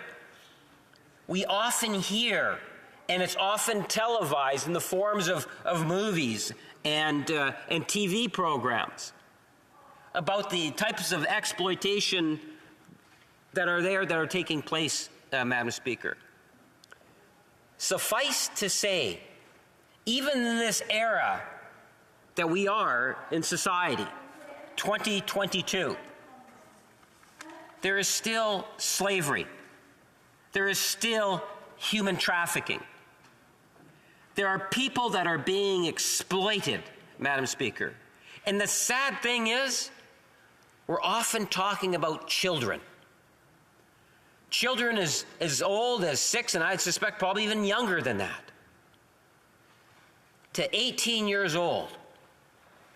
These are the types of victims that we need to advocate for, to ensure, Madam Speaker, that we're taking the actions that are important.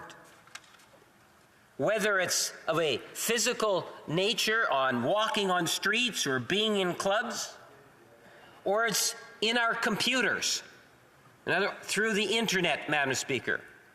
All of this abuse is absolutely unacceptable, and we need to focus our attention on getting the abusers of this exploitation, Madam Speaker. And that is something that I like to believe that every member of this House and Chamber believes in. Thank you, Madam Speaker. L'honorable député de Saint-Jean. Merci beaucoup, Madame la Présidente. On parle. The honourable member for Saint-Jean. Thank you, Mr. Speaker. Today we are talking about C-224, an act to amend the Criminal Code, trafficking in persons.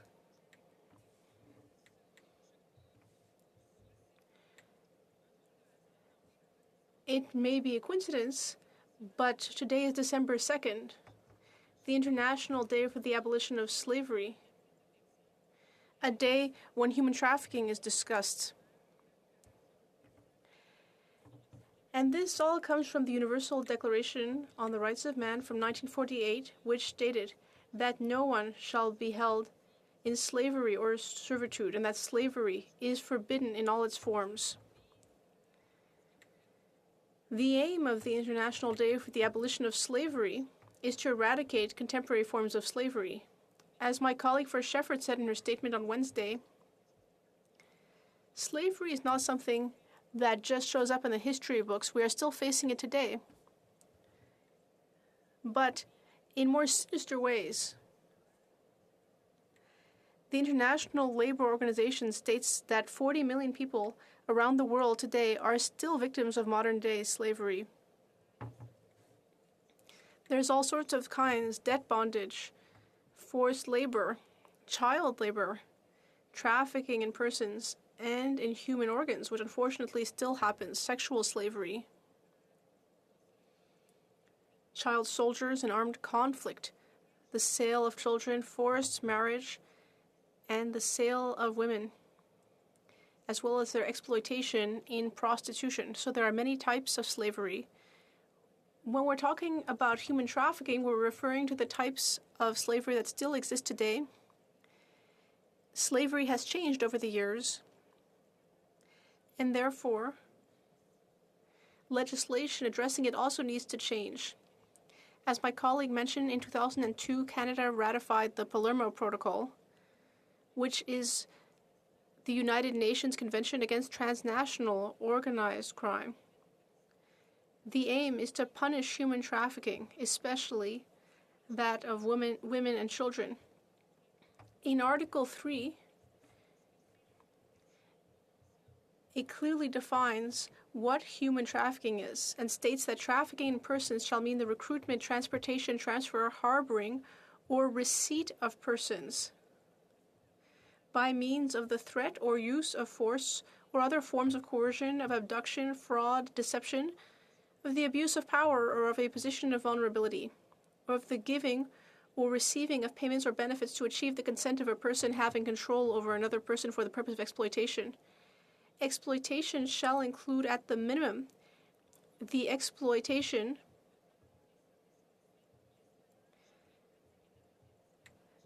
of the prostitution of others or other forms of sexual exploitation, forced labor or services, slavery or practices similar to slavery, servitude, or the removal of organs. The scope is quite broad, and in subsection B, and this is important, it says that the consent of a victim of trafficking in persons to the intended exploitation set forth in subparagraph A of this article shall be irrelevant where any of the means set forth in subparagraph A have been used. So it specifically states that we should not take into account how the victim felt when human trafficking was committed.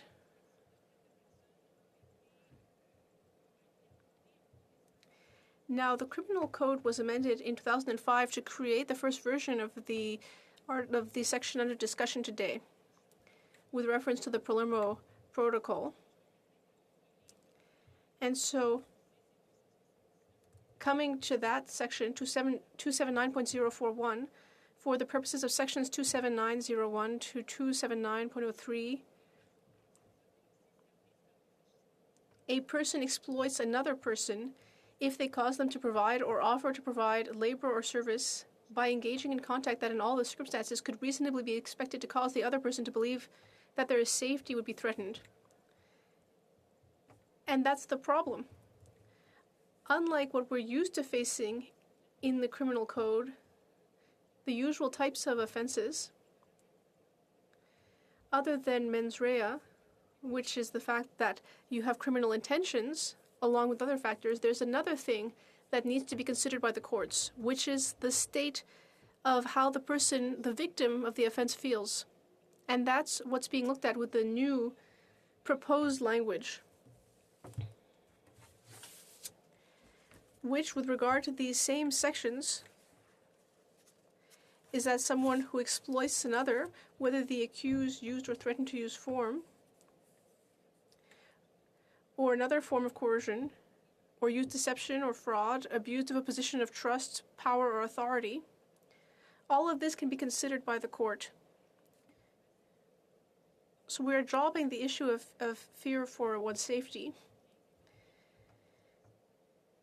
Now, this goes back to 2005, but there have been amendments in 2012 and 15, but it was never amended in order to better reflect other offenses in the criminal code,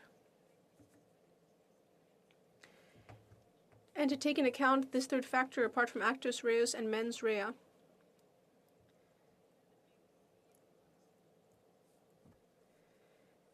And so it also goes to the victim vulnerability principle, or eggshell skull theory, which must also be taken into account, and which generally advantages the victim over the accused. That's the victim vulnerability principle. It's a rule in tort law which states that a person must compensate the victim even if the injury is unusually severe. For example, if you strike someone with a fragile skull and they die, you cannot take into account the fact that the victim had an unusually fragile skull to release the accused of their responsibility. So when you consider the person's makeup, that should ultimately advantage the victim and not the accused.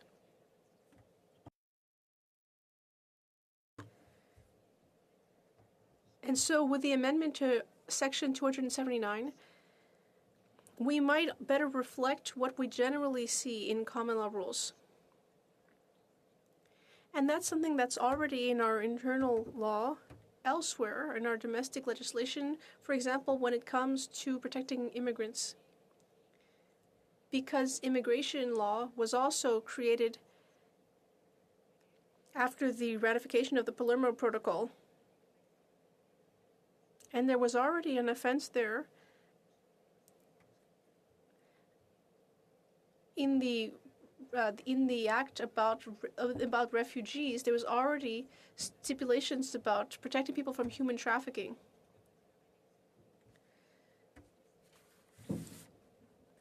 In the legislation, in Section 118, no person, it says, shall knowingly organize the coming into Canada of one or more persons by means of abduction, fraud, deception, or use or threat of force or coercion. So again, all that we're looking at here is the fact that the act was committed, and not how people felt. As my colleague for Charlevoix said, sometimes the victims may not even feel they were victims, and that's the problem. Because if you want to prove the offense, the victims need to consider themselves victims. They need to have been afraid. But that's not always the case. We may have victims who are so used to this kind of treatment, or may have PTSD, they're in shock, they may not have felt fear at the time. And then there's also cases where victims were afraid, but weren't able to prove that before the courts. And that's what we want to turn around here in terms of an additional requirement placed on victims. We don't want to do that when we're trying to determine whether there was a human trafficking offense. We want to avoid having a burden placed wrongly on the victim in order to focus instead on what was done, rather than considering how the act was perceived by the victim. So I hope that this amendment will be quickly adopted at second reading, and I hope it will go to committee, and I hope at committee it will be quickly considered and voted on, and that it will become part of our legislation, and it will reflect proper principles of protecting victims, regardless of whether they themselves consider that they were victims. Thank you. Resuming debate, the honourable member for Winnipeg Centre. Thank you, Madam Speaker. As I rise to speak on Bill S-224 today to amend the Criminal Code Trafficking in Persons, once again, Winnipeg has received horrific news of once again the murder of Indigenous women in our community. Morgan Harris, 39.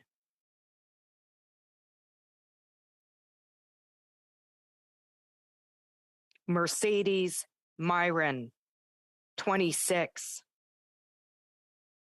Rebecca Contois, 24.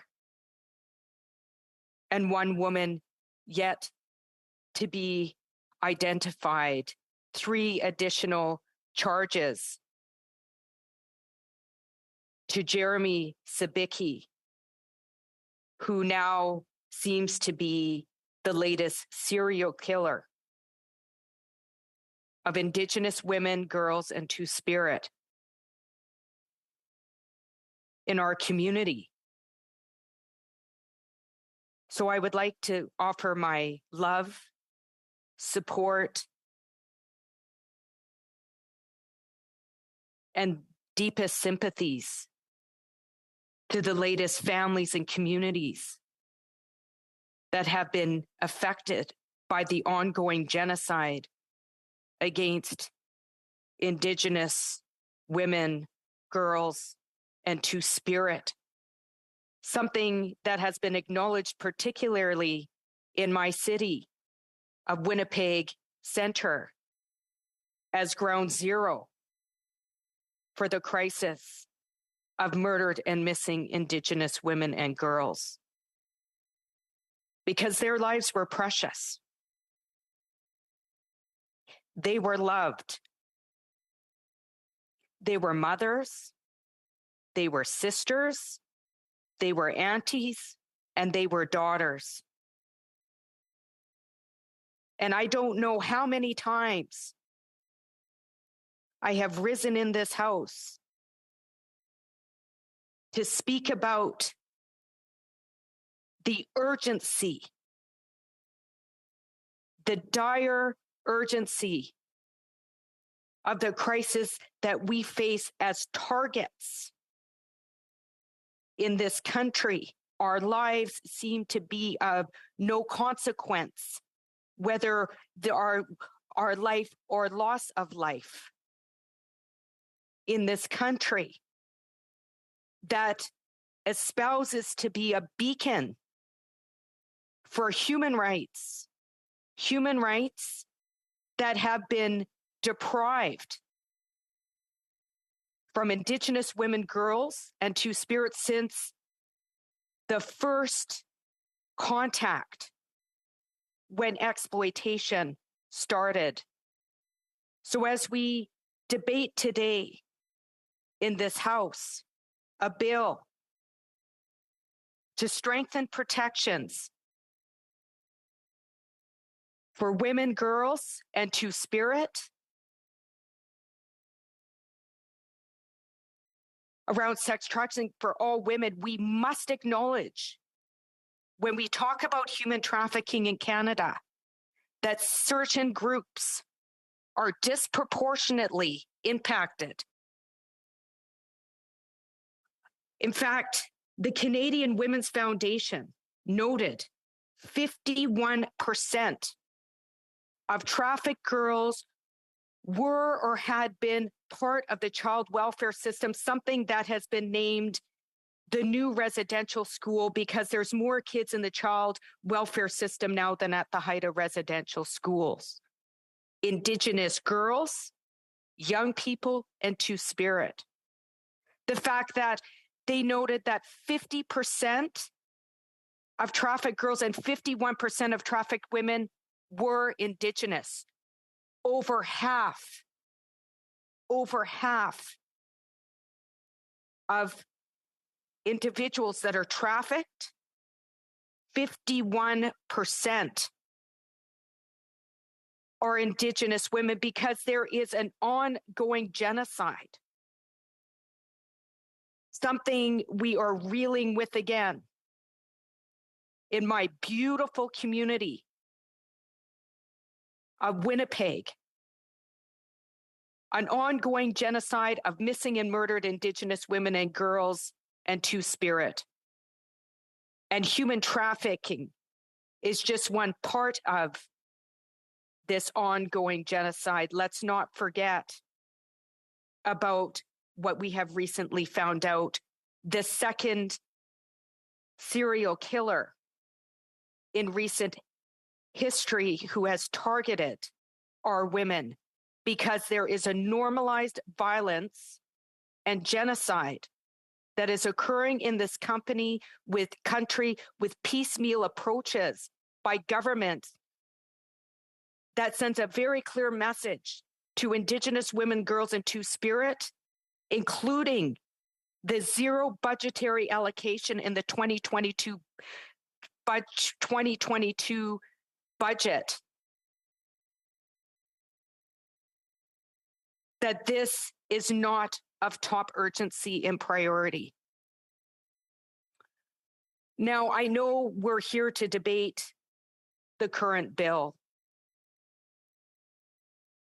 but I would be remiss at this very critical time if I didn't take the opportunity to call on all members of the House to stand together, whether it be about human trafficking or the murder and genocide of Indigenous women, girls, and Two-Spirit in this country, to stand in solidarity together This is a human rights crisis.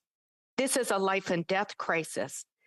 To stand together in nonpartisanship, to work together to ensure that Indigenous women and girls and Two-Spirit in this country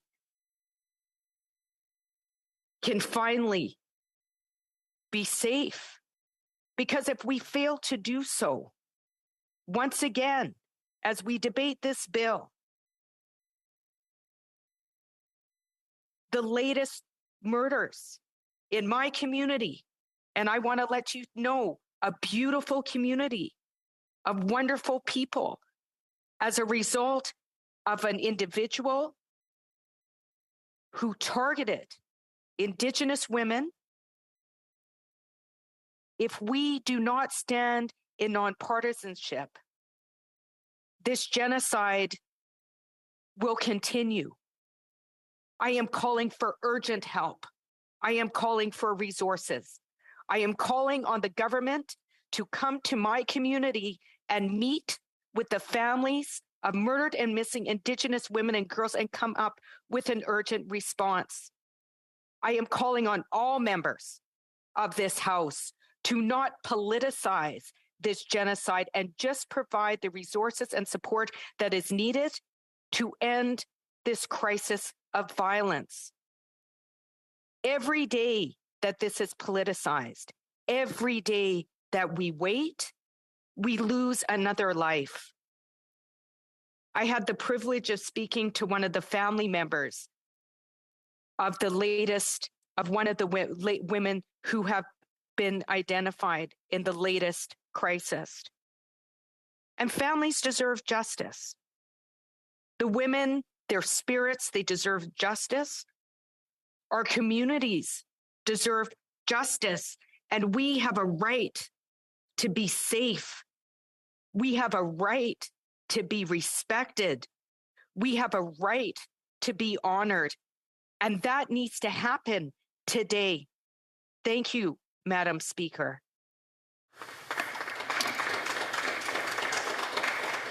Resuming debate, the honourable member St. Albert Edmonton. Thank you, Madam Speaker. I rise in strong support of Bill S-224, legislation that will strengthen the human trafficking laws under the Criminal Code. Under the Criminal Code, in order to successfully convict someone of human trafficking, two elements must be satisfied. First, that the perpetrator recruited, transported, or harbored the victim, and secondly, that that was done for the purpose of exploitation. This bill relates to the second element, that of exploitation. More specifically, it redefines exploitation by removing the requirement that the Crown establish that the victim reasonably believed their safety to be threatened by the perpetrator. This is a welcome change in the law that removes a barrier to successfully prosecuting and convicting human traffickers. Moreover, it brings the Criminal Code definition of exploitation under our human trafficking laws in line with the international definition, that of the human trafficking, anti-human trafficking UN protocol, namely the Palermo Protocol, which Canada ratified in 2002. Before I elaborate on the merits of this bill, I do want to take the opportunity to commend the member for Oshawa for his leadership in championing this important and needed legislation. The member has been a tireless advocate for the rights of victims.